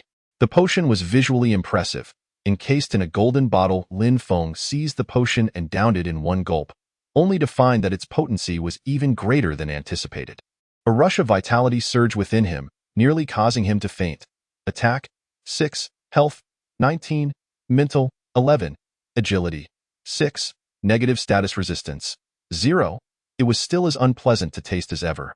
However, witnessing his attributes rise was genuinely exhilarating. Moreover, there was an additional reward. Name: Corpse Beast Longsword, Grade, Blue. Description: crafted from the fangs of the corpse beast, a sword designed for cleaving living flesh, inflicting immense damage upon direct contact. The sword's pitch-black blade was simply magnificent. Chapter 26. The Animated Dead. At this point, Lin Feng felt a profound sense of relaxation, as it was hard to imagine that anything could be stronger than this corpse beast. The most immediate benefits of his attribute enhancements were in strength and agility. The sword, measuring a meter in length and quite heavy, felt effortless to wield, and the increase in speed was unmistakable. Without the enhancement from the potion, Lin Feng would likely have been unable to navigate the vent unscathed. It could only be said that this encounter was perilously close, and his actions had indeed been somewhat reckless. Nevertheless, he had emerged victorious and acquired such a rare item. With Doran in tow, Lin Feng prepared to investigate the room the young man had mentioned, seeking to explore an escape route from the abyssal dungeon. "Where is my treasure?"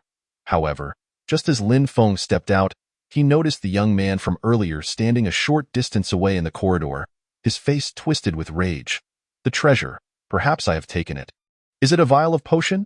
Lin Feng was unaware whether the treasure referred to by the young man was the potion Doran had extracted from the wall's partition.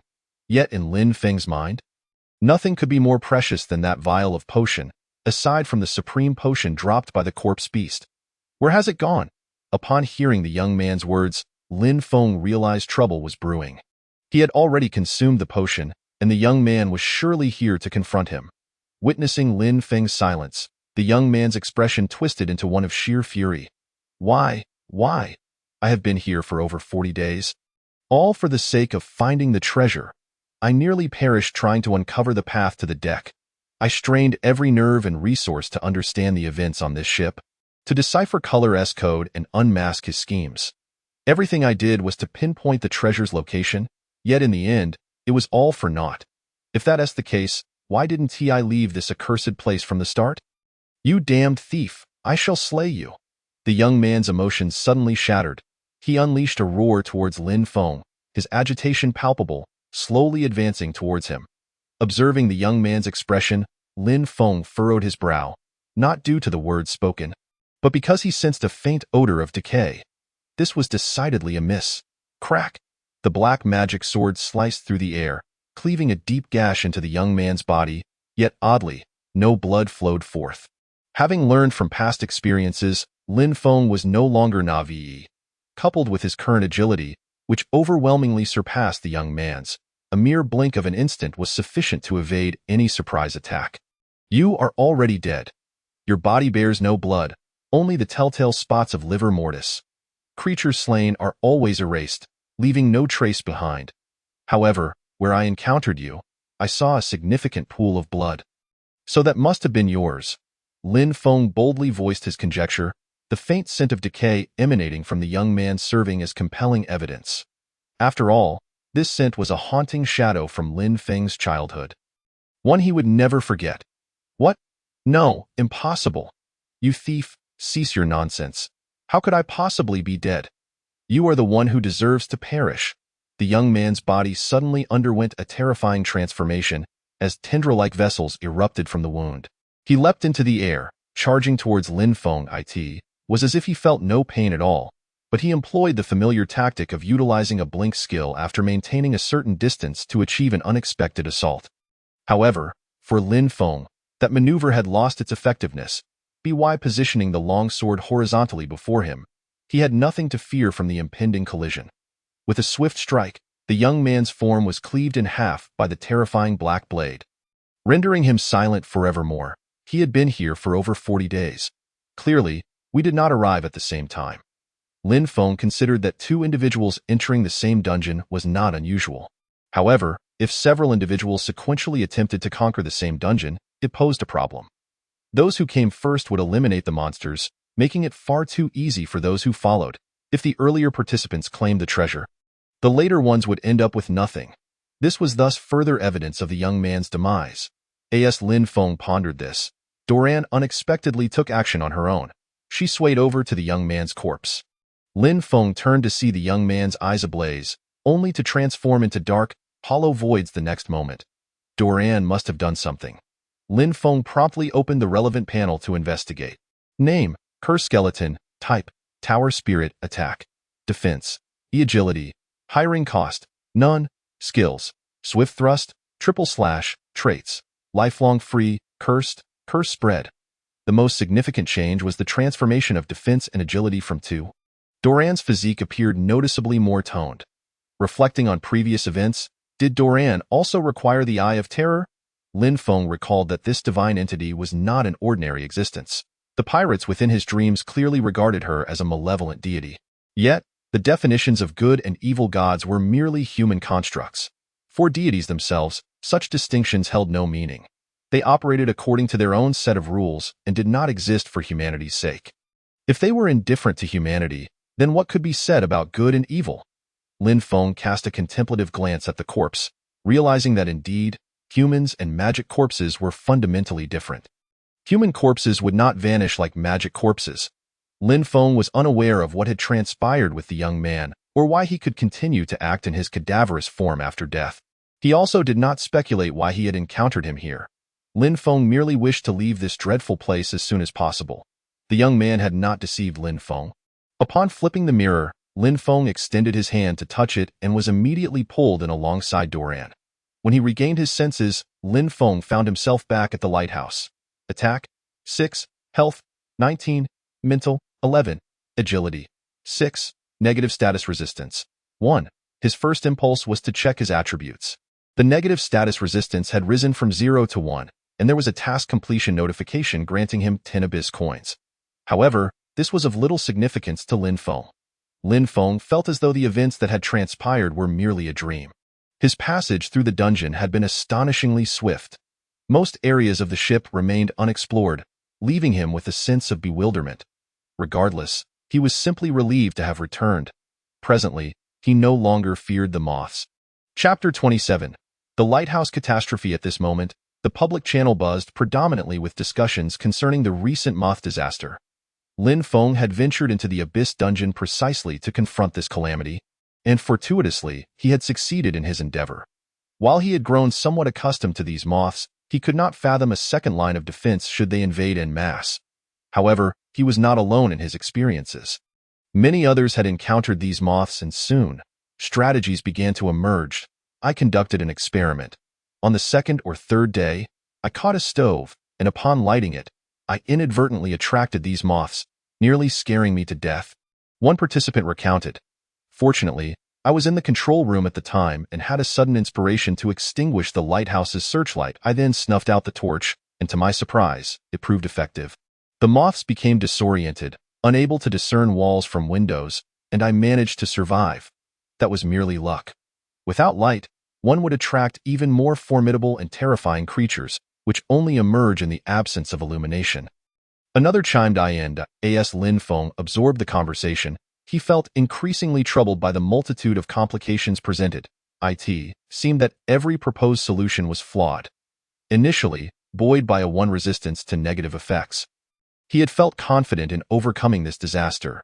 Yet, after a brief period of contemplation, self-doubt began to creep in. The channel was rife with absurd suggestions, including one ludicrous idea to encircle oneself with wooden sticks and ignite them as a defense against the moths.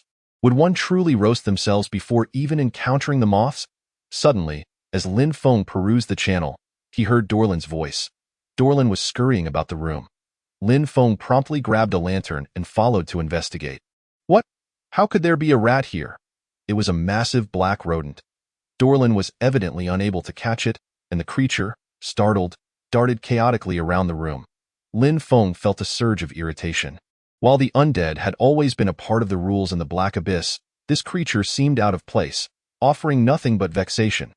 He had always detested the presence of rats in his home. It was clear the large rat had entered through the shattered window. Just as Lin Feng prepared to take action, the rat leapt toward the window and swiftly bolted into the abyss. In that moment, Lin Feng finally understood its purpose, for he beheld the object it clutched in its mouth. A thief! That wretched rat had pilfered a unit of fishing line from him. Instantly alert, Lin Feng hurried to check his supplies, discovering numerous items were missing, including dozens of wooden sticks. It seemed his absence had invited a thief into his home. He decided to inquire in the channel if others had experienced similar misfortunes, hoping to glean insights on how to prevent or address such incidents in the future. Ha ha ha, brother, you've been robbed, right? If you've been robbed, it means you have genuinely cleared the dungeon, for those thieves only invade when the master is away. One commenter noted, Indeed, I too was thoroughly looted. Damn it, even my blue-grade items were taken. If I venture into the dungeon again, I must hire a tower spirit to guard my home. What bad luck. Another lamented. It was evident that Lin Feng was not alone in his plight. Many had encountered similar situations. Fortunately, he had little of value at home, merely materials. Wait, what about his fireplace? Lin Feng quickly glanced to the side and exhaled in relief. It remained intact. Noticing that these two individuals had successfully cleared the dungeon, Lin Feng initiated a conversation with them. Did you encounter a particularly powerful undead creature at your exit? He inquired, as the corpse beast had left a profound impression on him. Prompting curiosity about others' experiences, indeed, my instance had an exit in the primeval forest where I faced a beast resembling a wild boar with sharp tusks. That creature was ferocious, smashing through trees as if they were mere twigs. One replied that I faced a creature with razor-sharp claws. Its limbs were remarkably elongated, and it could pounce with astonishing speed. Another added. Upon hearing these descriptions, Lin Feng could not help but draw parallels to his own encounter. Could the undead creature he faced be the same? Is the creature you mentioned known as the ancient corpse beast? Lin Feng inquired. Yes, precisely. That's its name. You too. How fortuitous that we should encounter the same foe. If you've seen it, you must know how fierce it is. Goodness, I nearly met my end in that wretched place. Lin Feng sighed as he reflected on the screen. Indeed, that creature was terrifying and had left him with a lasting psychological scar. If one could slay it, surely it would drop exceedingly rare items, he subtly hinted, though it was hardly a suggestion, as it was almost universally understood that high-level enemies yield high-grade loot in games. Come now, that creature's stats are beyond what you can imagine. It is practically invincible. I once lured it into a pit of strong acid in an abandoned chemical factory after running nearly a kilometer to escape it. Thankfully, there were numerous passageways, and I utilized evasive maneuvers to avoid its pounces. Even as a former gold medalist sprinter, I found myself on the brink of despair, one recounted. Even if it were to perish, I would not be able to claim any drops, he lamented. Now that I think of it, my heart races just recalling that ordeal. The other individual, much like Lin Feng, was still haunted by the memory of that monstrous creature's might. Nevertheless, Lin Feng admired the other's resilience. He had nearly faltered on a short journey, while this individual had managed to lure the corpse beast far away. By the way, have you encountered any supernatural phenomena? I discovered a living corpse, resembling a zombie, but when I killed it, it dropped nothing, and the body did not depawn. The other pondered Lin Feng's experience with intrigue. Upon seeing this message, Lin Feng's mind raced. Could this corpse be connected to the ancient corpse beast? He shared his own encounter, which was even stranger than what the other had faced. The individual he encountered, despite being deceased, bore an uncanny resemblance to a living person. Since we both faced the same undead creature and experienced such occurrences, it may be due to that giant monster's unique abilities. In that case, I shall not dwell further on it. By the way, the disaster is imminent. I must prepare myself. Best of luck to you, and strive to survive. Lin Feng nodded and bid farewell. Little did he know that this would not be the last exchange with this stranger. That night, many would inevitably meet their demise. Brothers, those capable of clearing the first level of the dungeon likely do not fear these moths, someone declared. Those who have yet to clear it should hastily turn off the lights at the top, return to their rooms and extinguish their lanterns. Do not make a sound, lest you attract the moths, and may fortune favor you, another advised. This individual, known by the cryptic identifier 64, exemplified why Lin Feng seldom bothered to read names, as they were often a jumble of symbols, digits, and codes, making them difficult to pronounce. However, this person's name stood out. He was affectionately referred to as 6+4 or Strategy Brother. Strategy Brother had a penchant for assisting others, a seasoned otaku and gaming enthusiast who always provided thorough analyses when faced with challenges. Even Lin Feng recognized him as a respected figure, well known within the channel. Chapter 28. The invasion mechanism. Lin Feng chose not to heed Strategy Brother's advice to extinguish the lights, for the difficulty of this disaster did not seem excessively high. The number of moths was unlikely to be overwhelming. Since he felt capable of handling the situation, he saw no reason to take unnecessary risks. Attracting stronger undead creatures by extinguishing the lights would pose greater trouble. As the disaster unfolded, Lin Feng found that only a modest number of moths, perhaps 30 or 40, had arrived. Tio Lin Feng? This was manageable. With his heightened agility and a long sword in hand, he navigated the calamity unscathed. The strategy remained unchanged. He flung wooden sticks, and for the rest, he wielded his sword. His exceptional agility rendered the moths incapable of touching him. Once the disaster concluded, Lin Feng resumed his activities, rekindling the fireplace that he had extinguished earlier out of fear of attracting moths. Amidst the crackling sound of burning wood, he settled into a life of fishing. While continuing to observe the status of others, the channel was abuzz with activity, making it difficult to read a single complete message. Most participants had followed Strategy Brother's advice to extinguish the lighthouse's light, adopting a more passive approach to overcoming the disaster. This proved to be a wise decision, as the channel indicated that the moths were milling about outside the lighthouse, unable to discern walls from windows in the absence of light.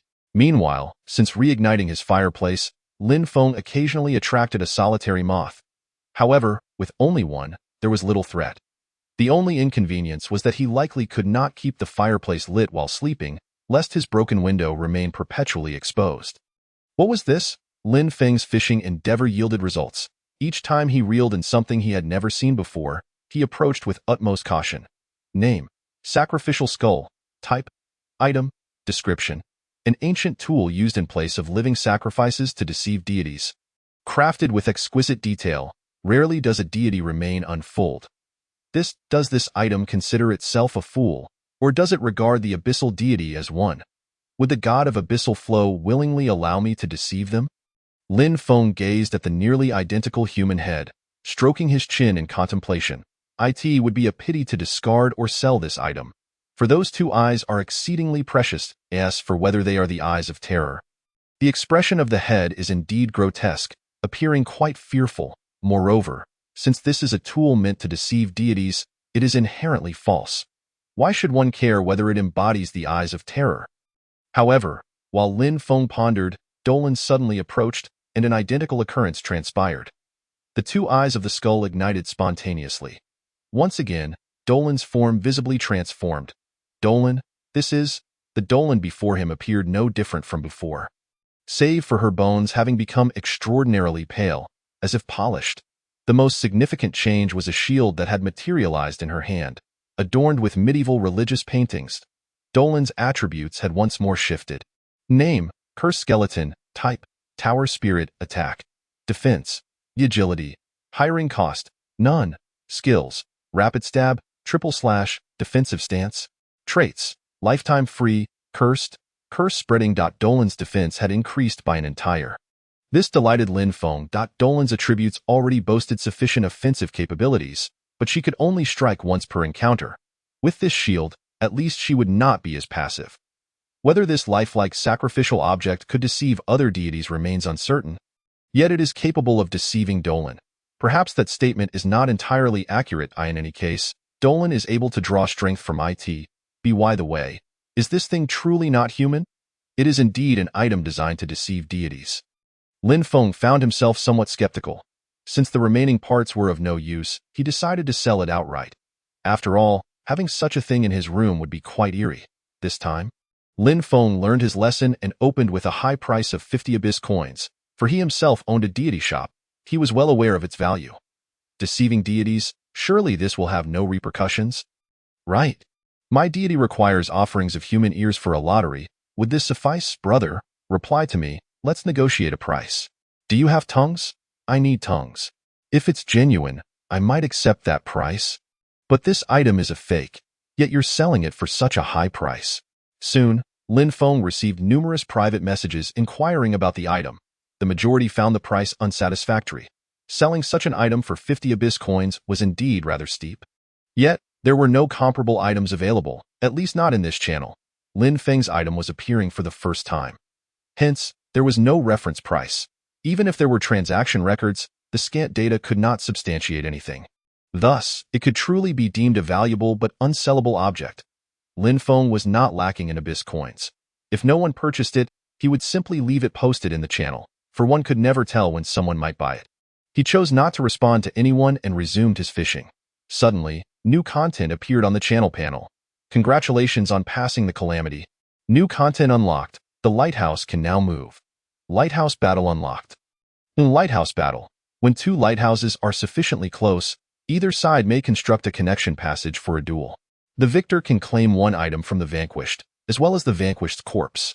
Upon seeing this information, Lin Feng furrowed his brow.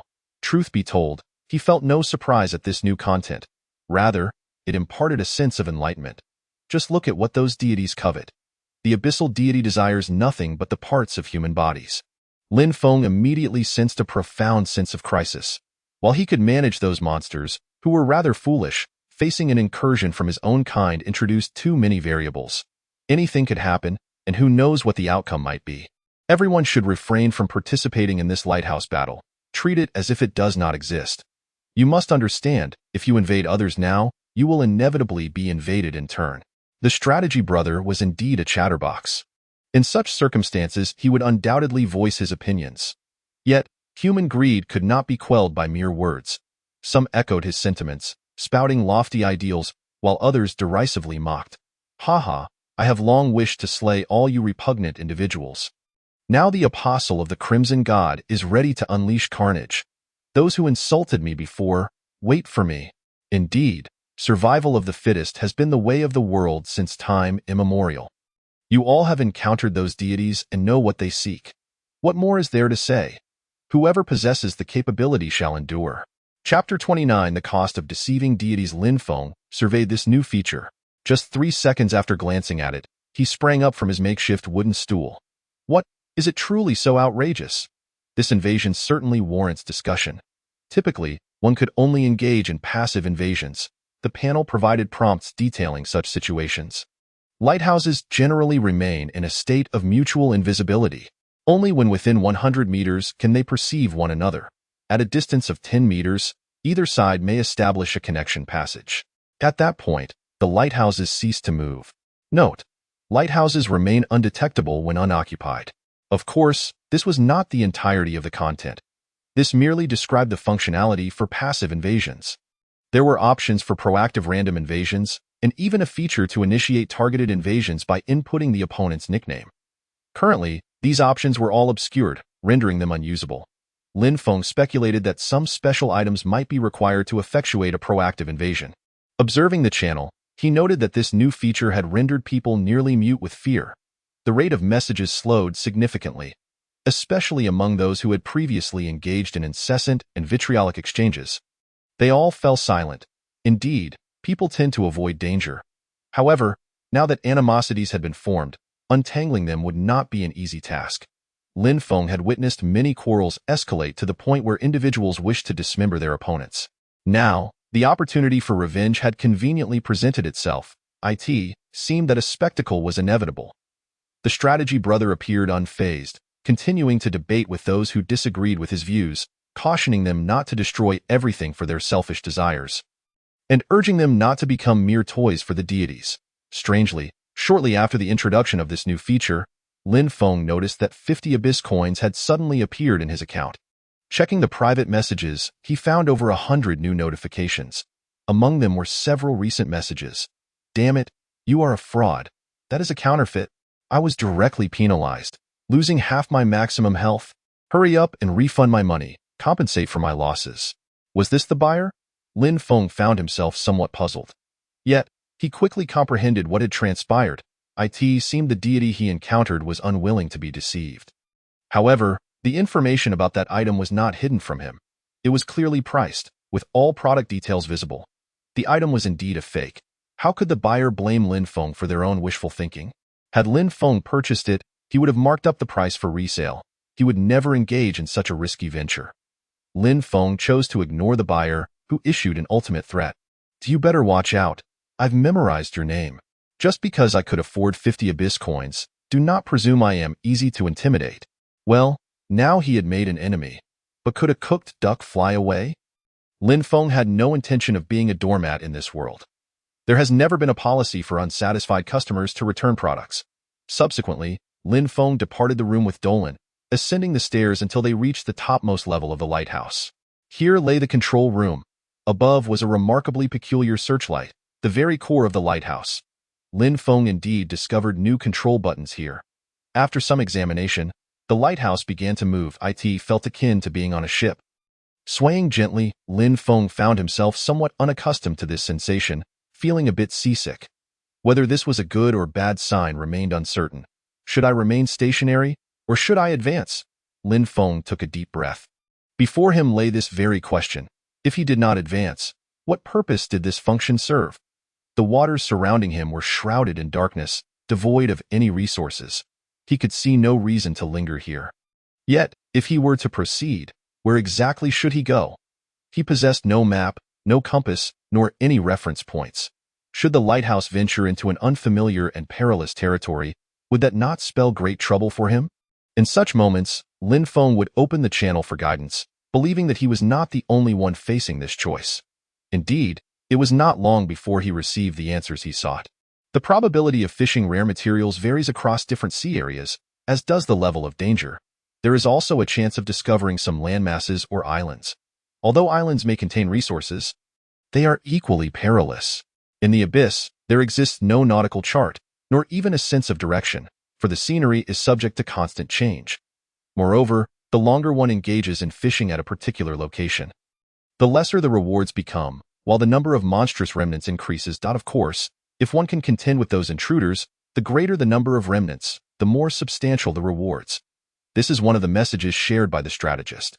Indeed, many are curious about how he possesses such extensive knowledge. Lin Feng is no exception. However, the strategist has never directly addressed this matter. At the very least, it is evident that he has never deceived anyone, which fosters a deep trust in his information. A moment's reflection reveals that this must be related to the deities. Some worship deities for power, others for knowledge. Yet knowledge is indeed power, and thus there is no contradiction. Upon receiving this information, Lin Feng promptly decided to activate the lighthouse, as he was convinced that this sea area was exceedingly poor in resources. He had no reason to linger any longer and must seek another fishing spot. When he initiated the lighthouse, Lin Feng did not depart. Instead, he controlled the searchlight and observed the sea conditions. The lighthouse moved at a painfully slow pace, and Lin Feng was reluctant to remain in the control room for long, as it was surrounded by windows, rendering it perilous. Should the remnants launch an attack, there would be little room for evasion. Therefore, after approximately 5 minutes of navigation, Lin Feng prepared to return home on the 4th level with Doran. If the resources here proved satisfactory, they would commence fishing.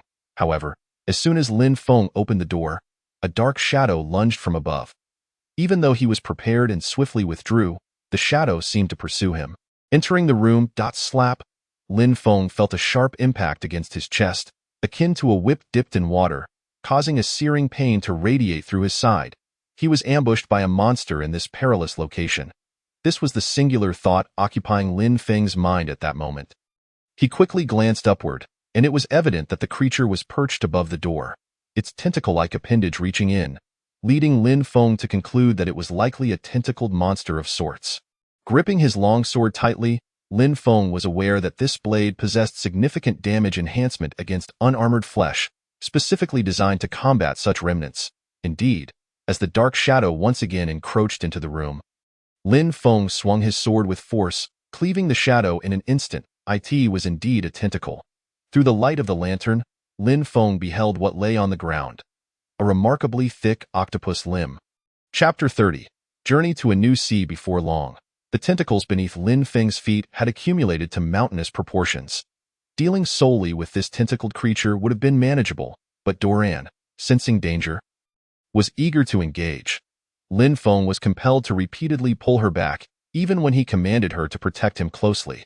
The proximity of the tentacles meant she would still attack. This was quite troublesome. For Lin Feng understood the creature's tactics well. It aimed to ensnare him with its enormous tentacles and toss him into the sea. However, despite the creature's strength, its tentacles were not infinitely regenerative. As Lin Feng found himself with little space to maneuver, the colossal monster finally revealed itself. The remaining tentacles of the octopus ensnared the lighthouse, its massive body entirely blocking the doorway. This adversary was exceptionally formidable, and it was evident that it was serious in its intent. Lin Feng, utilizing his heightened agility, deftly navigated the control room, skillfully evading the monster's assaults. He seized the opportunity to strike at the creature's tentacles with relentless force. The blade of his sword glimmered as it severed tentacle after tentacle, yet the tentacled monster did not retreat. Instead, it grew increasingly enraged, pressing its entire form into the room. Nevertheless, against the sword in Lin Feng's hand, all efforts were in vain. With the target so large, Lin Feng did not even need to aim. He simply swung his sword with ferocity, each strike cleaving through a substantial portion of flesh. Gradually, the octopus monster's responses began to weaken. In an instant, all remnants of the creature vanished. Lin Feng was acutely aware of why he encountered such a terrifying monster. Having activated the lighthouse, he had strayed from the safe waters. According to the strategist, the appearance of such dreadful creatures indicated an extremely perilous sea. Although Lin Feng had intended to venture into slightly more dangerous waters to secure better resources, this situation clearly exceeded his acceptable limits. The danger far too great. The emergence of such a colossal sea monster was no mere coincidence. Had it been anyone else encountering this octopus monster, survival would have been nearly impossible, for there would be no means to counter the creature's tentacles. Yet Lin Feng happened to possess a sword capable of severing those tentacles and was fortunate enough to have sufficient agility. Thus, he navigated this crisis with only alarm. Whether this was a matter of strength or sheer luck remained uncertain. Lin Feng refused to delay any further and continued to operate the lighthouse. Does anyone know how to assess the current danger level of the sea? In truth, Lin Feng's inquiry mirrored a question faced by many. Consequently, when he sought information in the chat channel, he often found that relevant discussions had already transpired extensively. Upon opening the channel, he immediately noticed someone posing the same question. Yet, this time, even the strategist appeared stumped. There should be items to assess the danger level of the sea. Of course, the simplest method is to rely on one's own instincts. One can certainly feel whether a sea area is dangerous or not. Regarding this issue, his perspective offered little value. What you've said is tantamount to saying nothing at all. It's utterly useless and betrays my trust in you. Brothers, I sense something is amiss.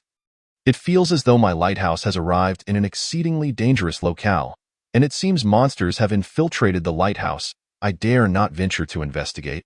Of course, the initial position is bound to yield the least loot, but it is also the safest place. Why did you move around? Ignoring the wisdom of the elders leads to misfortune. You truly deserve this. Indeed, I would rather remain in one place for a lifetime. Did you hear what those moving lighthouse operators have said? About sharks towering several meters high, and zombies that can traverse the sea with ease. My goodness, just thinking about it sends shivers down my spine. Those operating moving lighthouses must be out of their minds. Exactly. Didn't that one named Lu Jiaxi mention that the environment in the abyss is ever-changing? Once you leave your previous location, Even if you try to return, it will no longer be the same place. With a clearly defined safe spot available, why venture elsewhere? When it comes to assessing danger, people seem to have no effective methods. The consensus is to rely on one's own feelings. If one senses danger, then danger it is. As for the matter of moving the lighthouse, Lin Feng felt no regret. He had acquired some strength and deemed it necessary to leave the safety of the area in pursuit of greater rewards. It appeared that those engaged in the chat had experienced a stroke of luck. After all, it was certainly better than encountering the octopus monster. Of course, it was also possible that those less fortunate had already become the sunken bones of the abyss. After departing the perilous sea, Lin Feng halted the lighthouse. He intended to inspect the drops from that gigantic octopus. The remnants from such a formidable creature would undoubtedly prove valuable. What use does this thing have? There is no electricity here. The octopus's drop was something Lin Feng recognized well. It was a light bulb, which left him somewhat disheartened. Without electricity, what utility could it possibly serve? Furthermore, upon reviewing the logs, it appeared that this octopus monster had dropped but a single item, this light bulb, with nothing else to show. However, as Lin Feng attempted to affix the light bulb to the wall, it unexpectedly illuminated with brilliance. A look of incredulity washed over Lin Feng's face. This cannot be real, can it? Surely, it is not an illusion. He pinched his own cheek and even closed his eyes before reopening them, verifying multiple times until he was convinced that this light bulb required no electricity. It would shine simply by being placed against the wall. Moreover, its brightness was substantial enough to illuminate the entire room, bringing Lin Feng immense joy. The most terrifying aspect of the abyss was undoubtedly the unknown dread brought forth by darkness. Lin Feng felt that the omnipresent shadows were far more frightening than the monsters that invaded the lighthouse. He removed the light bulb from the wall, his eagerness to relish in the illumination of life surging within him. However, just as he exited the control room to return to the 4th level, the searchlight unexpectedly swept across an island. Upon catching a glimpse of it, Lin Feng halted abruptly. Islands within the abyss are exceedingly rare. Furthermore, they almost invariably harbor treasures. Missing this opportunity would mean losing the chance entirely. Given that the environment of the abyss is subject to sudden changes, should he allow this moment to pass, he might never locate this island again. After a brief moment of contemplation, Lin Feng resolved to investigate the island. The greatest shift brought about by his recent victories lay in his mindset. Lin Feng no longer approached this world with passivity and negativity.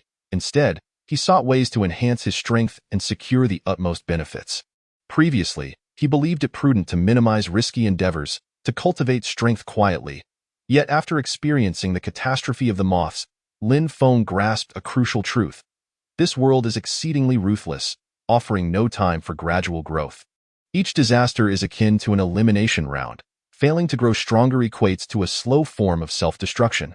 Sooner or later, one would perish from a sudden attack or unforeseen circumstance.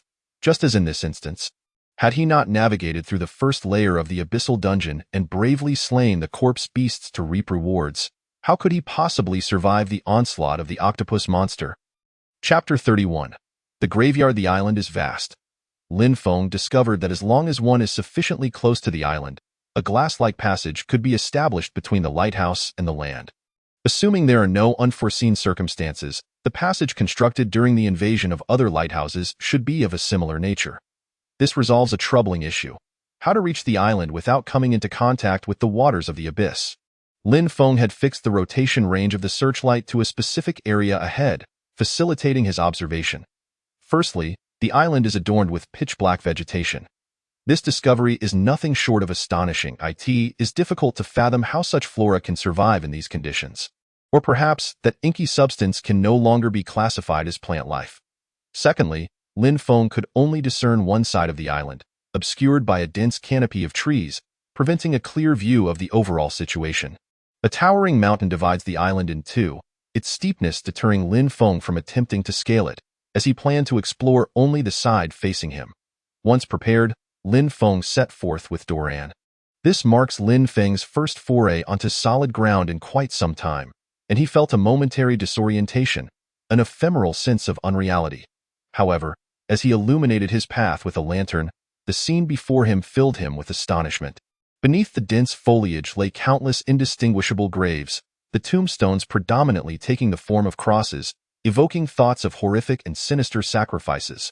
Fine folk it rests here, 1825, 1870, may the whispers in his ears find eternal silence.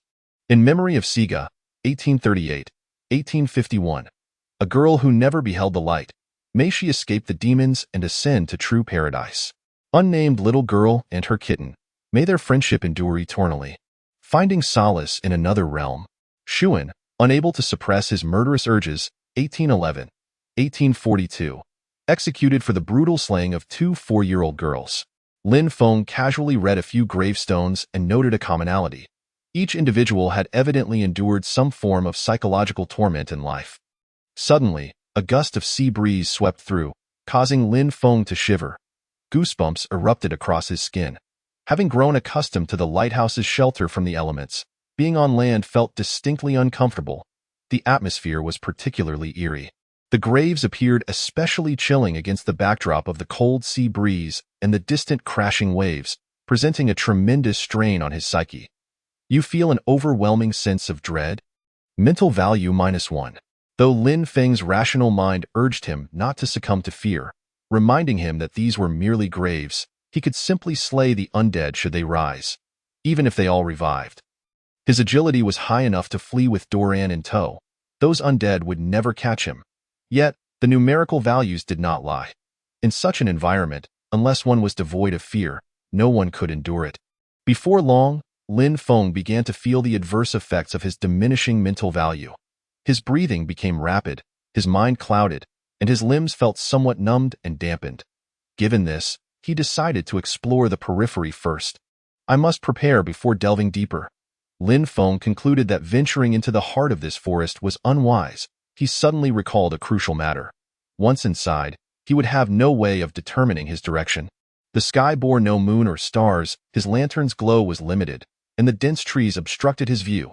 To ascertain direction using the lighthouse's light, he would need to ascend to a considerable height. Yet, his purpose for entering would undoubtedly be to seek treasures. It wouldn't do to enter merely to exit, akin to the old adage about investing in stocks merely to break even. Lin Feng departed from the graveyard and continued his exploration to the right, pondering whether he should excavate the graves. What consequences might arise from unearthing them? However, recalling the tragic fates of grave robbers depicted in television dramas, he shook his head. No, the pioneers are often the sacrificial lambs. Furthermore, excavating graves would undoubtedly deplete significant mental value. Holding the lantern aloft, Lin Feng advanced, with the fully armed Doran closely following behind him. In the stillness, the only sound was the rustle of their feet on the ground. As the atmosphere thickened with danger and dread, eventually, Lin Feng discovered a skeleton beneath a tree, devoid of any flesh. However, having grown accustomed to Doran's presence, the mere sight of a bare skeleton no longer instilled fear in him. If one does not fear, they cannot lose mental value to fear. From the nearly decayed attire of the skeleton, Lin Feng surmised it belonged to an explorer or traveler. Indeed, he soon found a journal near the corpse. An ancient legend circulates in Doppel County, claiming that an unearthly asylum materializes on rainy days, and those confined within vanish from the world forever. It is said that the patients of this asylum are possessed by demons. I doubt it is merely a fabrication of bored minds, as more than one person has informed me of discovering this hospital, raising numerous questions. For me, this may very well be a clue. My grandmother mentioned in her will that my father resided in Fega's hospital, yet I have scoured the world and found no establishment by that name. My father is a scruffy, coarse-spoken man, and our relationship is strained. The only thing I wish to uncover is how his experiment to resurrect my sister concluded a decade ago. This journal appears to be a significant hint. Must I await the rain here? That asylum seems suspicious. Perhaps the best treasures on this island are concealed within. Had I not unearthed this man's remains, I might have overlooked it entirely. Who would have guessed that the asylum would only appear in the rain? Lin Feng gazed back at the dark forest, his mind racing with thoughts. Indeed, he could not let this opportunity slip away. Adjusting his state, he resolved to wait for the rain. Lin Feng prepared to return and wait for the rain. Doran suddenly noticed something behind him. She abruptly drew her sword and struck at the trees ahead. In the next moment, a figure emerged from the foliage. Hey, how did you find me? A melodious, sweet voice rang out. Lin Feng squinted to see a tall girl with golden hair, wielding a bow. Are you human? Lin Feng stepped back, his expression wary. No. I am an elf. Quickly tell me how you discovered me. Did you find a mural on the other side of the mountain?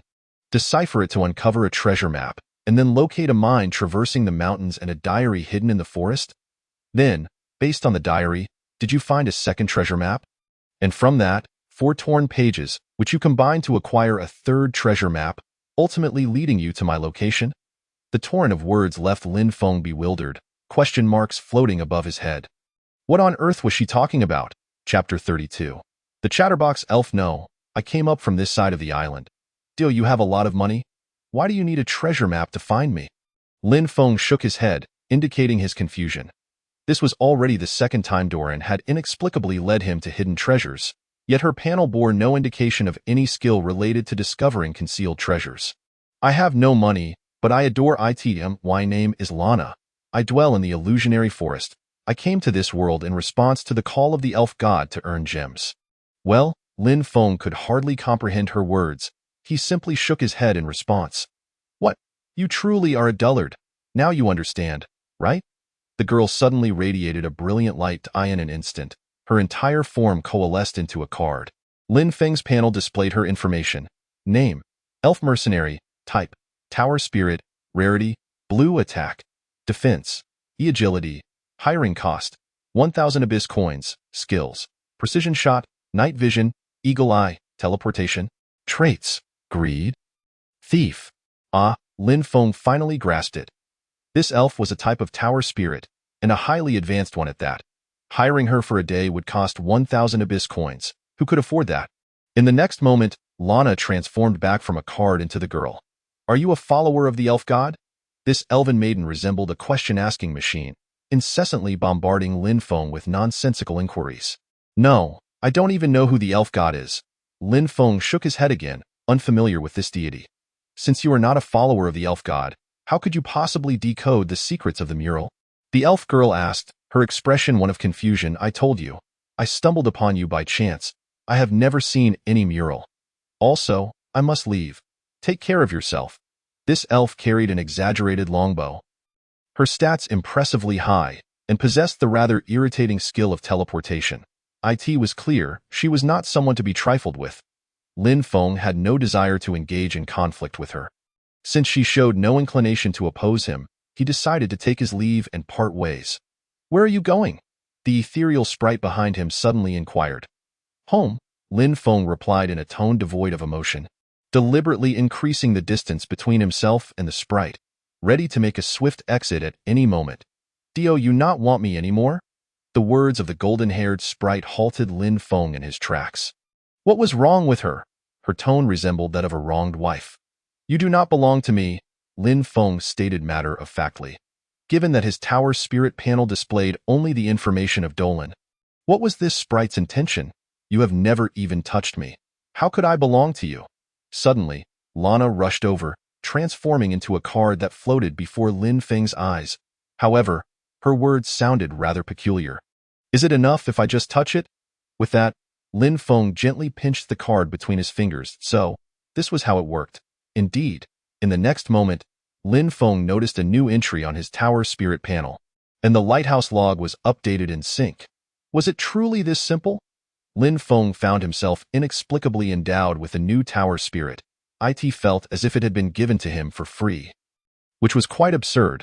He led Lana back inside the lighthouse, where he planned to fish for a few days and wait for the rain to come. I am finally free.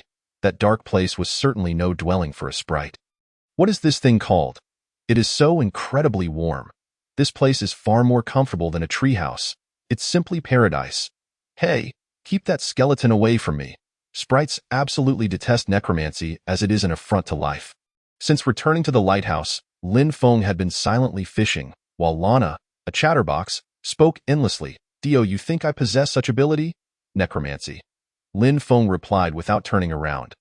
Although it became somewhat tiresome, the presence of Lana added a touch of liveliness to the once oppressive darkness of the lighthouse. Of course, I am aware. I was not referring to you, but to the malevolent deity you worship. Hey, that skeleton keeps moving about. It's quite frightening for a sprite. Lana seemed to take a strong dislike to Dolan, stealing glances at Lin Feng and then at Dolan in quick succession. Each time her gaze fell upon Dolan, her aversion was palpable. If it weren't for Lin Feng, she would have drawn her bow and shot. Dolan was quite the unfortunate child. Lin Feng recounted Dolan's tale to Lana. "Oh dear, is that so? Little skeleton, I shall no longer bully you. The true villain is that malevolent deity disturbing your slumber. You are but a victim. How could I ever harbor hatred towards you? I apologize." To Lin Feng's surprise, after hearing his brief account, Lana began to apologize profusely to Dolan, even shedding small tears, clearly filled with regret and remorse. Lin Feng was somewhat perplexed. Were sprites truly this Navi? "Lana, if you steal my light bulb again, I shall spank you. Can you be quiet for a moment?" Finally, after the lighthouse dimmed once more, Lin Feng confronted the sprite Lana with a furrowed brow. "Why does this gem lose its brightness the moment I touch it? I have never seen such a luminous gem in my life. It must be exceedingly valuable. I desire it. Will you grant it to me?" What astonished Lin Feng most was Lana's unusual fixation on the light bulb on the wall, as she stealthily approached it to tinker. But it was impossible for her to stealthily abscond with it. As soon as she touched it, the room plunged into darkness. "How brazen of you to make such a request," Lin Feng replied helplessly. The panel's information regarding the gem's properties was indeed accurate. Agreed. Each time this tower spirit is employed, its hiring price increases by 1 yuan coin. Once the hiring price reaches 2,000 yuan coins, the next employment will render this tower spirit free of charge permanently. Additionally, this tower spirit will gain 5 attack, 5 defense, and 5 agility, after which it will lose this trait. Thief. This tower spirit will pilfer items from its master. This tower spirit was genuinely beyond his means to hire. Typically, a tower spirit's 3 attributes max out at 10. If he could fully stack this skill, Lana would either be a purple or red tower spirit, and it would be free of charge. However, the crux of the matter was that he simply could not accumulate enough. To raise the hiring cost from 1,000 yuan coins to 2,000 yuan coins would take a staggering 1,000 days. Nearly 3 years. It was uncertain whether he would even survive until then. Chapter 33. Fighting for the gem. Why can you still appear without spending any yuan coins? Isn't the daily cost supposed to be 1,000 yuan coins? Lin Feng inquired curiously. Indeed, but I am a sprite. The first 3 days are free for sprites. No other race enjoys such a privilege, Lana declared with pride. What benefit do I gain from spending yuan coins on you? Lin Feng pressed further. If you spend yuan coins to hire me, I will obtain the gem, Lana replied, revealing her avaricious nature. Engaging in conversation with her invariably led to discussions of wealth. I cannot afford to hire you. So after 3 days, we may not see each other for quite some time, Lin Feng stated candidly. If nothing unexpected occurred, he would likely never spend money summoning this sprite. He could do so much with 1,000 yuan coins. Why hire her for a day? What?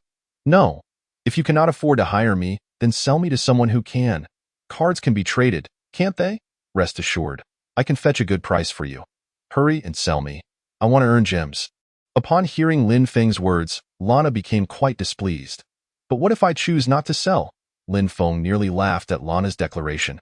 Then when you die, I shall be free. After all, those trapped in the abyss did not tend to live long. However, if the next person who finds me is also a pauper, I shall have to wait for them to die instead. In any case, I shall surely find a wealthy master. Lana knelt on the ground, her fingers supporting her chin in contemplation. What if I do not die? Lin Feng yawned, casually casting his line to stretch his stiff body, inadvertently posing the question, wouldn't that be better? If you can live indefinitely, surely you will accumulate enough wealth to hire me. After all, the destitute cannot survive. Yet Lana appeared unfazed by Lin Feng's threat. What if I have money but choose not to hire you? Lin Feng tossed aside the iron ingot he had just caught, responding with a hint of skepticism. You will certainly hire me. The more tower spirits you possess, the lower your chances of acquiring new ones. If you have an abundance of tower spirits, the probability of encountering new ones approaches 0. Thus, you will have no choice but to spend money to hire me. Lana maintained her confidence, exuding an air of certainty. Interesting, but you just let slip a vital piece of information. Did you not just suggest that I sell you? Since tower spirit cards could be bought and sold, wouldn't it mean that as long as one had money, one could acquire as many as desired? Lin Feng found this money-hungry sprite somewhat endearing, provided she didn't steal his belongings. Her incessant chatter had begun to feel oddly comforting, as if having someone converse beside him in the abyss. Heh, you wouldn't understand. Once you have 2 cards, you can no longer purchase new ones. To buy new ones, you must first sell the old. To Lin Feng's surprise, Lana countered with this revelation. He found it difficult to verify the truth of her statement. Even if he wanted to confirm, there were no cards for sale in the channel. However, given the tormenting nature of the abyss, such a possibility was indeed plausible, and quite likely at that. Hadn't the log mentioned that true safety would forever elude those in the abyss?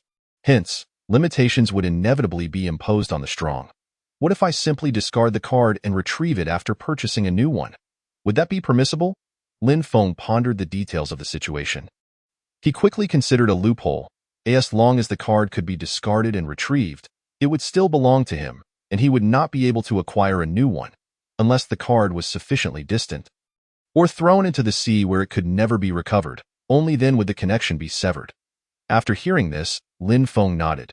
The sole proof of ownership of the card must reside in the tower spirit information on his panel. Sufficiently distant. After all, the world of the abyss was in constant flux. If he left the card on the island and waited for the information on his panel to vanish, it would signify that the map had refreshed. With this realization, Lin Feng relinquished his fantasies. Watch out! Just as Lin Feng prepared to cast his line, an arrow whizzed past his ear, the wind from its passage making his hair stand on end. Upon closer inspection, a luminous moth had been struck by the arrow and swiftly disappeared from sight. It turned out to be yet another moth drawn by the fireplace.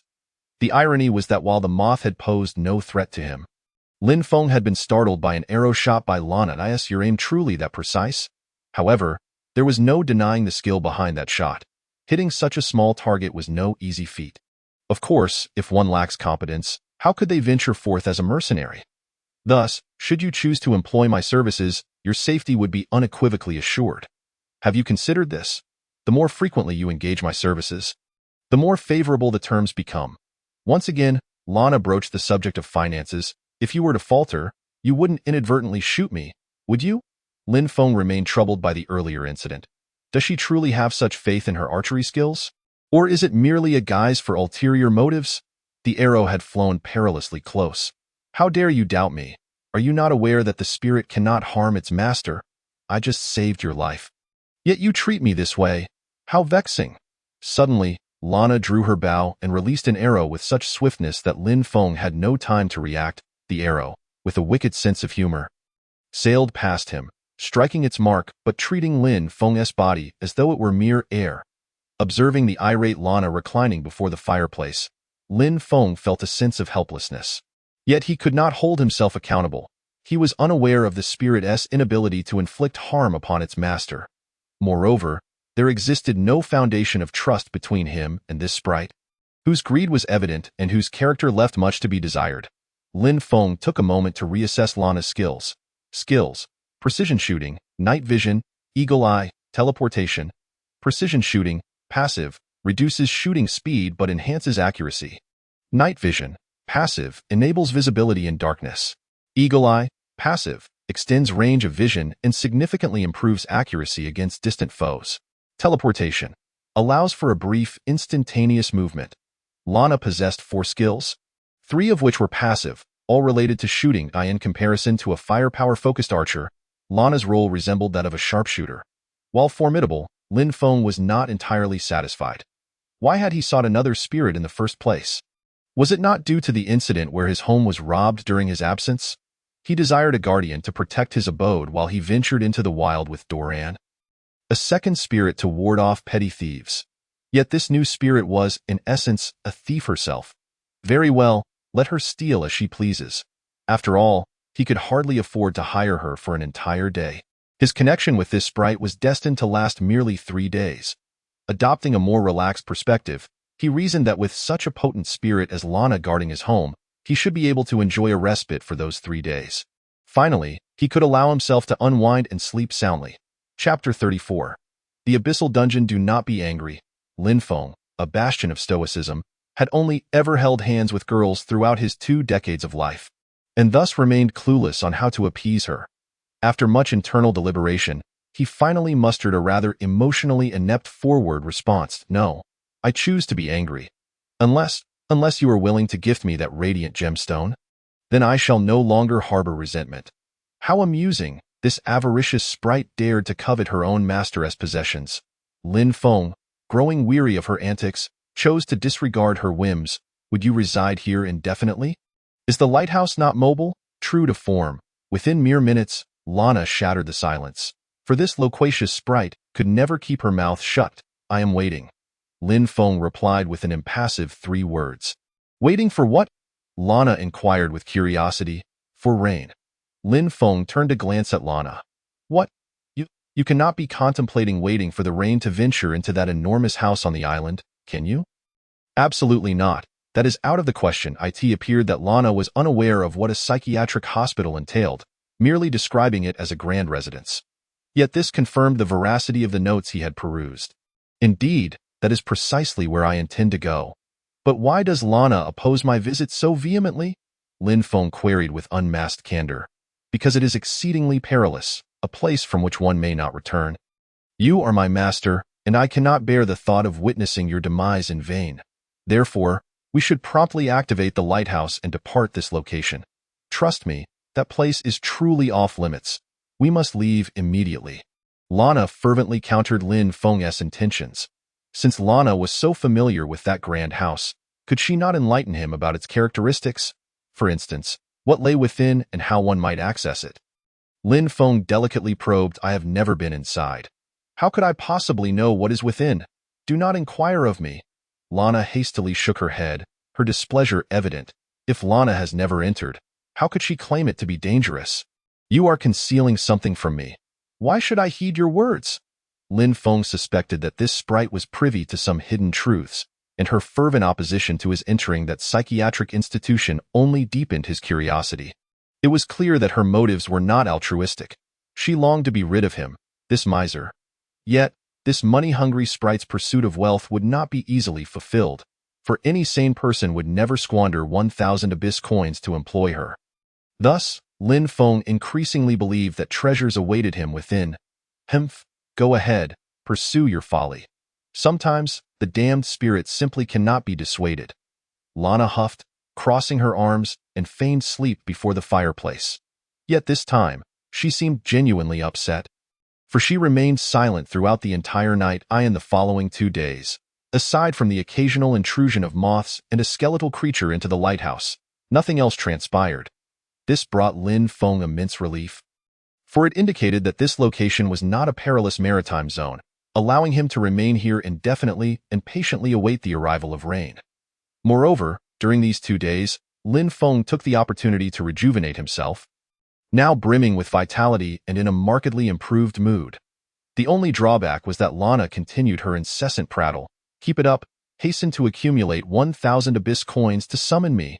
Lin Feng remained unmoved by her words, pondering what he could acquire with 1,000 abyss coins. What could she possibly achieve in a single day's service?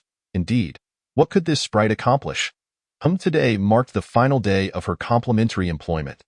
It would be prudent to devise a means of utilizing this avaricious spirit, lest he squander the opportunity. After all, her daily rate was 1,000 abyss coins. The abyssal dungeon. Precisely.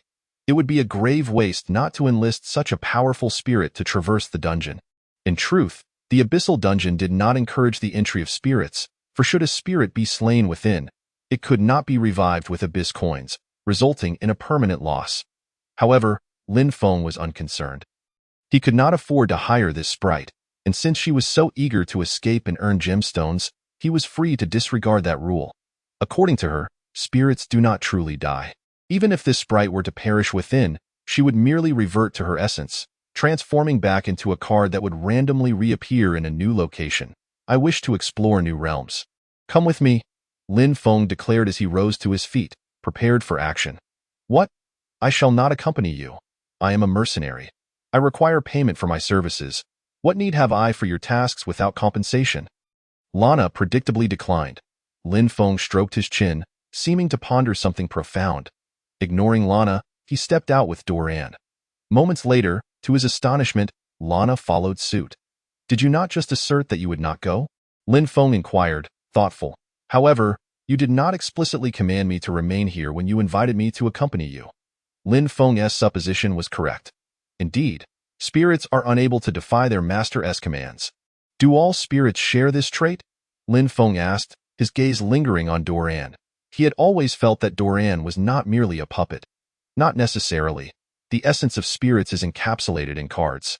Crafted by the gods, cards forged by malevolent deities are dark creations, devoid of consciousness and mere puppets, while the benevolent elven gods summoned us from the illusionary forest.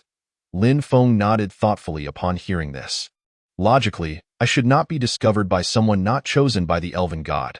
Surely, it cannot be mere coincidence. Under normal circumstances, who would venture to chop down an ordinary tree? Was it not you who commanded Doran to fell the tree? Lana inquired, her expression one of confusion. Regarding that matter, Lin Feng felt more perplexed than Lana. He too was uncertain as to why Doran had acted thusly, yet he suspected it was intricately linked to the god of abyssal streams. By the way, what precisely is this illusionary forest you mentioned? Lin Feng asked, pondering Lana's words. It is simply a forest, where the elven god created that land and us. We have always dwelled there. Lin Feng nodded in comprehension. It sounded as though those deities were akin to creators, a curious notion, difficult to grasp.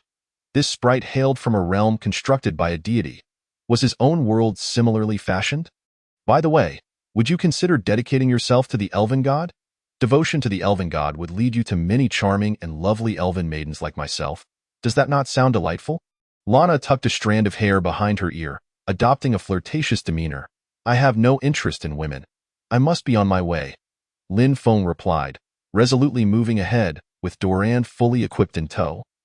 Leaving Lana looking utterly bewildered. What? You have no interest in women.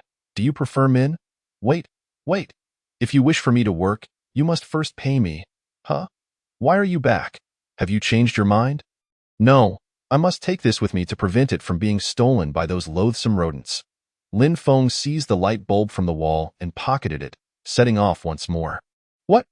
You dare to call me a rat? Lana instantly puffed up in indignation. I was referring to the actual rats. After all, you are accompanying me into the abyssal dungeon. Where would there be time for mischief?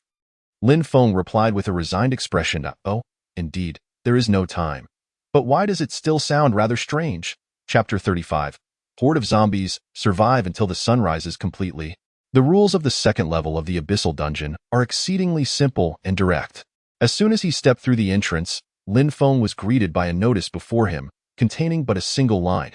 This was the method to clear the level. Interestingly, Lin Feng found himself on a maritime platform. Though this time it was not a lighthouse, it was an offshore drilling rig. To Lin Feng's astonishment, sunlight filtered through the distance, slowly rising. What is this contraption? How can it be constructed upon the sea? It certainly does not resemble a lighthouse. What purpose does it serve? Emerging from the forest, Lana was utterly fascinated by everything around her.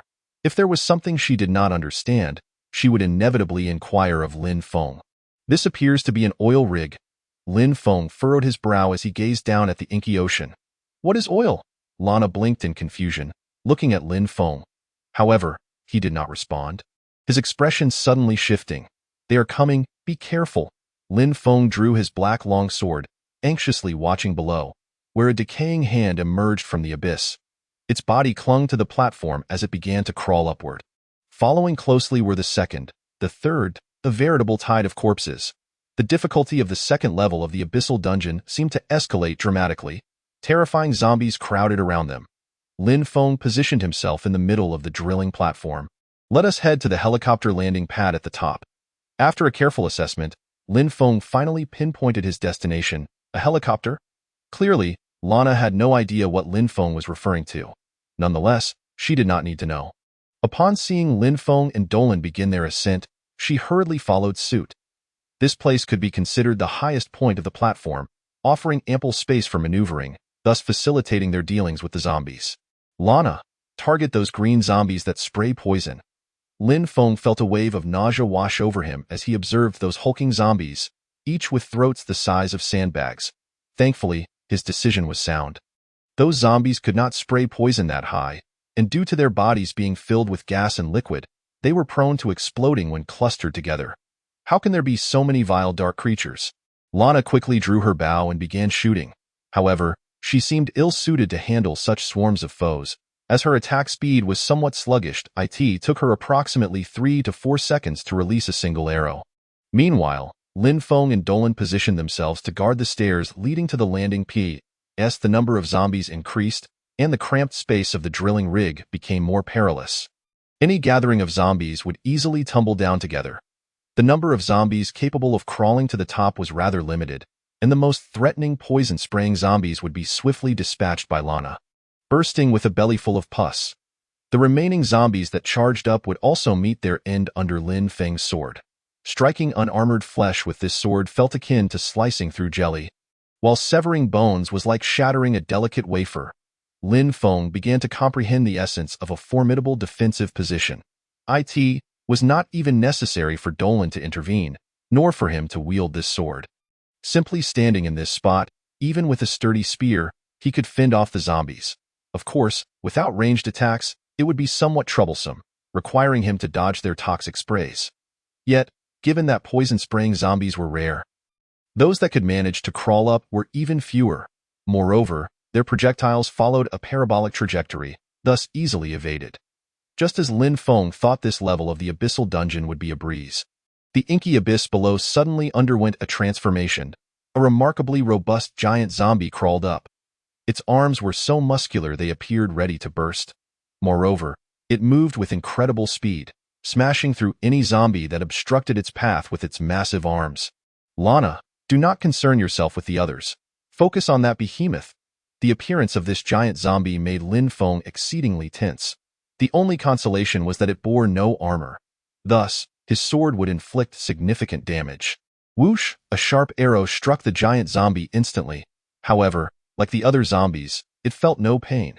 The sheer force of the arrow merely caused it to pause momentarily. Yet, this action only served to enrage the creature further. Its movements became even more frenzied. Whenever it encountered an obstructing zombie, it would charge through.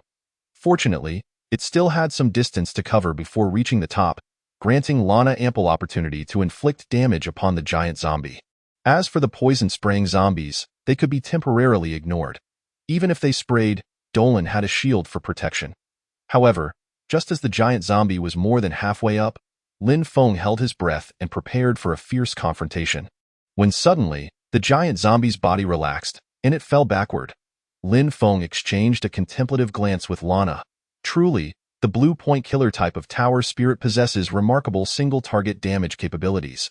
The giant zombie did not even reach the chance to retaliate. Minutes later, the sun finally rose. Suddenly, a white portal appeared beside Lin Feng. He realized he had cleared the level. This was the teleportation gate to exit the abyssal dungeon and return to the lighthouse. Without hesitation, Lin Feng swiftly led Dolan and Lana away from this place, fearing any unforeseen circumstances. Attack value, 6. Health value, 19. Mental value, 11. Agility value, 6. Negative status resistance, 2. Upon returning to the lighthouse, Lin Feng immediately checked his attributes. As expected, the negative status resistance reached 2. The only regret was that the pace of clearing the dungeon had been excessively tight, leaving no time for leisurely exploration. And Dolan only discovered hidden treasures when sufficiently close. Wait, Dolan, what are you holding in your hand? Just as Lin Feng lamented missing out on treasures, he noticed Dolan clutching a card in her bony hand.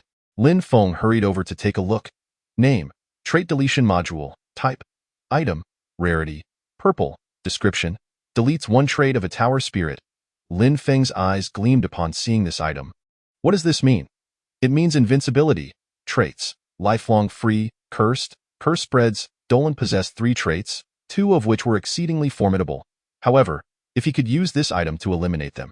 Yet, as Lin Feng attempted to use this item on Dolan, a constant series of prompts erupted in the log. You have used the Trait Deletion Module. Incorrect target. You have used the Trait Deletion Module. Incorrect target. You have used the Trait Deletion Module. Incorrect target. Why can't it be used? Is Dolan not a tower spirit? This must be the work of the Abyssal God. Lin Feng gazed at the card in his hand, a sense of disappointment creeping in. Chapter 36. The Arrival of Rain. Traits, Greed, Thief. With no other options, Lin Feng turned his attention to the fairy. Moments later, trait. Greed. Very well. Lana now possesses this trait. She should no longer be able to steal my belongings. An hour later. Hey, what has your malevolent god master done to me? I merely wish to touch that shiny gem, yet every time I attempt, I feel a bizarre dark force controlling me. Truly wicked. Exceedingly wicked. Lana finally realized something was amiss. However, Lin Feng did not anticipate that she would turn the tables and accuse him. You truly only wish to touch it, with no ulterior motives? Lin Feng felt a surge of delight. This thing was indeed effective, as expected. Once this trait was eradicated, this money-hungry fairy could no longer pilfer his possessions. I do not know what transpired. I am merely an ordinary person, devoid of magic. How could I possibly control you? Lin Feng naturally denied the allegation. Now he felt considerably more at ease, with time to focus intently on fishing. Yet, the thought of returning to tranquility after today left Lin Feng feeling somewhat unsettled. Lana would soon revert to a card. He wondered when they would meet again. What is it, Dolan? Is there an intruder? Just as Lin Feng cast his line, Dolan suddenly took a defensive stance, sword in her right hand and shield in her left. Moving toward the window, clearly, Dolan had entered a combat state. Thunder rumbled in an instant. A deafening clap of thunder erupted. Lin Feng rose from his seat and approached the window. Simultaneously, another thunderclap reverberated through the sky. The sound piercing the air and resonating far and wide as it raining. A solitary drop of icy rain splattered upon Lin Feng's face, accompanied by a penetrating chill that seeped into his bones. Simultaneously, amidst the howling wind, he faintly discerned the ominous sound of cracking, a sound he was all too familiar with, for it was the unmistakable noise of bones grinding together. An uneasy feeling washed over him. With Dolan on high alert, it was certain that intruders were afoot. What had transpired? As Dolan and Lin Feng positioned themselves at the window, Lana stealthily approached, seemingly intent on scaring Lin Feng for her own amusement. However, as she drew near, she suddenly gasped, her voice tinged with urgency. They are crawling out of their graves. Necromancy, a creation of the malevolent gods.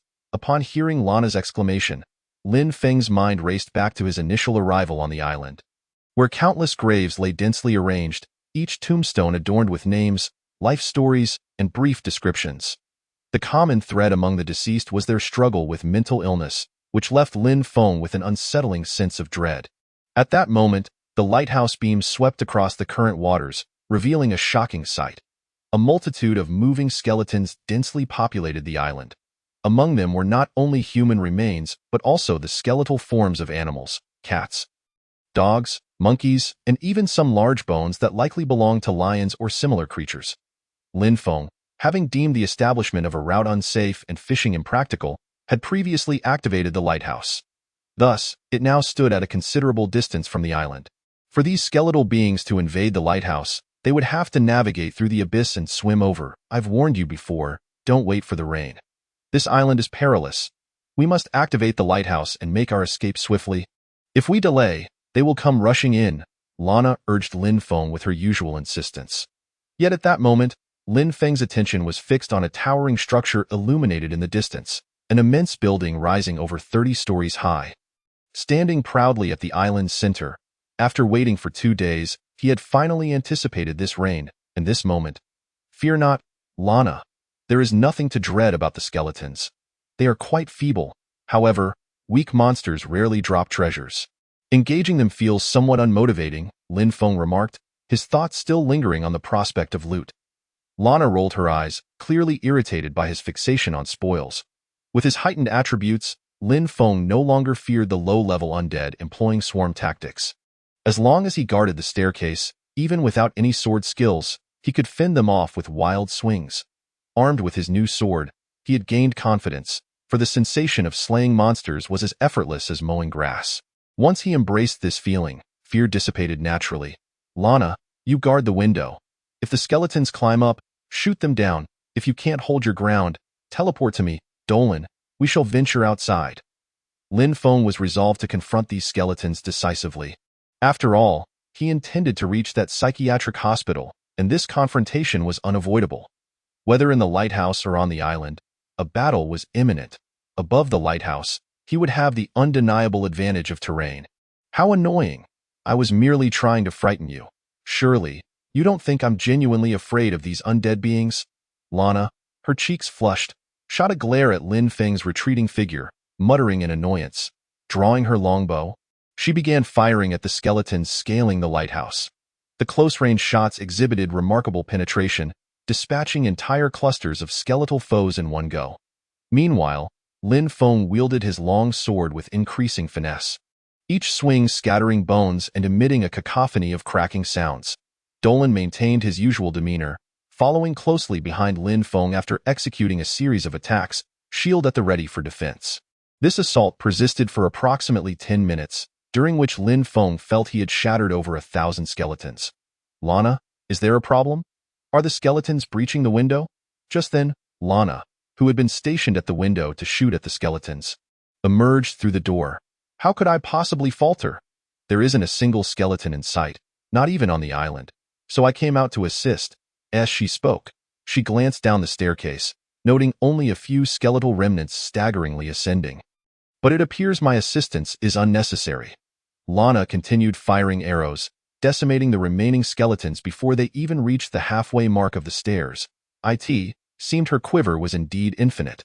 Lin Feng had previously worried about this, but it now appeared to be an unfounded concern. Indeed, one could not view this world through the lens of conventional logic. Chapter 37. The Distant Hospital. Let us proceed, Lana. We must reach that grand edifice. Lin Feng returned to the room for a brief respite.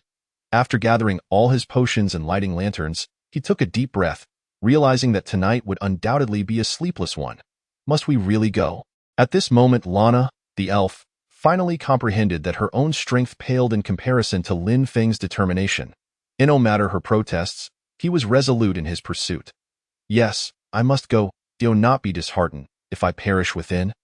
You would be free from my impoverished company. I wish you luck in finding a wealthier master. Lin Feng jested with a humorous tone. Hey, I've never looked down on your financial status. I merely think your pace in earning is rather sluggish. Lana retorted with a hint of pride. Lin Feng pondered her words for a long while, unable to discern any real difference between the two statements. Am I not heading there to seek valuable treasures? Isn't risking my life for profit a sign of diligence? As he closed the window, grasped the lantern, and commenced his exit, he muttered, Humph. Wealth is acquired through wisdom, not sheer toil. One must devise ways to convert others' wealth into one's own. That is the true path to prosperity. If mere hard work sufficed for riches, then the wealthiest in the world would surely be a donkey grinding grain. Lana's reasoning resonated with undeniable truth, leaving Lin Feng momentarily speechless. Yet, he had no desire to engage in a debate with her. Choosing silence, he left the room and dashed outside, acutely aware of the rain pouring down. Should the rain cease, this psychiatric hospital might vanish. Moreover, Lana's employment time was limited. Without such a formidable ally, his exploration of the hospital would become increasingly arduous, leaving no room for delay. Due to the contract, regardless of her reluctance, Lana had no choice but to follow Lin Feng and Dolan onto this island. Do you not feel cold? In the enchanted forest, we would be comfortably nestled in our treehouse, sleeping soundly through this downpour. That is because you are dressed too lightly. We are in the abyss, not the eternally temperate enchanted forest you speak of, but I possess only this one outfit. Then I shall buy you new clothes upon my return. Let us hurry. Once we enter that grand house, we can escape the rain. Yet Lin Feng's claim of feeling no cold was a blatant falsehood. The frigid wind, mingled with icy raindrops, struck his face like a knife. Leaving his cheeks stinging, he questioned whether enduring such torment to explore a bizarre structure was truly worthwhile. However, in the abyss, weakness was a sin. Failing to grow stronger was tantamount to awaiting death. Each moment of comfort he indulged in could demand a hundredfold, thousandfold price in the near future. Were it not for such stakes, Lin Feng would have gladly embraced a life of joy and freedom. Or perhaps, who truly wishes to toil unless compelled by circumstance. The brightly lit structure before him stood as a definitive beacon. Lin Feng needed only to follow the light. Concurrently, to be cautious, he deliberately severed some foliage or marked trees with his blade. He had no way of knowing how long he had been running through the rain, but his entire body was soaked. Had this been before, he would have long since succumbed, yet with his increased attributes. He felt his physique was astonishingly resilient. At last, the eerie edifice loomed before him. The cold rain casting shadows upon it rendered the psychiatric hospital particularly sinister, unmistakably an ancient structure. Not every room was illuminated. Only the upper floors glowed, while the lower levels remained shrouded in darkness. The hospital's exterior walls were ravaged by wind and sand, the exposed bricks appearing even more foreboding under the relentless downpour. Shattered windows resembled gaping voids, evoking curiosity about what lay concealed within the darkness. Rainwater dripped from the rusted frames, producing an incessant ticking sound that was particularly grating. The grand entrance to the hospital stood ajar, the rust on the door appearing a vivid crimson in the rain, reminiscent of congealed blood. The wind intensified, causing the door to sway violently under its force, creaking ominously with each oscillation. "Are you frightened?" "It's not too late to turn back." Observing Lin Feng's hesitation, Lana taunted him with a mischievous tone. To be honest, Lin Feng was indeed somewhat apprehensive. However, Lana's words ignited the competitive spirit ingrained in him. Yet Lin Feng did not wish to engage in any rebuttal. Instead, he resolved to demonstrate his capabilities through action. In the next moment, he strode purposefully toward the hospital, with Dolan and Lana swiftly following in his wake. Upon entering the hospital, although the torment brought by the frigid wind and rain had finally dissipated, the oppressive atmosphere within induced a profound unease. The dimly lit corridor appeared exceedingly narrow, and the remnants of graffiti on the walls conveyed an unsettling sense of dread. The relentless rain outside pattered against the ground, amplifying the sense of desolation. Lin Feng ascended the dust-laden staircase with haste, reaching the third floor, the very realm where patients resided. Gathering his courage, Lin Feng opened the first door on the left. The creaking of the wooden door was eerily disquieting. Inside this abandoned ward, chaos reigned. The rust-stained bed frames were adorned with tattered mattresses, exuding a foul, moldy odor. Most bizarre were the portraits on the walls, their outlines obscured by a thick layer of dust, vaguely hinting at grotesque, fleshy forms. The style was strikingly abstract, as if various organs had been haphazardly rearranged and fused into a grotesque mass. At that moment, Dolan ambled up beside Lin Feng. Noticing Dolan's approach, Lin Feng caught a glimpse of a potion bottle clutched in Dolan's hand. "Dolan, where did you find this?" Lin Feng inquired, surprised yet somewhat accustomed to such occurrences, given their frequency in recent days. "Name: Abyssal Potion. Type: Potion. Description: Upon consumption, the maximum life value becomes 30 points. Lin Feng accepted the vial from Dolan, casting a glance at Lana. "Did you see where Dolan picked up this potion?" Lin Feng asked. "No, I was just about to ask you the same. Where did Dolan find it?" Lana replied, equally bewildered. "Nonetheless, this potion is rather peculiar. It is a miraculous elixir, yet it can be quite deceiving. Regardless of whether the limit is 1, 100, or 1000, it will invariably reduce to 30. Lin Feng checked his life value. 19 points. Perfect. Consuming this would elevate his limit by 11 points. The higher one's attributes. The greater the loss from consuming this. It was not too late to drink it now. Lin Feng uncorked the vial and downed its contents in one gulp. The lemon flavor was far more palatable than the previous concoctions. Attack value: 6. Life value: 30. Mental value: 11. Agility value: 6. Negative status resistance: 2. One of Lin Feng's greatest joys was witnessing the gradual enhancement of his attributes. Indeed, even if he found nothing further, this potion alone justified his perilous venture into the hospital. Chapter 38. The eerie experiment treasures are typically guarded by formidable beasts. Right. Just as Lin Feng reveled in his newfound strength, Lana's expression shifted to one of alarm as she gazed into the shadowy corridor. Her tone was laced with anxiety. "Lana, what's wrong?" Lin Feng inquired, puzzled by her reaction. "Run. There's a massive monster over there." Lana suddenly grasped Lin Feng's hand and dashed away. Seeing this, Lin Feng turned and lifted Dolan, racing after Lana. Although unsure of what was transpiring, he trusted Lana's instincts, as she possessed night vision and eagle-eye skills. She undoubtedly perceived something alarming. "Hey, why are we heading upstairs? We should retrace our steps. Are you trying to get us killed?"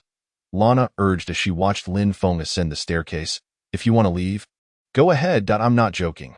I've already spent 2 days exploring this hospital and must see what's above." Lin Feng was undeterred, confident he wouldn't get lost with Dolan's assistance. With Dolan's unique abilities, he need not concern himself with puzzles. He simply needed to explore as thoroughly as possible. Reluctantly, Lana followed Lin Feng up the stairs. Lin Feng's objective was clear. The most valuable treasures were undoubtedly on the uppermost floors. After climbing nearly 30 flights, even Lin Feng's robust physique began to feel the strain, his body aching. However, upon glimpsing the radiant light in the corridor, his excitement surged. Were those gems embedded in the walls?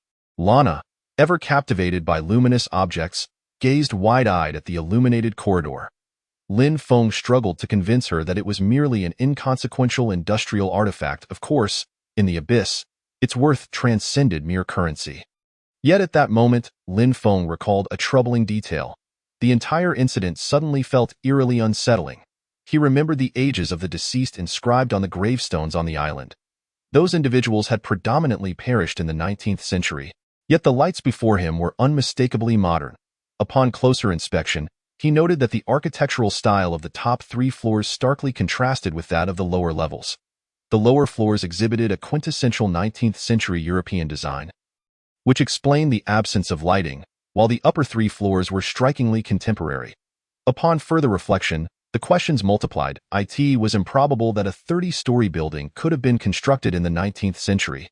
Lin Feng grew increasingly convinced that this psychiatric hospital could not have originated from his world. It might belong to a novel or a parallel universe, truly peculiar. Cautiously, Lin Feng led Dolan and Lana in a methodical exploration. "Lana, you have keen vision. Alert me if anything seems amiss," he instructed. "Understood. Everything appears fine so far. I just hope that Giant doesn't catch up," Lana replied, casting a wary glance over her shoulder. As Lin Feng opened another ward, he encountered a chilling sight. A zombie was bound tightly to the operating table with leather straps, its limbs thrashing violently in the distance. Glass containers filled with water housed numerous zombies, their skin nearly peeling away. These zombies incessantly clawed at the reinforced glass before them. What on earth is this? Is this a black magic laboratory for resurrecting the dead? Which wicked sorcerer is conducting such experiments? Lana, having never witnessed such a scene, was rendered speechless in shock. Lin Feng, too, fell into contemplation. He suddenly recalled the adventurer's journal he had previously discovered. It was from that journal that he learned of a legend concerning a hospital that only appeared during rainfall. The journal's author had written of his quest to find his father, who was being treated in a hospital that seemingly did not exist. This had left the author feeling profoundly perplexed, as if he had stumbled upon something extraordinary. Most importantly, the journal detailed that the author's father had been conducting experiments for a decade in an attempt to resurrect his deceased daughter. Tragically, just as he was on the cusp of uncovering the truth, he met an untimely demise, becoming a mere skeleton until Lin Feng arrived on the island and discovered his remnants. This revelation sent shivers down Lin Feng's spine. It implied that this hospital, while masquerading as a psychiatric institution, was covertly engaged in experiments aimed at reviving the dead. Contemplating this, many questions began to find their answers. For instance, why had so many psychiatric patients perished? With gravestones densely dotting the island, these individuals were innocent victims, transformed into experimental subjects. The strangeness did not end there. Consider the grotesque paintings filled with entrails from earlier, and the bizarre graffiti scattered throughout. It was evident that the experimenters did not believe that the resurrection of the dead could be achieved through scientific means. Hence, they ultimately placed their hopes in deities. Lin Feng drew his sword and struck the zombie on the operating table. Abyss coin won. It was rare for such feeble undead to drop resources. While it was a novel experience, just one Abyss coin did not elate Lin Feng as it once did. As for the remaining zombies, he decided against shattering the containers holding them. Continuing onward with Dolan and Lana, they quickly explored 2 more floors. Lin Feng sighed as he ascended the final level. However, the scene before him left him momentarily paralyzed. Even with ample mental preparation, Lin Feng was taken aback. The entire floor was shrouded in a dense mass of flesh and blood. The blood and flesh conglomerate on the walls writhed incessantly, with tendrils scattered about resembling countless capillaries. It was unclear whether these crimson masses were still alive. Just as Lin Feng contemplated whether these grotesque entities would attack, Dolan, who had been silent for some time, suddenly sprang into action. She swiftly cut through the nearby mass of flesh with her sword. The flesh recoiled, as if it possessed a sense of pain, and a copious amount of blood flowed from the severed mass. In the next instant, Lin Feng realized Dolan's intent. Behind the flesh, there lay a black door. Could this be the concealed location of the treasure? Lin Feng took a deep breath and turned the handle. It was an exceedingly cramped compartment. Inside lay but a single item, and it was a most terrifying one. It was a suit of armor, an exceedingly bizarre suit of armor. This armor was composed of crimson flesh and blood vessels, its surface teeming with writhing muscle fibers, resembling a living entity. The muscle fibers were tightly arranged, exuding an aura of formidable strength. Blood vessels coursed through the flesh, continually transporting plasma throughout. Name: Flesh and Blood Armor. Type: Armor Equipment. Rarity: Red. Description: Crafted from fragments of the flesh and blood deity's body. It possesses a certain degree of defensive capability. When the physical form of the wearer is damaged, it prompts the growth of new flesh and blood, albeit at the cost of permanently draining the wearer's vitality. Note: Once donned, the flesh of the god of flesh merges with that of the wearer, rendering it impossible to remove. Furthermore, this flesh will erode all non-flesh entities, causing any other armor to become ineffective. Additionally, the wearer will be perpetually pursued by the followers of the god of flesh. Chapter 39. A series of fortuitous mishaps. Lin Feng was still in a state of bewilderment. What on earth is the god of flesh? Is this the deity that can resurrect the dead? Moreover, what does the red quality signify? White, green, blue, purple, red. This represents the highest rarity of equipment. Did I truly stumble upon it like this? No, to be precise, it was Dorlin who discovered it. Yet, isn't it still akin to finding it for free? Lin Feng took a moment to analyze this equipment. Firstly, its skill is undeniably outrageous, the ability to reshape flesh and blood. This is akin to a bug-like capability. For instance, if an arm is severed, it can regrow. However, the cost of regrowth is the absorption of vitality. Lin Feng understood this to mean a deduction from his maximum health. Nevertheless, he was genuinely reluctant to don this item. After all, the side effects appeared to be quite severe to begin with. It would result in an inability to ever remove it again. Furthermore, it would render any other defensive gear ineffective. Once worn, there would be no remedy for regret. And what exactly are the followers of the god of flesh? All these factors left Lin Feng feeling unsettled. Regardless, it would be prudent to take it home first. However, just as Lin Feng prepared to take the armor, Dorlin suddenly stepped forward and donned it herself. This left Lin Feng utterly flabbergasted. Dorlin did not possess the thief trait. Wait, he hadn't even touched the armor yet. Thus, according to the game's logic, the armor's owner was not him. Dorlin's peculiar action should have nothing to do with traits. In the next moment, an unexpected event transpired. The writhing flesh began to adhere to Dorlin's skeletal frame, with veins entwining around her like vines, gradually permeating every bone. Crimson muscle fibers spread across the surface of the skeletal structure, as if animated, climbing toward the framework, while countless blood vessels, resembling tiny tendrils, explored every inch of bone, seeking connection points. Within mere seconds, the flesh filled the original voids, covering the entire skeleton with vibrant flesh. Most notably, Dorlin's face. The flesh astonishingly reshaped her visage, rendering it identical to what Lin Feng had seen in his visions. That delicate and beautiful countenance resembled a lily in the morning dew, charming yet full of life, with a petite, exquisite nose and a subtly upturned tip that added a touch of playfulness. Even Dorlin's hair was no exception. Her silver locks cascaded like a waterfall to her ears, each strand glimmering with a lunar sheen, light and supple. Don't look, quickly, hand over your jacket. In Lin Feng's moment of daze, Lana instinctively shielded Dorlin, extending her hand toward him for his outer garment. Lin Feng had little to say. The flesh had not reformed Dorlin's clothing, so he swiftly removed his coat and handed it over. This was a windbreaker he had purchased for 3 abyss coins, and it was already large on him, let alone on the petite Dorlin. However, this largeness had its advantages, as it made Lin Feng seem less awkward when approaching Dorlin. At that moment, Lin Feng's thoughts were consumed by the god of abyss. He felt that everything was too coincidental. This deity had almost let him roam free, appearing only once in his dreams, remaining otherwise silent. Yet in many matters, Lin Feng could discern the shadow of the god of abyss. Certain feats could only be accomplished by this god, such as Dorlan's ability to discover hidden items or the deceptive dummy head of the deity. How could the god of Abyss possibly not discern the truth? Yet, the fearful gaze had indeed enhanced Dorlan's strength. Or perhaps no deity is foolish. Within the Abyss, there exist only those willing to be deceived and those unwilling to be.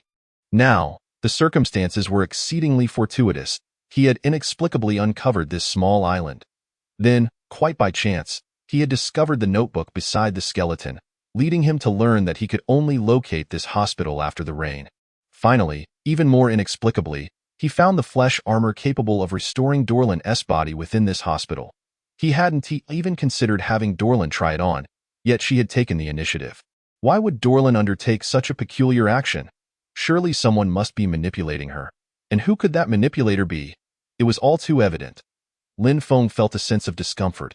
He had always been the one to take the initiative. Yet now there was an unsettling implication that everything had been preordained.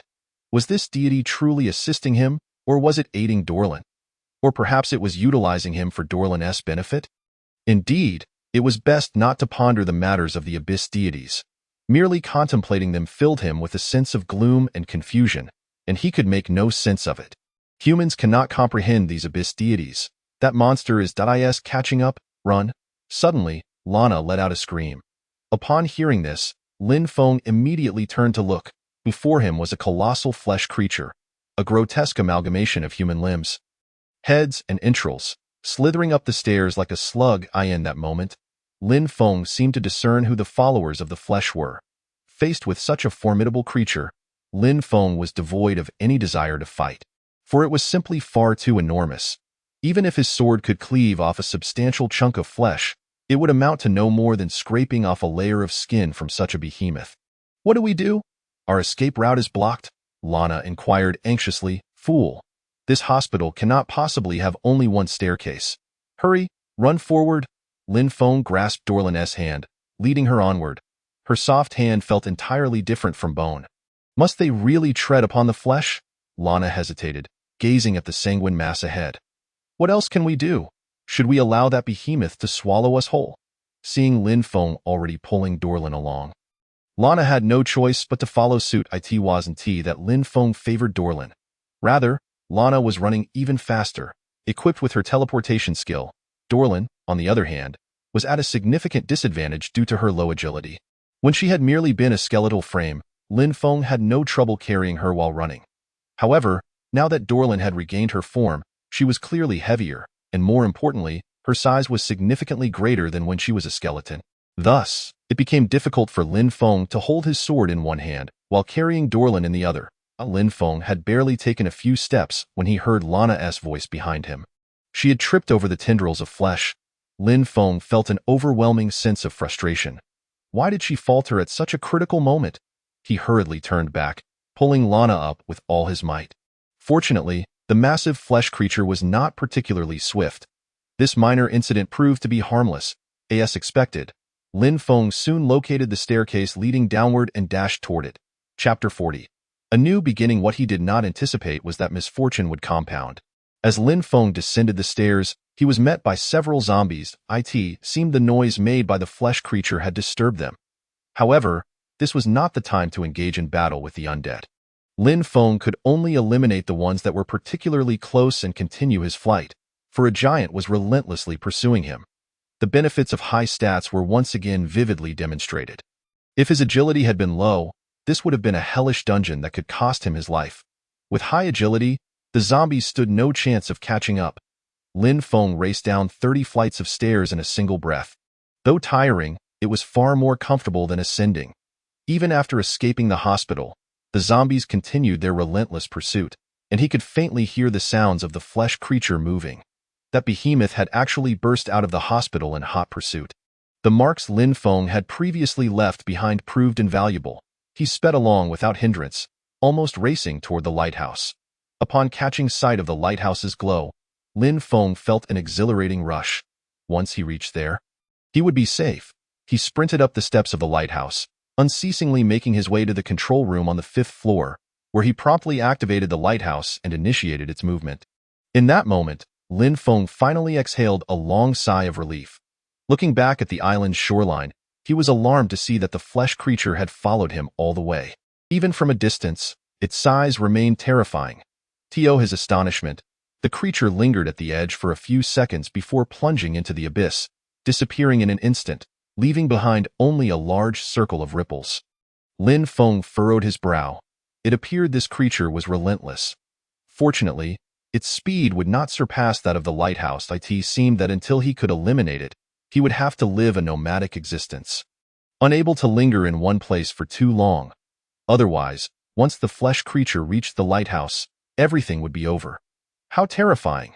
This is simply frightful, Lana exclaimed, her face a portrait of shock. She clutched Dorlin tightly. Venting her emotions, Dorlin, having regained her form, did not regain her consciousness. She tilted her head, utterly unable to comprehend the weeping fairy's distress. Didn't you possess a teleportation skill? How utterly disappointing, Lin Feng lamented. Realizing that this fairy had inadvertently hindered him, before entering, he had hoped she would carve a path for him.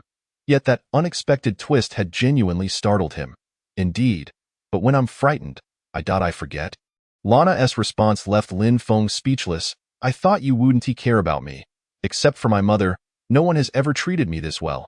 To my astonishment, Lana released Dolan and suddenly leaped onto Lin Feng. Her unexpected action left him utterly bewildered. Did you not claim to be unafraid?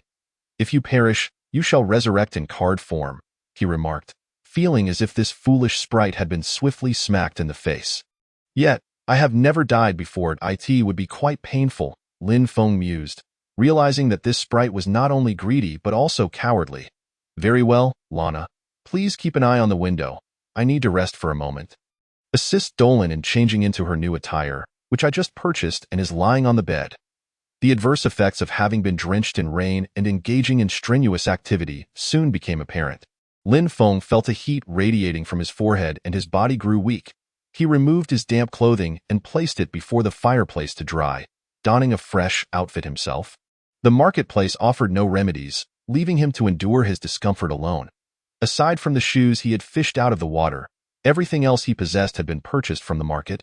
After all, Lin Feng was not exactly impoverished. His balance of yuans had surpassed 100. Ordinary garments with no additional abilities were not exorbitantly priced, though most were second-hand, with many having been stripped from the deceased. However, such concerns were secondary at this moment. The lighthouse continued its journey, and Lin Feng felt as though he were swaying on a ship. It was no wonder the Tower Guardian's log referred to the lighthouse as a peculiar vessel. Gradually, Lin Feng began to relax amidst the swaying. The psychiatric hospital had left a profound shadow on him, not only due to the horrifying tales that transpired within, but also because of that terrifying flesh creature. Indeed, the scenes within the abyss were all places with stories to tell. As for the spoils of this venture, upon reflection, they seemed to have come at a significant cost. What appeared to be a simple gift required navigating through the relentless pursuit of that flesh creature. Exploring various rooms, seeking clues, solving puzzles, ultimately discovering the location, and then searching for hidden supplies. The difficulty was akin to ascending to the heavens. Moreover, although Dolan had regained her form as an adorable silver-haired maiden, Lin Feng couldn't claim to be particularly elated. The reason remained unchanged. Dolan was not lightweight. It was cumbersome to carry her while fleeing. Lin Feng had actually wished to practice wielding a sword in one hand while holding Dolan in the other. But such an act would likely be deemed perverse by Lana. Regardless, there was no urgency at present. Wait, I haven't checked Dolan's current attributes. Lin Feng, suppressing his discomfort, opened his eyes. Would this new blood and flesh affect Dolan's stats? Would it deduct from her maximum health?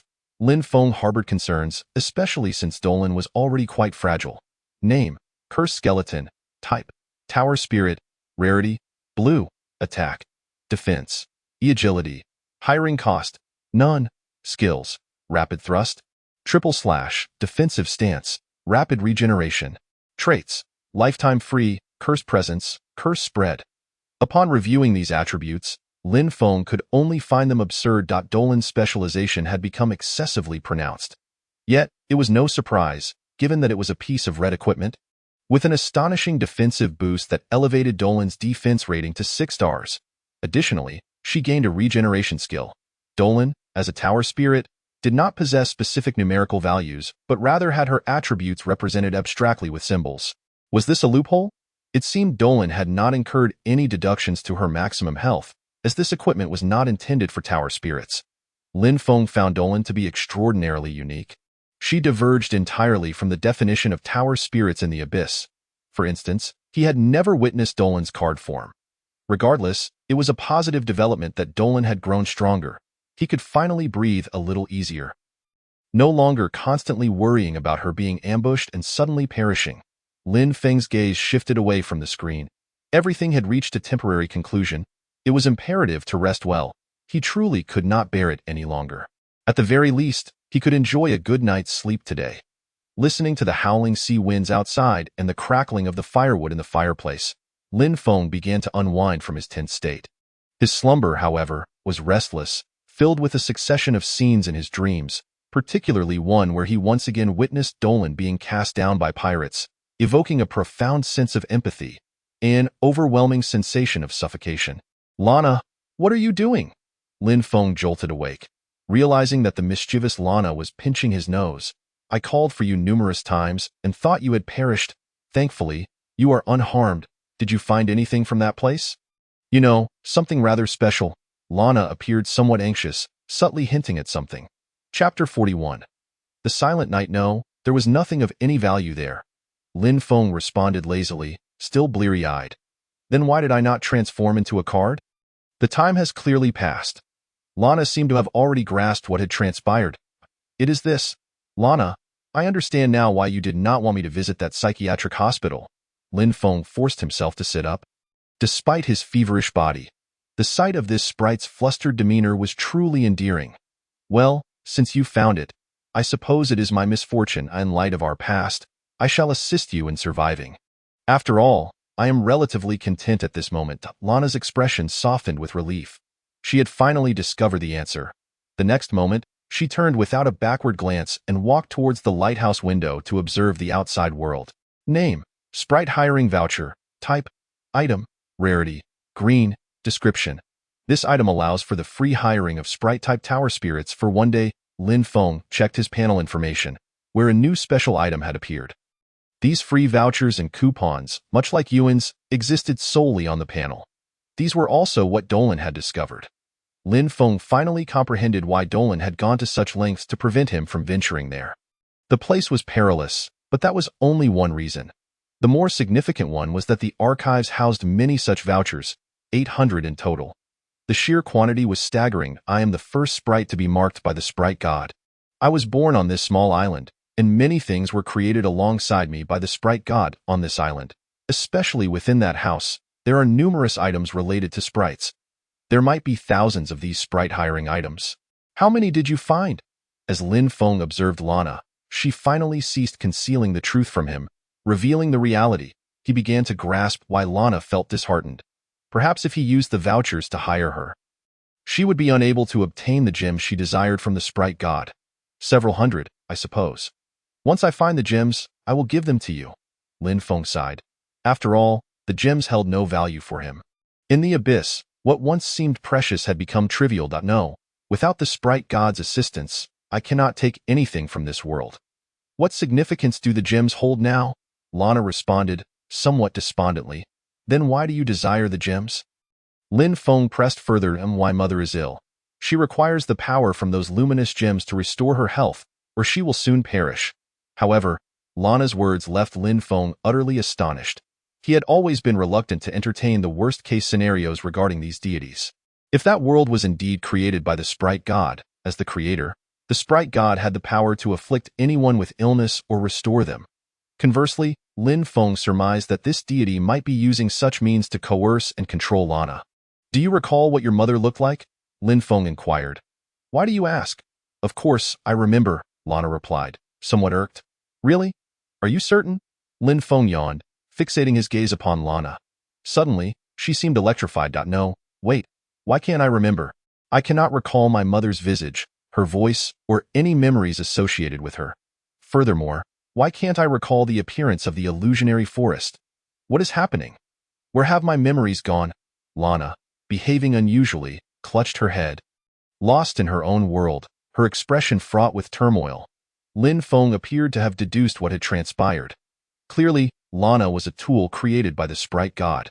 Yet this deity had taken shortcuts, only endowing Lana with the desire to save her mother while neglecting to provide her with specific memories. After Lin Feng's prompting, it seemed the system had indeed encountered a bug. With a sigh, Lin Feng turned over again, adjusting his position to continue resting. At this moment, nothing he said would be of any use. It would be best to let Lana ponder this matter on her own. Mother God, I cannot earn gems. I have no means to save my mother. What? You cannot allow anyone outside your followers to become my master. Yet he found me without deciphering the mural as secret. I do not know the reason. Shall I kill him to terminate the contract? But tower spirits cannot do that. Tower spirits cannot attack their master. Create an accident. What is an accident? Must we truly proceed in this manner? But wait, what exactly is that? What malevolent force could it possibly wield? No, stay away, you vile deity. What have you done to my mother goddess? Damn it! Lin Feng's physical condition was quite decent at present. After merely a brief slumber, he had regained much of his strength, no longer feeling feeble. His illness had improved to about 70 or 80%. The first thing he did upon rising was to check the panel.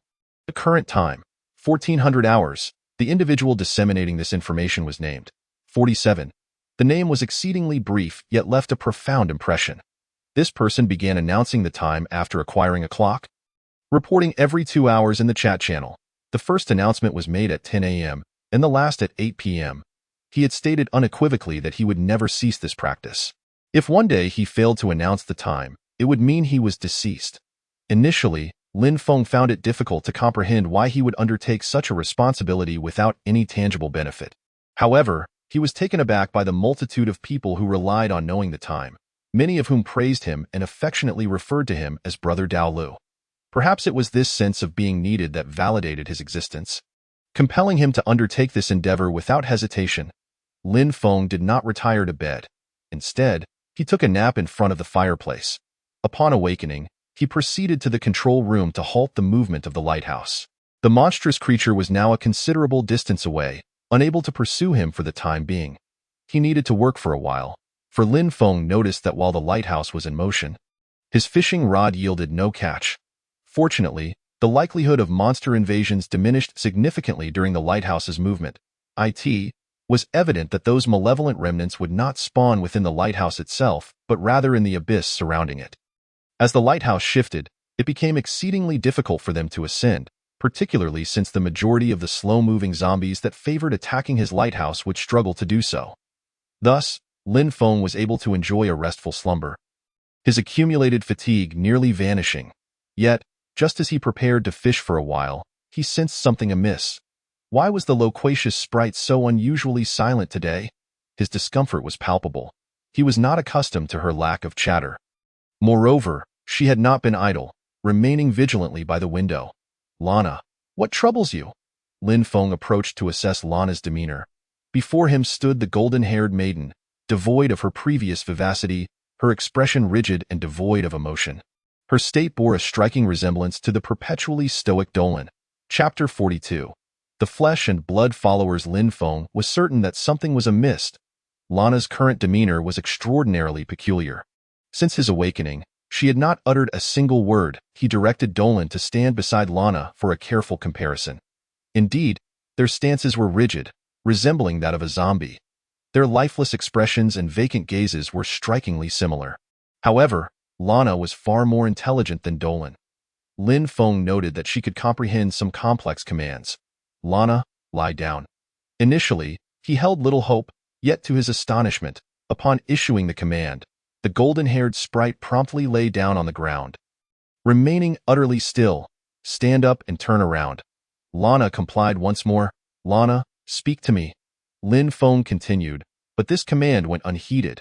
She stood frozen, as if she had not heard him. Compared to Dolan, who could only comprehend commands related to following protection and active attack, Lana exhibited a remarkable level of understanding. Yet, Dolan's potential as merely a puppet could not be dismissed, considering she had long since perished. Lin Feng found it hard to believe that one could be resurrected after death with all memories intact. Thus, he attributed Dolan's unusual behavior to the influence of the abyssal god. But what was happening with Lana? She had always been a sprite with a distinct personality, yet now she resembled a puppet akin to Dolan. Could it be related to the abyssal god? It was no wonder Lin Feng thought this way. Their states were too alike. Gazing at the two stunning maidens, whose heights were nearly identical, Lin Feng felt a sense of helplessness. He was uncertain whether Lana could return to her former self. Perhaps this new state was preferable. She was so tranquil now. Lin Feng found Lana somewhat bothersome, often causing him trouble with her antics. Yet witnessing her in this condition left him feeling uncomfortable. What good was worrying after all? He understood little and felt powerless to act. He had no idea where to begin his investigation, given the circumstances. Perhaps it was best to focus on fishing. Out of caution, Lin Feng fished only for 2 hours. During this time, 3 moths and a glowing sea serpent invaded the lighthouse, but they were swiftly dispatched by Lana upon their appearance. Her accuracy was undeniably impressive. Even champions from his former world would struggle to match it. Lin Feng's haul was satisfactory, comprising a 3-liter bottle of mineral water, 3 iron ingots, 10 units of fishing line, and several abyssal coins. This place seemed remarkably secure, with few monsters and abundant resources. Lin Feng contemplated the prospect of lingering here for an extended period. However, the followers of the flesh and blood god would pursue him relentlessly. While that creature swam slowly, it could have easily been hundreds or thousands of miles away by now. Yet Lin Feng could not gamble with his life. When it was time to depart, he must leave. Once that flesh monster reached the lighthouse, there would be no opportunity for regret. This was a matter of instinct regarding danger. Lin Feng could restrain his instincts regarding other matters, thinking rationally, but when it came to peril, he had always trusted his instincts. He knew with absolute certainty that he stood no chance of defeating it. Despite facing numerous troubles, Lin Feng was fortunate compared to many others. To date, over half of the populace was still troubled over food and water, devising ways to conserve the durability of their fishing rods. With his unbreakable fishing rod, Lin Feng's advantage over ordinary people grew increasingly pronounced with the passage of time. Furthermore, his lighthouse boasted 2 blue-quality tower spirits, both of whom were free and, most importantly, exceedingly beautiful young women, which aroused envy in countless others. Lin Feng sighed as the wind began to rise once more outside. The eerie howls were grating on his nerves, particularly as the wind brought waves. After all, as the saying goes, where there is wind, there are waves. The sound of the waves crashing against the lighthouse invariably instilled a sense of unease. Just then, Lin Feng felt it was time to leave. He reeled in the last wooden stick, closed the windows, and as he prepared to ascend to the top of the lighthouse, its radiant light illuminated something ahead, a mass of crimson flesh and blood. Flickering into view, alarm bells rang in Lin Feng's mind. He hurried to the lighthouse control room to activate its mechanisms. Upon his return, he was met with the sight of Lana and Dolan engaged in combat with a trio of flesh and blood entities. Lana required 2 arrows to dispatch 1 mass of flesh, while Dolan faced a more arduous battle, struggling to slay them even after repeated strikes. Ultimately, she was even overwhelmed when the flesh lunged at her. Lin Feng was poised to assist when, in an instant, the flesh armor on Dolan's body materialized. The flesh was absorbed into Dolan's form. Fortunately, only small creatures had arrived. The large flesh monster had not. But the sight was still sufficiently terrifying. It appeared that these flesh entities gained strength through fusion and absorption. Dolan's flesh armor was far more formidable than these small masses, thus she absorbed them effortlessly. If that flesh creature were to catch up with Dolan, it would surely consume her whole. Although the situation was perilous, it provided Lin Feng with invaluable experience. If these flesh masses were indeed spawned from the monster, it indicated that the flesh creature was nearby. Lin Feng deduced its speed. After sailing for 12 hours and fishing for approximately 2 hours, it would be able to catch up. This indicated that his lighthouse moved considerably faster than the flesh monster. To ensure safety, he resolved to sail for at least 13 to 14 hours before fishing for 2 more, thereby increasing the distance between himself and the monster while minimizing delays in resource acquisition. It seemed he would need to consult Brother Dao Li's time announcements for accurate scheduling. In that moment, Lin Feng finally grasped why Brother Dao Lu was held in such high regard. He never anticipated that he would come to rely on him as well. Lin Feng opened the panel to locate Brother Dao Lu and sent him a message. Attachment, 20 abyssal coins, while intended as gratitude. Lin Feng harbored ulterior motives. For him, Brother Dao Li's survival was paramount. Perhaps these abyssal coins would enable him to live longer. Several hours later, Lin Feng was astonished to receive a reply. To his surprise, the abyssal coins were returned. No need for thanks. If I can assist you, I would be delighted. Keep persevering, my friend. You will surely find better days ahead. Upon reading the response, Lin Feng was momentarily stunned. Honestly, his first reaction was that Brother Dao Lu was rather foolish. Why would one refuse free abyssal coins when they were offered? In the abyss, these coins were exceptionally precious. However, upon further reflection, he began to comprehend. He was merely striving for his own survival, even transforming into someone unrecognizable in his quest to live. Conversely, Brother Dao Lu was an idealist, fully aware of his purpose in time. Countless individuals would remember that during their most fearful and painful moments, there had been someone who tirelessly dedicated himself to helping others, perfecting even the smallest of tasks.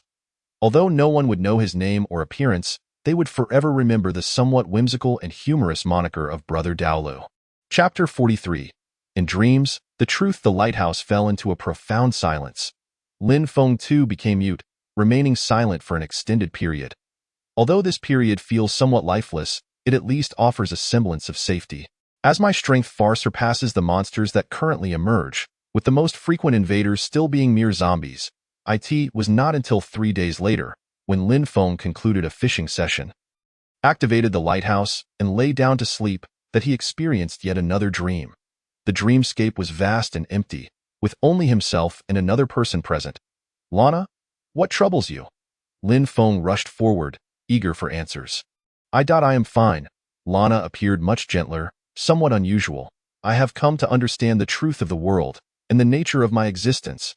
Lana's subsequent words left Lin Feng perplexed. How did you come to know this? He inquired. From a peculiar evil god. Lin Feng frowned at this revelation. Who is this evil god? Could it be the god of abyssal flow?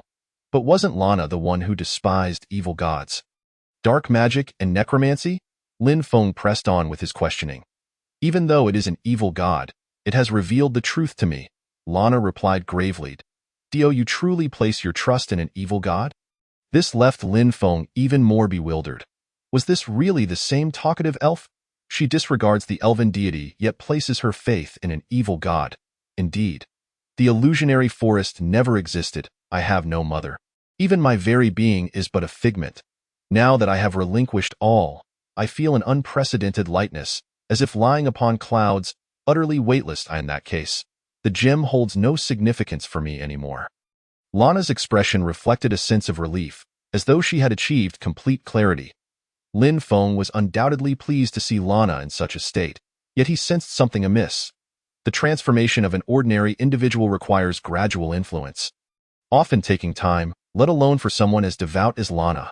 Lana, what has happened to your body? It seems rather unusual. What transpired? Lin Feng continued to inquire, as this was the matter he most wished to comprehend. Do not worry, when you awaken, my spirit will accompany you. While I sleep, my essence visits your dreams. You are my sole friend, and I shall always be by your side. Lana's words left Lin Feng somewhat perplexed. This change was exceedingly drastic. Hadn't she previously looked down upon him? Perhaps she was merely speaking out of turn, her words not reflecting her true feelings. Lin Feng had no clear understanding of what the elven deity was like. However, based on his exceedingly limited interactions with the god of abyssal flow, he sensed that this deity was undoubtedly extraordinary. Before long, Lin Feng awoke from the dream. The situation mirrored his previous dream of Dolan, with the scenes from the dream remarkably vivid, as if everything had occurred just a moment ago. Upon waking, he found it challenging to discern whether he had been dreaming or if it had indeed transpired. The experience of dreaming felt intensely real, yet upon awakening, the line between reality and imagination blurred. Lin Feng routinely checked the time. That same individual continued to diligently announce the hour. To his surprise, he had slept for a full 15 hours. It was once again time to fish. The treasures discovered in perilous locations were far too valuable for Lin Feng to sell, hence he still relied on his fishing rod for everyday necessities such as food, water, clothing, and medicine. What is this? What transpired last night? Upon rising, Lin Feng habitually examined his room and discovered that the door had been damaged. A hole had been broken at the bottom, seemingly made by some small-sized undead creature that had forced its way in, and the window glass was shattered. On the floor lay 3 items that had not been there before. Clearly, during his slumber, the lighthouse had endured a significant invasion. The thought sent chills down Lin Feng's spine. How could such a commotion occur without awakening him? This should not be. Ever since arriving in the abyss, Lin Feng's mind had been on high alert. His sleep had been shallow, with any slightest disturbance jolting him awake. Yet this time, why was it so peculiar? Could it be related to that dream? Perhaps having that dream had induced a deep sleep. Lin Feng disregarded everything else and immediately spent abyssal coins to repair the door and window. As he could only make repairs once a day, from that moment on, he had to be extra cautious. Next, Lin Feng inspected the 3 newly appeared items. Name: prismatic fishing line. Type: item. Rarity: green. Description: can be directly attached to the fishing rod, capable of attracting rare prey, or used as a crafting material. The first item was a bundle of fishing line, which, upon checking its information, revealed it contained 3 units, allowing for 3 uses. The second item appeared to be a telescope. Name: mirror of sound. Type: item. Rarity: blue. Description: a telescope with night vision capabilities, allowing the user to see and hear the sounds of the depicted scenes, with effectiveness diminishing at greater distances. It was indeed a blue-quality item.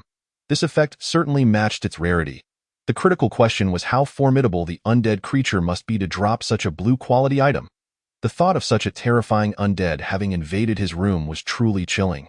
Lin Feng glanced at Lana and Dolan nearby. Lana remained dutifully guarding the broken window as ordered, while Dolan stood a short distance away. Their expressions were still rather blank, failing to reveal any signs of having fought off intruders the previous night. Lin Feng then examined the last item. Name: Heart of the Siren. Type: item. Rarity: green. Description: a crafting material for a highly toxic potion. It is said some special beings have a preference for consuming the flesh of sirens. Lin Feng collected all 3 items. Undoubtedly, the most significant item was the telescope. He decided to test it immediately, using it to observe the SEA.as expected. It matched the description perfectly. The only downside was that the surface of the abyssal sea appeared red through the telescope, as if the entire expanse were drenched in blood. Furthermore, Lin Feng could indeed hear the sound of larger waves and the rushing water in the abyss. Not bad, though the field of vision was somewhat narrow. Next, Lin Feng took out the prismatic fishing line. Under the glow of the torch, it radiated vibrant colors, or perhaps it emitted a faint prismatic glow of its own. This might be the reason it could attract rare fish. Just in time, as Lin Feng was about to fish, he decided to attach it to his fishing rod. Chapter 44. Rare Potion. In truth, fishing felt more like a leisurely pastime rather than a job. After all, the only task was to sit and wait for a catch. Whether resting with closed eyes or meditating, one could do so at leisure. Moreover, the concerns of work, interpersonal relationships, and finances were absent from his mind, rendering these previous worries utterly meaningless, devoid of any desire for thought. Now, he fished simply for the sake of fishing, wholly immersed in the experience. Although he often caught trash items, each cast of the rod was accompanied by the hopeful thought that this time he might reel in something good. Only with such optimism did the activity avoid becoming tedious. Additionally, during the fishing period, Lin Feng frequently checked the channel's content. Thus, overall, his working hours passed swiftly. If he ever felt overwhelmed, Lin Feng would steal glances at Dolan and Lana. For as someone with experience, he could attest that gazing upon beauty indeed alleviated one's spirits and benefited both mind and body. The only drawback was the persistent anxiety while fishing. Lin Feng constantly feared a terrifying zombie face would suddenly appear at the window.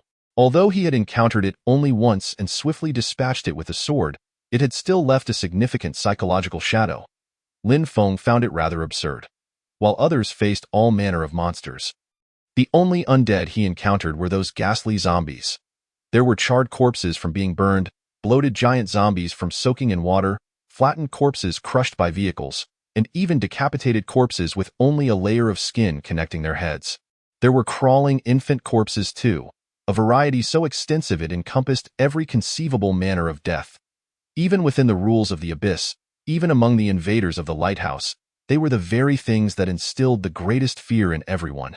Yet they continued to appear relentlessly. Lin Feng had indeed harbored a profound fear of moving corpses, But now, having slain so many, he felt little in the way of fear. Although he no longer feared them, he still found them repulsive, both in odor and appearance. Even when a zombie was killed, its essence would be completely wiped away, including its scent, yet Lin Feng still sensed a lingering odor in his nostrils. Today was no different. While fishing, Lin Feng opened the chat channel and observed it still bustling with messages. Ever since the invasion feature was unlocked, the chat channel had quieted for a while, but it quickly returned to its usual activity. Although many claimed to have seen others' lighthouses, the majority had not. Some well-known individuals had emerged in the chat channel, such as the strategist who was always helping others. It was evident that this was merely a small channel, with only a limited number of participants. It was reasonable to assume that if everyone in the world had been drawn into the abyss to partake in this survival game. With only one chat channel, it would have been overwhelmed by messages long ago. Though much of the conversation consisted of trivial chatter, it was precisely these seemingly mundane exchanges that alleviated human fears. At the very least, they reminded everyone that they were not drifting alone in the deep sea. Countless others were accompanying them. The vibrant fishing line had been cast for quite some time. Yet Lin Feng felt no tug on his hand. However, the more unusual the situation became, the more exhilarated he felt. After all, the extraordinary must differ from the mundane. After approximately 20 minutes, a heavy sensation finally registered in his hand. As was his custom, Lin Feng pulled up with great force. This time, his anticipation soared. What could it be that the colorful fishing line had ensnared? The moment he heaved his catch upwards, the line vanished in an instant. It was indeed a one-time use. A single unit of fishing line could only be used once. Name: Perfect Life Potion. Type: Item. Description: Restores all health points. A transparent glass vial containing a vibrant red potion. Its potent effects were succinctly described. Truly, it was a remarkable find. Gazing at the remaining 2 units of colorful fishing line, Lin Feng felt a pang of regret. He yearned to hold on to it, waiting until he acquired advanced blueprints to craft a superior fishing rod capable of multiple uses. Yet, the timeline for that was uncertain.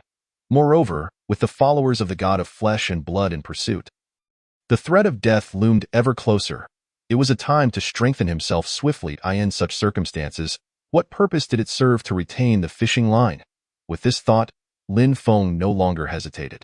He attached the second colorful fishing line and cast his rod once more. This round of fishing mirrored the last. After about 20 minutes, he felt a tug on the rod. What could it be? Lin Feng perceived a flash of golden light darting towards him.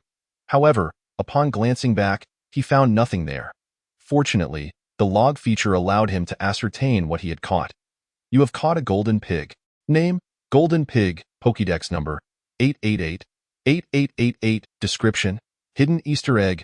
The golden pig will hide in random locations within the lighthouse. Each time it is found, the drop rewards will increase. It will leave after 1 hour.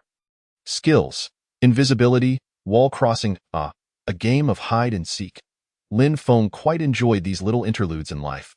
They served as a delightful seasoning to his existence. Of course, he welcomed more of these spices, while hoping for fewer monsters that sought to end his life. However, this golden pig had certainly chosen the wrong place to visit. Did it not know there was a master of hide-and-seek residing here? Before Lin Feng could prepare to begin, Doran had already commenced her actions. Swaying her body towards Lin Feng's bedside, it was evident that Doran had caught on. Observing this, Lin Feng promptly approached and flipped the entire bed over. Suddenly, a golden figure sprang forth, and on the ground lay a wooden stick. Was this not the golden pig? What was it doing with this trinket? Indeed, the panel had not lied. The quality of the golden pig's drops was correlated with the number of times it was found. Each time he located it, the golden pig would conceal itself again. The more times, the better the rewards. Lin Feng and Doran meandered through this floor. Doran exhibited no reaction, merely following Lin Feng vacantly. It appeared the golden pig had already moved to other floors. Venturing outside was a perilous endeavor. Any unexpected occurrence could transpire once they left the room. Lin Feng naturally needed to bring along Lana, who possessed night vision capabilities. Although the recently acquired telescope could also be utilized, it was ultimately inconvenient. He could not fight while holding it. Moreover, it lacked the ability to adjust magnification, despite its long-range view. Its field of vision was exceedingly narrow, suitable for observation but not combat. Thus, Lin Feng picked up a lantern, and the trio exited together. First, Lin Feng made his way to the control room to activate the lighthouse. After all, he needed to search for an hour. While the lighthouse was operational, the number of intruders would diminish. He certainly did not wish to be disturbed while seeking the golden pig. Initially, Lin Feng worried about accidentally colliding with the island.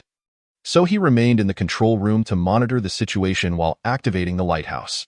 However, he soon discovered that as long as he approached the island, a connection passage would automatically establish, and the lighthouse would halt without the risk of collision.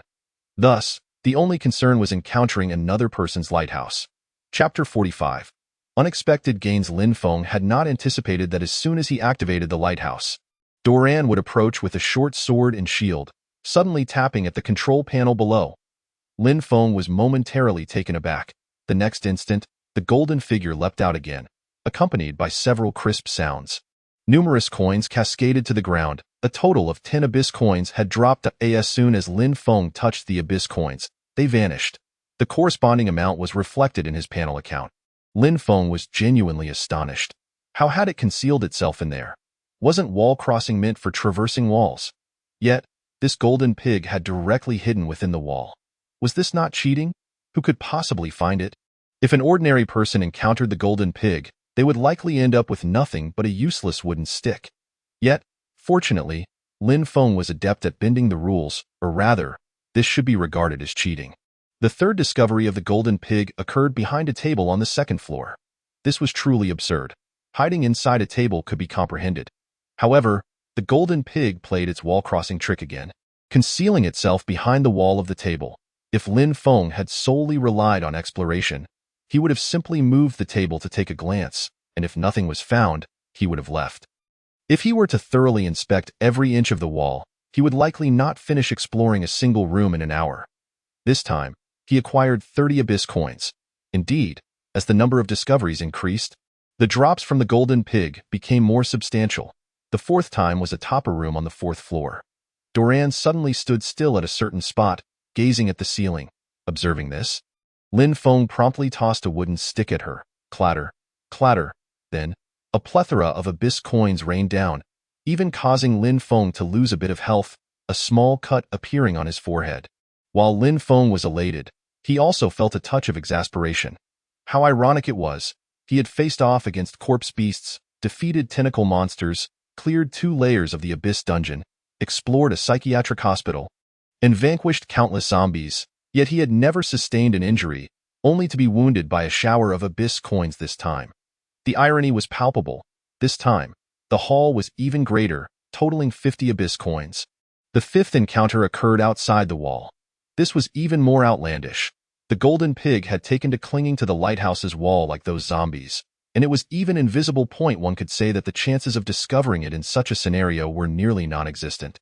However, Doran was peering out the window, looking up. Lin Feng immediately understood, tossing a wooden stick over Ian. The next moment, the golden pig swiftly darted into the room.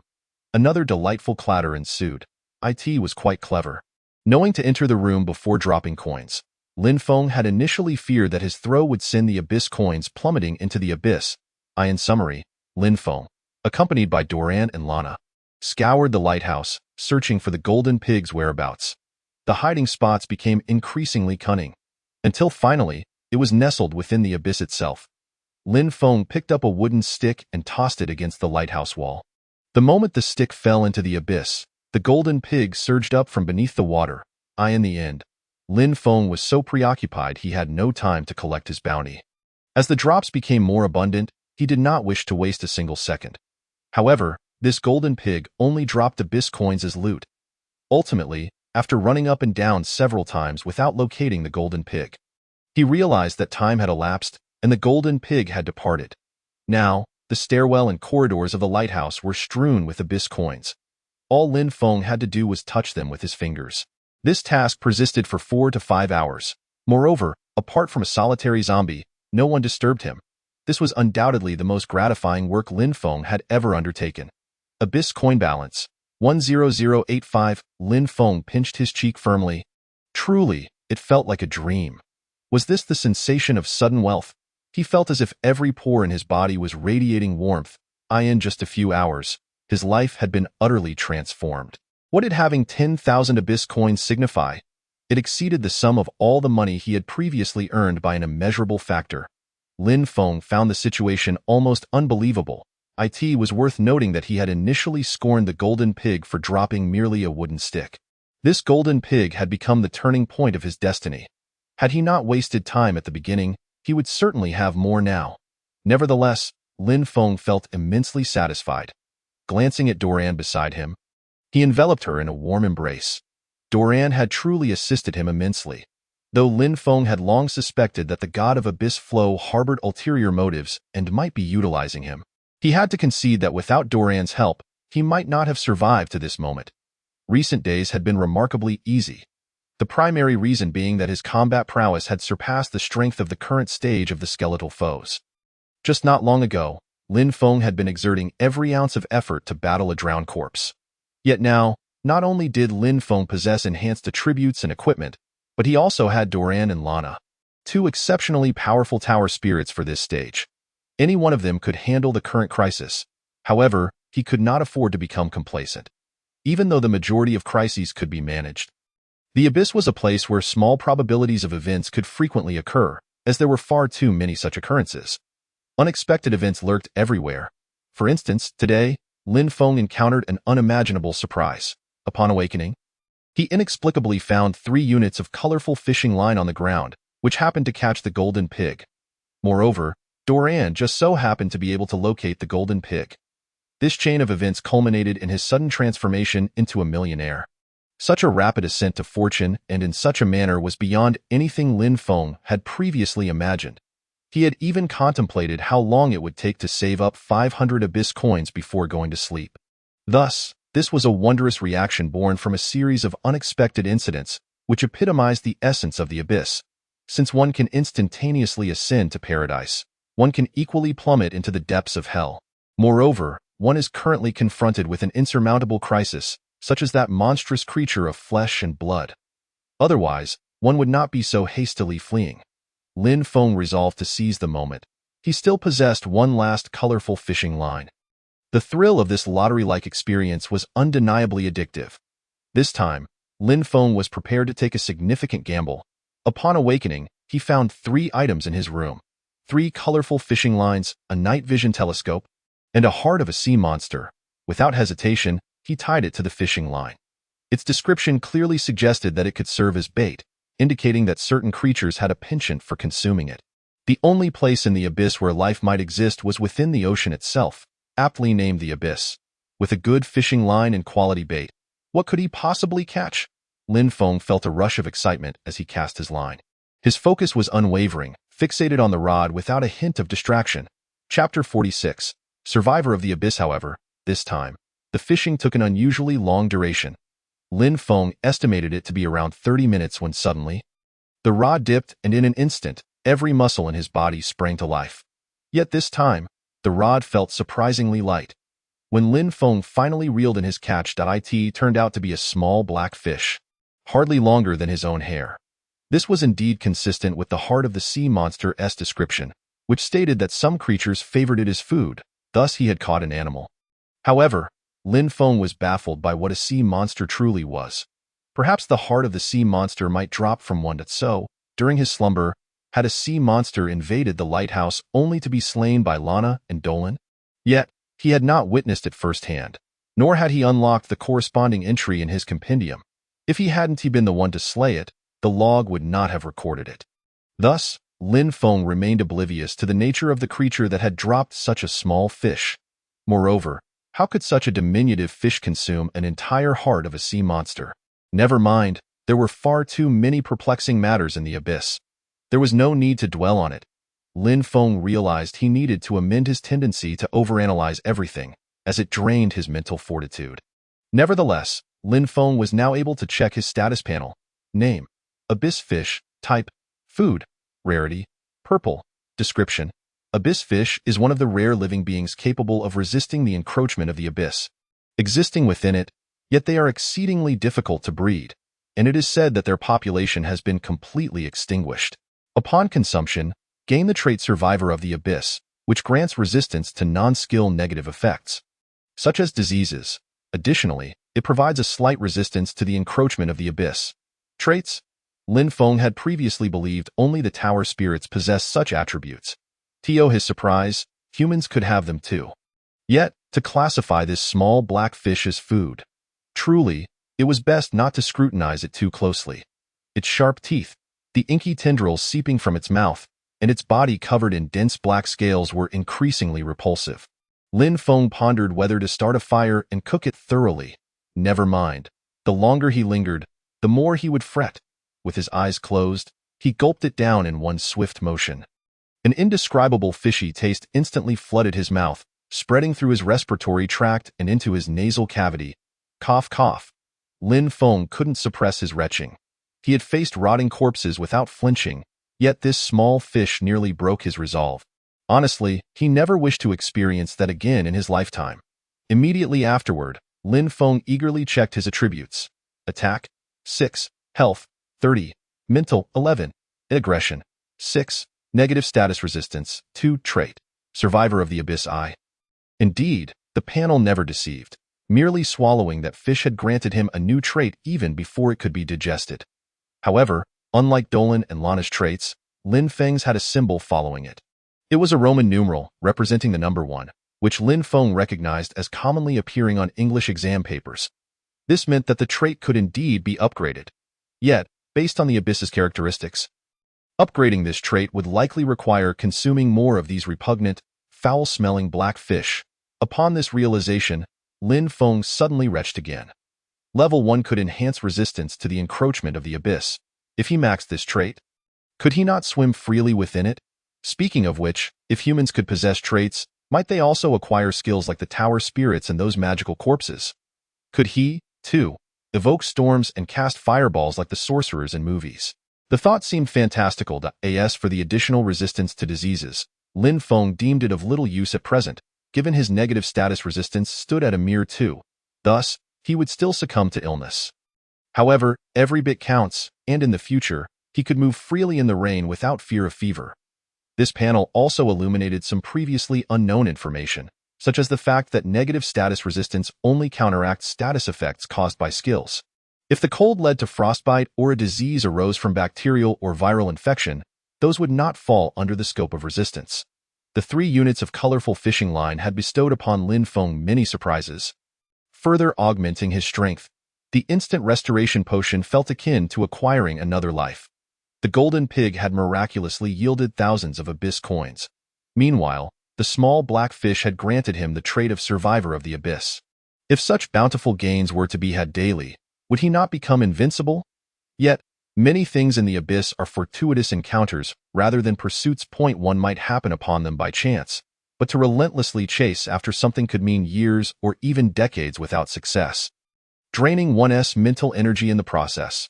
Content with his progress, Lin Feng commenced a thorough cleaning of the lighthouse. However, he was overly excited today.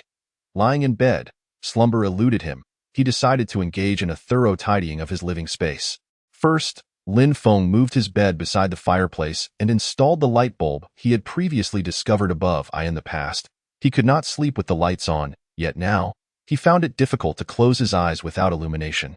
He also organized the supplies on the floor into a neat corner, categorizing them, though there were far too many wooden sticks, which occupied nearly a quarter of the room. The entire space underwent a transformation. Lifting his spirits, observing Dolan and Lana, Lin Feng suddenly pondered. Did they not require rest? Dolan had already perished. Even though she had a body now, she was still fundamentally a skeleton. Perhaps she truly did not need rest. But what of Lana? He recalled her lying motionless in front of the fireplace for half the day. Very well, I shall stand guard. Lin Feng gently laid Dolan and Lana on the bed, allowing them to rest.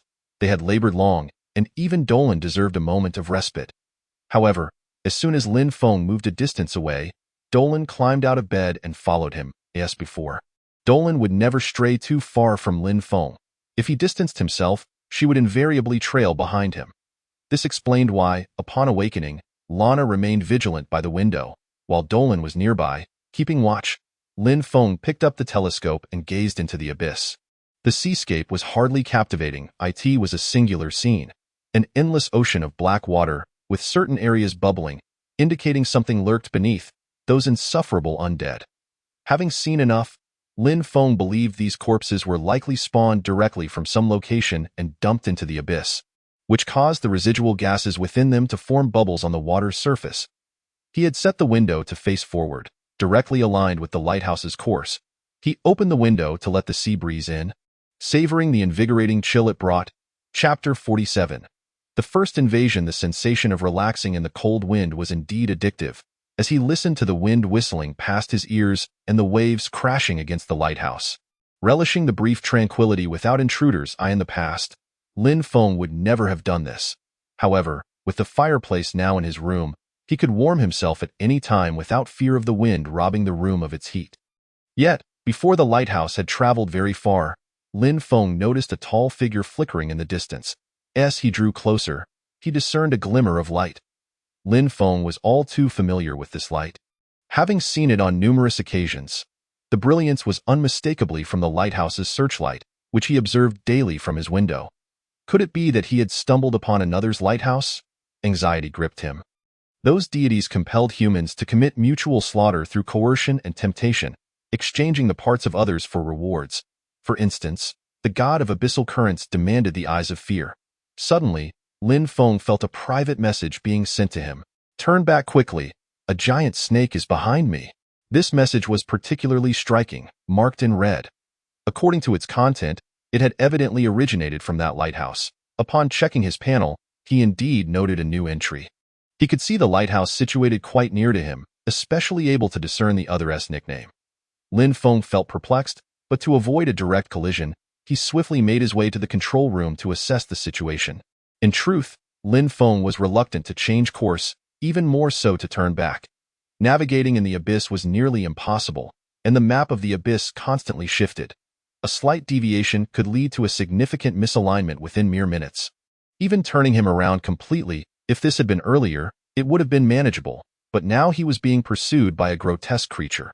It would be disastrous to encounter it due to a navigational error.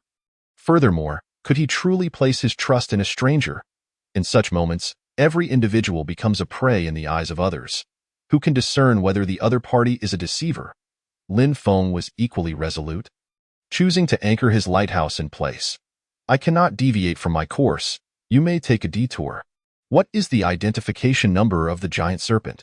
Perhaps I can assist you in resolving this. Lin Feng promptly dispatched his message. He also harbored the desire to eliminate monsters beyond mere zombies to gain rewards. Generally, the strength of a monster can be inferred from the numerical identifier in the bestiary. For instance, the identifier for a corpse beast is 0103004, which Lin Feng had encountered as the most formidable creature, yet it was by no means the strongest. He had previously encountered a flesh monster, but had not unlocked the relevant entry in the bestiary. Lin Feng felt compelled to exercise caution regarding the other party. Are you insane? If the giant serpent catches up, it will be the end. The other party continued to send messages. The more Lin Feng read, the more he sensed something amiss, as the other party showed no inclination to alter their course. If he were to turn back now, his entrance and steps would be directly aligned with the other party's lighthouse, a perilous situation indeed. After a brief pause, the other party not only failed to veer off course, but charged directly towards him. Lin Feng furrowed his brow. The sentinel logs and channels had stated that apart from doors and windows, lighthouses could not be damaged. If the proximity was particularly close, even without establishing a connection, a forced link would occur to prevent a collision. Moreover, once a connection was established, the lighthouses could not move. One would have to wait 6 hours for the invasion to automatically conclude, or defeat the opponent to sever the connection. By the time Lin Feng processed this, he noticed a new option to establish a connection on his panel. However, before he could react, the other party's lighthouse emitted a blinding radiance. In the next instant, a massive glass wall materialized between the two lighthouses. These glass floors hovered above the abyss, reflecting the light like the glass walkway Lin Feng had traversed before. It spanned an extensive area, even extending several square meters outside the lighthouse, seemingly prepared solely for combat. What do you intend to do? Lin Feng felt a surge of anger. This individual was indeed a fraud. Was this the appearance of being pursued by a giant serpent? Yet the other party remained unresponsive, and both sides found themselves in a standoff. In Lin Feng's view, he had no choice but to eliminate the other party. After 6 hours, that flesh monster would inevitably catch up. Lin Feng approached the window, intent on observing the other party's lighthouse. The interior was shrouded in darkness, devoid of any visible scenes. Not even the initial lantern was in use. Given this, Lin Feng decided to employ the new item he had just acquired. However, the other party was obscured from his line of sight. Suddenly, a throng of humanoid creatures surged forth from within the other party's lighthouse, racing across the glass floor that was nearly parallel to the first level of the lighthouse. At that moment, Lin Feng understood their intent. They sought to invade his lighthouse. Initially, he contemplated opening the window to allow Lana to shoot at them. Yet, in the next moment, a sharp sound erupted at the window. A spear thrust violently into the glass, causing several cracks to radiate from the point of impact. The other party could even launch ranged attacks. Lin Feng hastily retreated a step. It was clear that the newcomers bore ill intentions. Their audacity in invading upon seeing a lighthouse indicated they possessed considerable skills. At that moment, the figures drew close enough for Lin Feng to discern their appearance. They appeared greenish, resembling green monkeys. He could now access their information in the bestiary. Name: Goblin Chieftain. Type: Tower Spirit. Rarity: Purple. Attack: Defense. Agility. Hiring cost: 0. Skill. Team Coordination. Trait: Plunderer. Frenzied Pillage. This panel information shattered Lin Feng's preconceived notions about tower spirits. He had previously believed a single card could summon only one tower spirit, yet here was a card capable of summoning so many. Moreover, it was unexpected to encounter goblins, commonly found in Western fantasy novels and anime, in such a place as the Abyss. Lin Feng counted approximately 7 goblins. Among them, one was particularly large, measuring over 2 meters in height, while 3 goblins wielded shield and sword, and 3 others brandished bows and arrows. Lin Feng had thought his 2 blue-quality tower spirits were formidable, yet here he faced opponents employing purple-quality spirits. Seizing the moment, Lin Feng examined their specific attributes. Plunderer. Hiring goblin chieftains incurs no cost but results in the appropriation of all resources. Upon successful plunder, additional attribute points and rarity are awarded based on the value of the plundered resources. If no plunder occurs, attribute values gradually decline over time. Frenzied Pillage. Upon ascending an enemy's lighthouse, immediately gains 1 agility star. This tower spirit was clearly designed for robbery. However, the downside was that the other party could not transport resources from his lighthouse. Although the rules stipulated that the victor could only claim 1 item, this still constituted a significant loss. Thus, the only spoils the other party could claim were corpses. Team Coordination. The combat effectiveness of the chieftain's members diminishes as their numbers dwindle. This trait was also intriguing, clearly indicating that they should be taken down one by one. It could be said that this card did not genuinely possess the strength of a true purple quality spirit. Rather, it could temporarily gain power through plundering items. Chapter 48. Purple card. This rating of tower spirit could only signify one thing. The other party had killed many individuals, and it was precisely due to their extensive plundering that these goblins boasted such high attribute values. Much like Dolan gained strength by enduring the gaze of those who feared him before death. Lin Feng was not overly worried. First and foremost, the attribute values represented an overall evaluation rather than an individual assessment. The attributes of a single goblin should not be excessively outrageous. Moreover, based on their skills, Lin Feng deduced that he must swiftly eliminate 1 goblin to weaken their overall combat effectiveness. Without hesitation, he opened the window, signaling Lana to prepare for action. Initially cautious due to the overwhelming numbers and the presence of archers, Lin Feng had refrained from opening the window to engage in direct fire. However, he had now discerned the goblin's movements. The archer goblin was not attempting to breach the window. Rather, it was providing cover for its companions, suppressing fire. These goblins indeed understood the concept of teamwork. Fortunately, the entrance was not aligned with the other party. Had it been so, without the window as a shooting aperture, the goblins would have rushed in en masse. Thankfully, 1 goblin had strayed from the group. Once 6 goblins charged into the lighthouse, the covering goblin immediately ceased its attack, preparing to follow suit. However, this provided Lin Feng with a splendid opportunity. The goblin archer was inaccurate, but Lana was different. All her skills were designed for precision. Lana expertly loosed her first arrow, striking true, the projectile embedding itself in the goblin's chest. Yet the goblin staggered twice before, seemingly frightened, quickening its pace towards Lin Feng. Truly, as a purple-quality spirit, its defense far surpassed that of the zombies, which could only withstand a single hit. Lana unleashed her second arrow, and Lin Feng felt a surge of tension. The goblin was now perilously close. If this strike did not kill it, it would be challenging to take down a wounded goblin amidst the gathering seven. Especially with shield bearers present, the second arrow, predictably, found its mark. However, the goblin swayed once more. Lin Feng sensed impending doom. Lana's shooting speed was not rapid, and it appeared he would not have the chance to slay it before it breached the lighthouse. Yet, unexpectedly, the situation turned in the abyss. Surprises were the norm. At that moment, a zombie emerged from the depths, blocking the goblin's path. The zombie indiscriminately attacked the goblin in that brief second of delay. Lana released her third arrow, piercing through both creatures. Finally, the goblin fell. Now, they were about to face a true battle. The master of the opposing lighthouse might have overly relied on his tower spirits, or feared unforeseen circumstances, or perhaps lacked sufficient strength, for he did not reveal himself. Thus, the current situation stood at 3 against 6. Remarkably, both sides boasted strikingly similar compositions. 3 goblins wielding shield and sword, while Dolan also employed shield and sword. 2 goblin archers remained, perfectly matched by Lana's bow.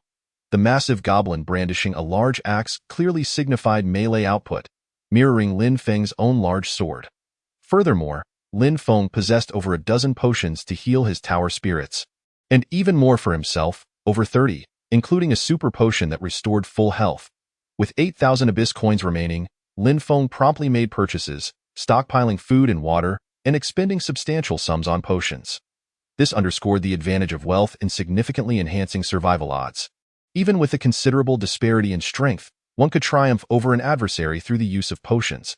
Since the master of the opposing lighthouse did not partake in the invasion, he could not replenish his tower spirits mid-battle. This was a considerable advantage for Lin Feng. Nonetheless, he remained cautious. The ratings of equipment ranging from white to green to blue were relatively close, while purple represented a qualitative leap, with red signifying an even greater transformation. Tower spirits followed suit. In comparison, the more fragile archers required Lana 3 arrows, and the others were no exception. In truth, one would expect that archers are typically robust individuals, well built for drawing their bows. However, the world of Heiyuan resembles the constructs of a game. For the sake of fairness and balance, games often depict archers as fragile beings, characterized by low defenses and meager health. For instance, Lana possesses merely 2 stars in defense. Lin Feng swiftly devised a strategy for dealing with this situation.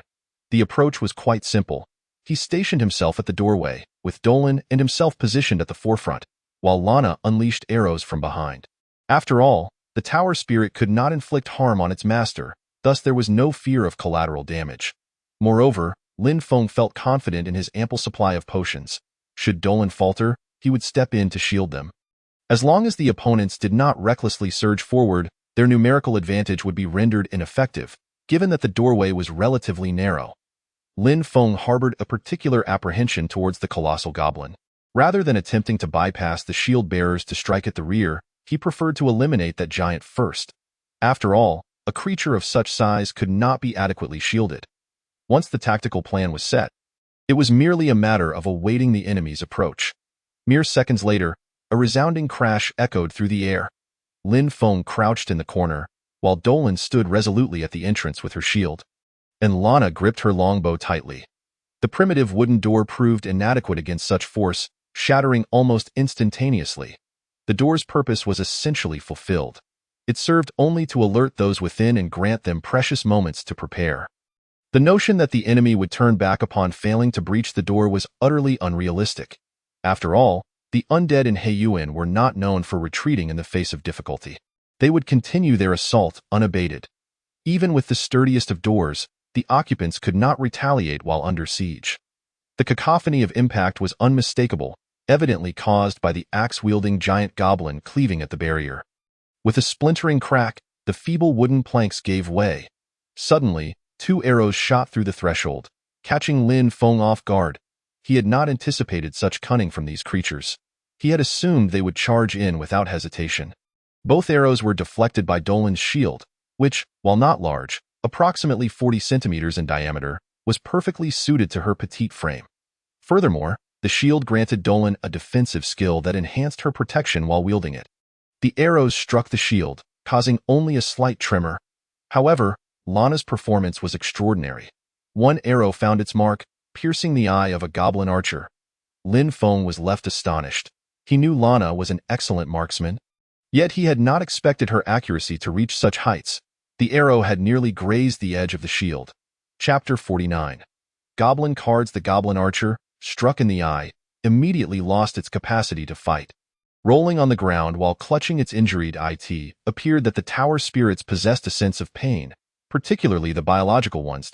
At this juncture, engaging in a shootout with the goblins would no longer yield an advantage. Consequently, the enemy made a relatively astute decision. The giant goblin positioned itself as a shield, while two sword and shield-wielding goblins took up defensive stances in front of the remaining archers.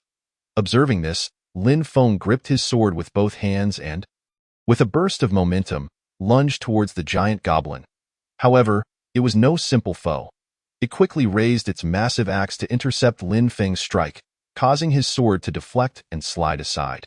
Indeed, the corpse beast's longsword was far more effective at cleaving flesh and bone. Engaging in a weapon clash only resulted in aching hands. Simultaneously, Lana released another arrow. Despite the giant goblin's imposing size, it exhibited remarkable agility, lifting its axe to block the incoming projectile. The advantages of wielding a large weapon were evident, as the giant weapon could even serve as a makeshift shield.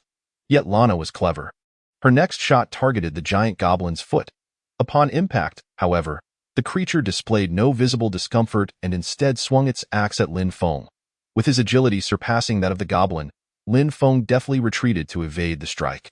To his astonishment, the remaining goblin archer's arrow penetrated through the giant goblin, striking Lin Feng in the shoulder in the very moment he withdrew. This unexpected turn of events was utterly bewildering. Health -5. Fortunately, the injury was not critical, so the health loss was manageable. Lin Feng swiftly retrieved a potion from his pocket and consumed it. The wound healed at a visibly accelerated rate, transforming the once searing pain in his shoulder into a sensation akin to being doused with icy water, as the discomfort rapidly dissipated. However, the next unforeseen event unfolded as Dolan activated her swift thrust skill. Upon activation, Dolan vanished from her position, appearing instantly outside the room. Lin Feng was taken aback. He had not anticipated that Dolan's skill would allow her to bypass the giant goblin. Moreover, he was astonished that she had targeted the rear rather than attacking the giant goblin directly. This sudden shift left Lin Feng momentarily stunned, as did the goblin horde, particularly the giant goblin, who turned to address the ambush on its archer comrade.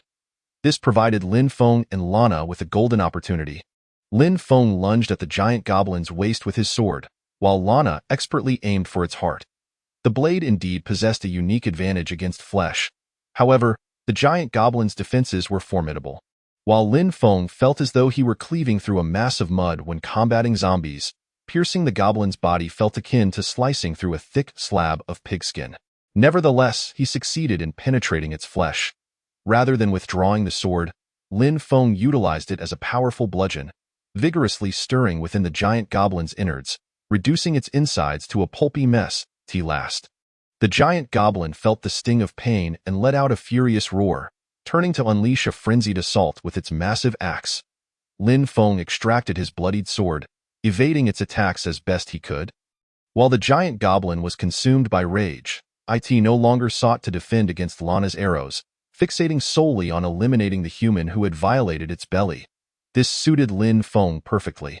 Underestimating Lana's output came at a steep cost. In a mere 3 arrows, the giant goblin collapsed.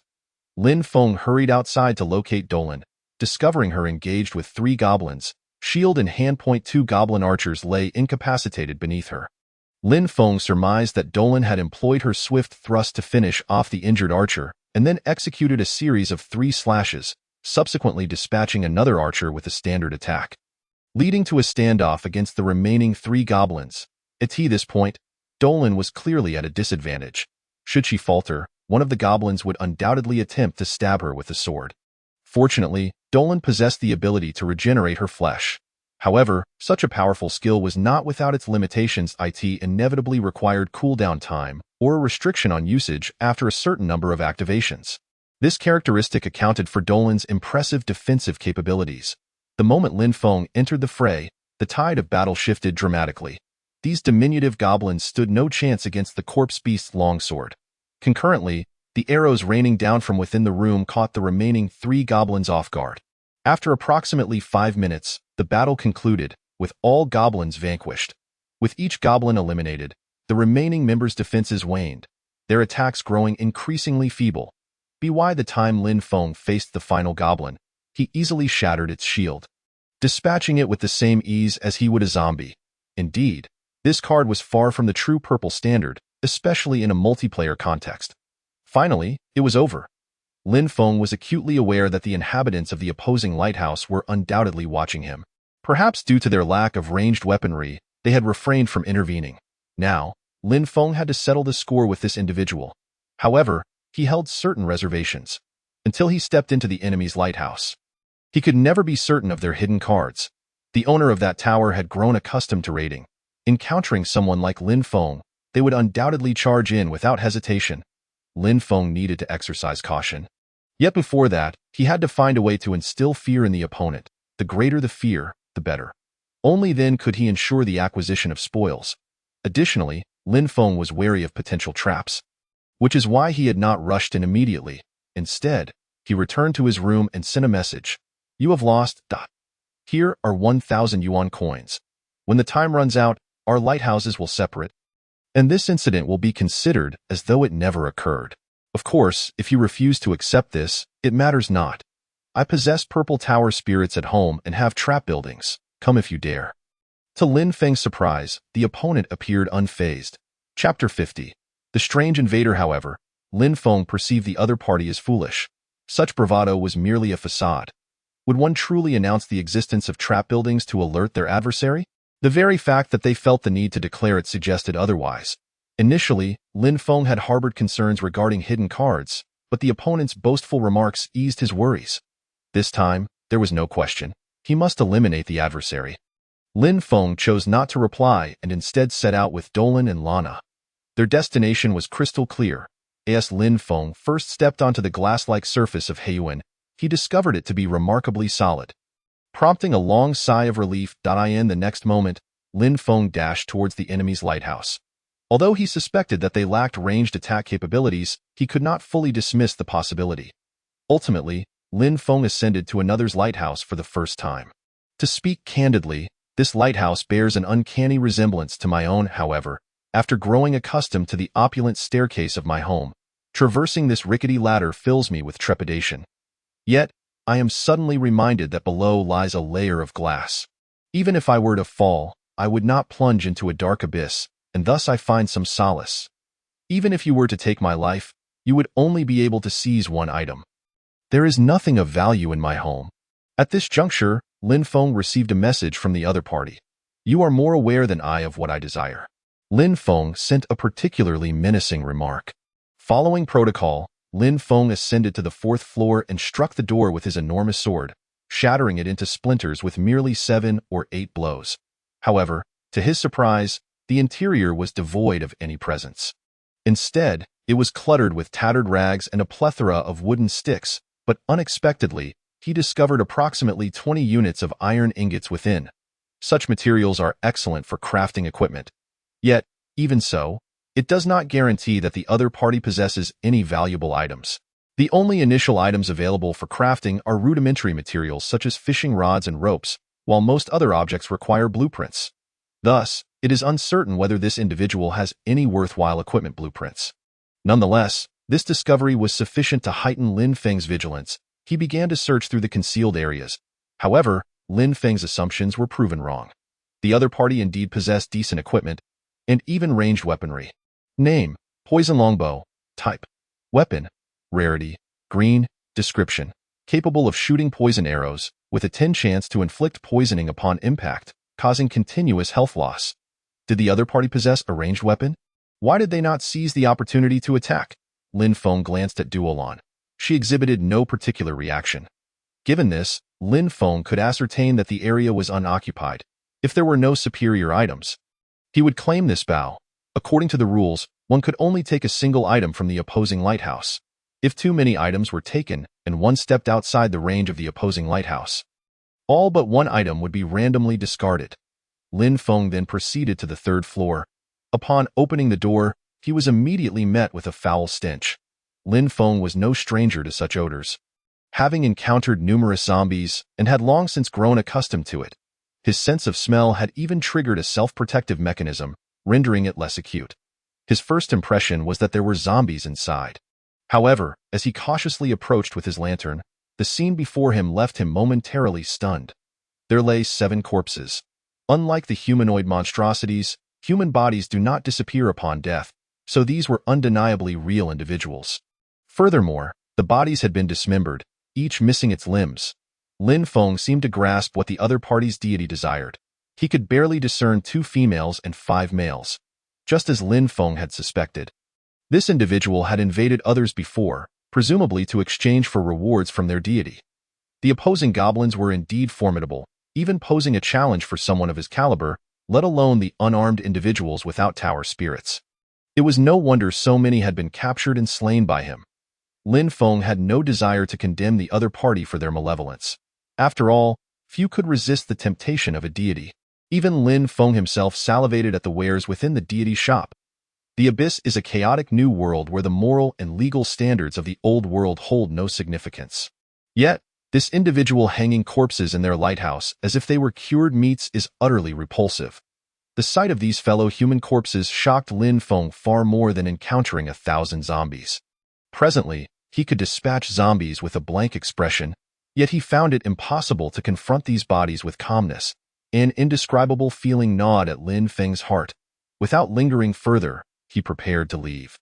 However, just a few steps out the door, he suddenly realized that Duolon had not followed him, prompting him to hastily return to search for her. Upon seeing the black smoke emanating from Duolon, Lin Feng immediately understood her intentions. That individual had merely exchanged limbs for rewards from the deity. Yet the remaining items still lingered. Lin Feng sighed, averting his gaze, and silently waited outside. When Duolon finally caught up, Lin Feng distinctly sensed her newfound formidable aura. She had grown even stronger. Do not concern yourself with others. Those who perished can only blame their own weakness. If you lack strength, the next one to hang here could very well be you. Lin Feng silently reassured himself, attempting to dispel the discomfort he felt. He continued his descent, searching the second and first floors, both of which were barren. Ultimately, he arrived in the basement. As anticipated, upon entering, Duolon reacted immediately. She raised her weapon and shield. Lin Feng was already quite familiar with the basement's layout, having visited several times before. This basement resembled his own exactly. Indeed, at the end of the corridor, Lin Feng spotted an individual attempting to break down a door, seemingly trying to enter the Abyss dungeon. However, the person had only one right hand.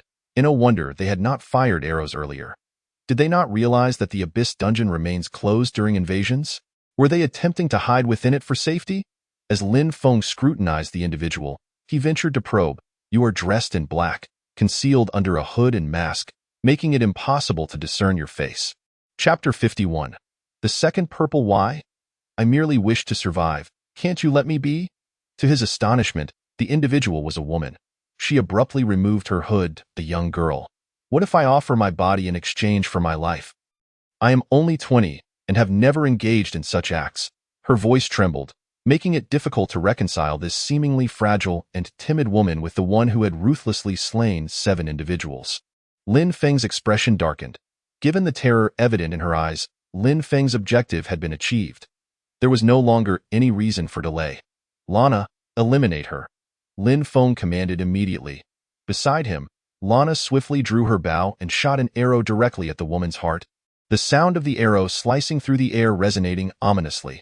The woman emitted a piercing scream. Lin Feng initially believed everything had come to an end. However, unexpectedly, she possessed a backup plan. Suddenly, a familiar creature shielded her, intercepting the arrow entirely. A meat creature, though it was considerably smaller than the one he had previously encountered. Before him stood a diminutive version of the meat creature, lacking the embellishments of the larger one. Appearing more like pure flesh, an unsettling sensation crept into Lin Feng's heart. Where had this creature emerged from? I told you, I have 2 purple tower spirits. I am not deceiving you. If you do not allow me to live, you shall not survive either, the woman shrieked in a frenzied tone. The next moment, an even more unexpected occurrence transpired. The meat creature suddenly ensnared the woman's right arm. Ah! The following instant, a wretched cry of agony escaped her lips. The sound was heartrending. When Lin Feng regained his composure, he realized the woman had lost her right arm. The creature had devoured it. Follow me, Lin Feng urged, hastily leading Lana and Duolan away. Engaging in battle within such confined quarters was exceedingly perilous. The meat creature seemed preoccupied with consuming the woman's arm and did not immediately pursue them. Lin Feng quickly returned to his lighthouse. Lana, take position at the window and shoot. Duolan and I will hold it off below. Lin Feng instructed, positioning Lana at the 4th floor window. As he sprinted downward, he opened his panel to inspect. Name, Flesh and Blood Acolyte, Type, Tower Spirit, Rarity, Purple, Attack, Defense, E-Agility, Hiring Cost, 1 arm of the contractor, Skills, Devour, Dissolve, Split, Breath of Decay, Traits, Flesh Reconstruction, Immunity to Negative Effects. This Tower Spirit is truly formidable. At first glance, it appears exceptionally powerful, yet upon closer inspection, it seems less so. The cost of hiring it is an arm. Setting aside the pain of tearing off an arm, one only has 2 arms in total. If the price of hiring it were a one-time payment for a lifetime, it would be worth it. However, tower spirits are hired on a daily basis. The cost does not correlate with the benefit. Of course, this depends on the circumstances. If one were on the brink of death, there would be no choice. It seems that rarity merely indicates strength, not usability. Clearly, the opponent had utilized it once before. No wonder she was missing an arm. Yet, for her to possess 2 purple-rated tower spirits at this stage is indeed absurd.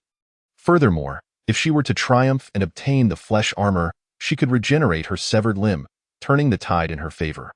One cannot deny that the abyss is rife with surprises. Lin Feng resolved to shift the battlefield beneath the lighthouse. The platform generated during the invasion was an excellent location for combat. Engaging in battle atop the lighthouse would impose too many restrictions, leaving little room for maneuvering. Just as Lin Feng exited, he observed the flesh creature writhing its way out from the opposing lighthouse. If a flesh acolyte of this caliber could achieve purple quality, how formidable must the larger creature pursuing him be? Fortunately, the flesh acolyte's agility was low. The highest output on their side was Lana, so Lin Feng's battle strategy would primarily focus on stalling. As the creature charged forward, Lana's arrow struck true. Lin Feng primarily relied on delay tactics. While Duolan, after unleashing a series of skills that inflicted minimal damage, shielded herself and followed closely beside him. To be honest, although Lin Feng often perceived Duolan as a mere automaton, incapable of comprehending his words, there were moments when she exhibited remarkable intelligence. For instance, previously she had utilized her skills to target the rear ranks of goblins. Moreover, this time, Duolan refrained from recklessly charging forward. Instead, she maintained her position at Lin Feng's side, ever ready to defend. Lin Feng had been concerned that the proximity of the creature might trigger Duolan's instinct to attack, as had been her habitual response in the past. Her agility was not particularly high, making it challenging for her to evade incoming strikes. However, this time was different, much to Lin Feng's astonishment. The creature merely slithered after Lin Feng, who circled around it. Lana's arrows struck it repeatedly, and initially, Lin Feng believed this tactical approach was flawless. Yet, after a while, he sensed something amiss. Lana's damage output was precise, targeting the enemy's vital points effectively. Yet this grotesque mass of flesh seemed to lack any discernible weak spots. Hitting any part of it merely resulted in a minor breach that swiftly healed. It appeared to possess no vulnerabilities at all. The fleshly abomination was renowned for its formidable defensive and regenerative capabilities. Excelling in attrition battles, in fact, the longer the confrontation dragged on, the more Lin Feng's stamina would falter. Furthermore, the opponent had yet to unleash any of its skills, appearing remarkably at ease. Truly, it was a formidable adversary summoned at the cost of an arm, one not to be underestimated. Now, he could only attempt to turn the tide of battle with the corpse beast longsword. However, after a brief trial, Lin Feng realized that while the longsword was indeed powerful, it proved ineffective against this fleshly monster, which regenerated far too swiftly. Moreover, the creature had begun to take the encounter seriously. A multitude of severed arms emerged from its body, reaching out to grasp Lin Feng. Approaching it now was even more perilous. 2 fists could hardly contend with 4 hands, let alone a dozen. After sustaining damage from Lin Feng's attacks, the creature disregarded the sword embedded within it, continuing to advance while impaled. Clearly, this fleshly monstrosity did not regard the great sword as a threat. It was considerably more challenging than the goblins. At least the latter could be taken down one by one. Yet this creature's defenses and regenerative abilities were far too robust. Just then, Lin Feng noticed a minuscule piece of flesh he had previously severed was now writhing.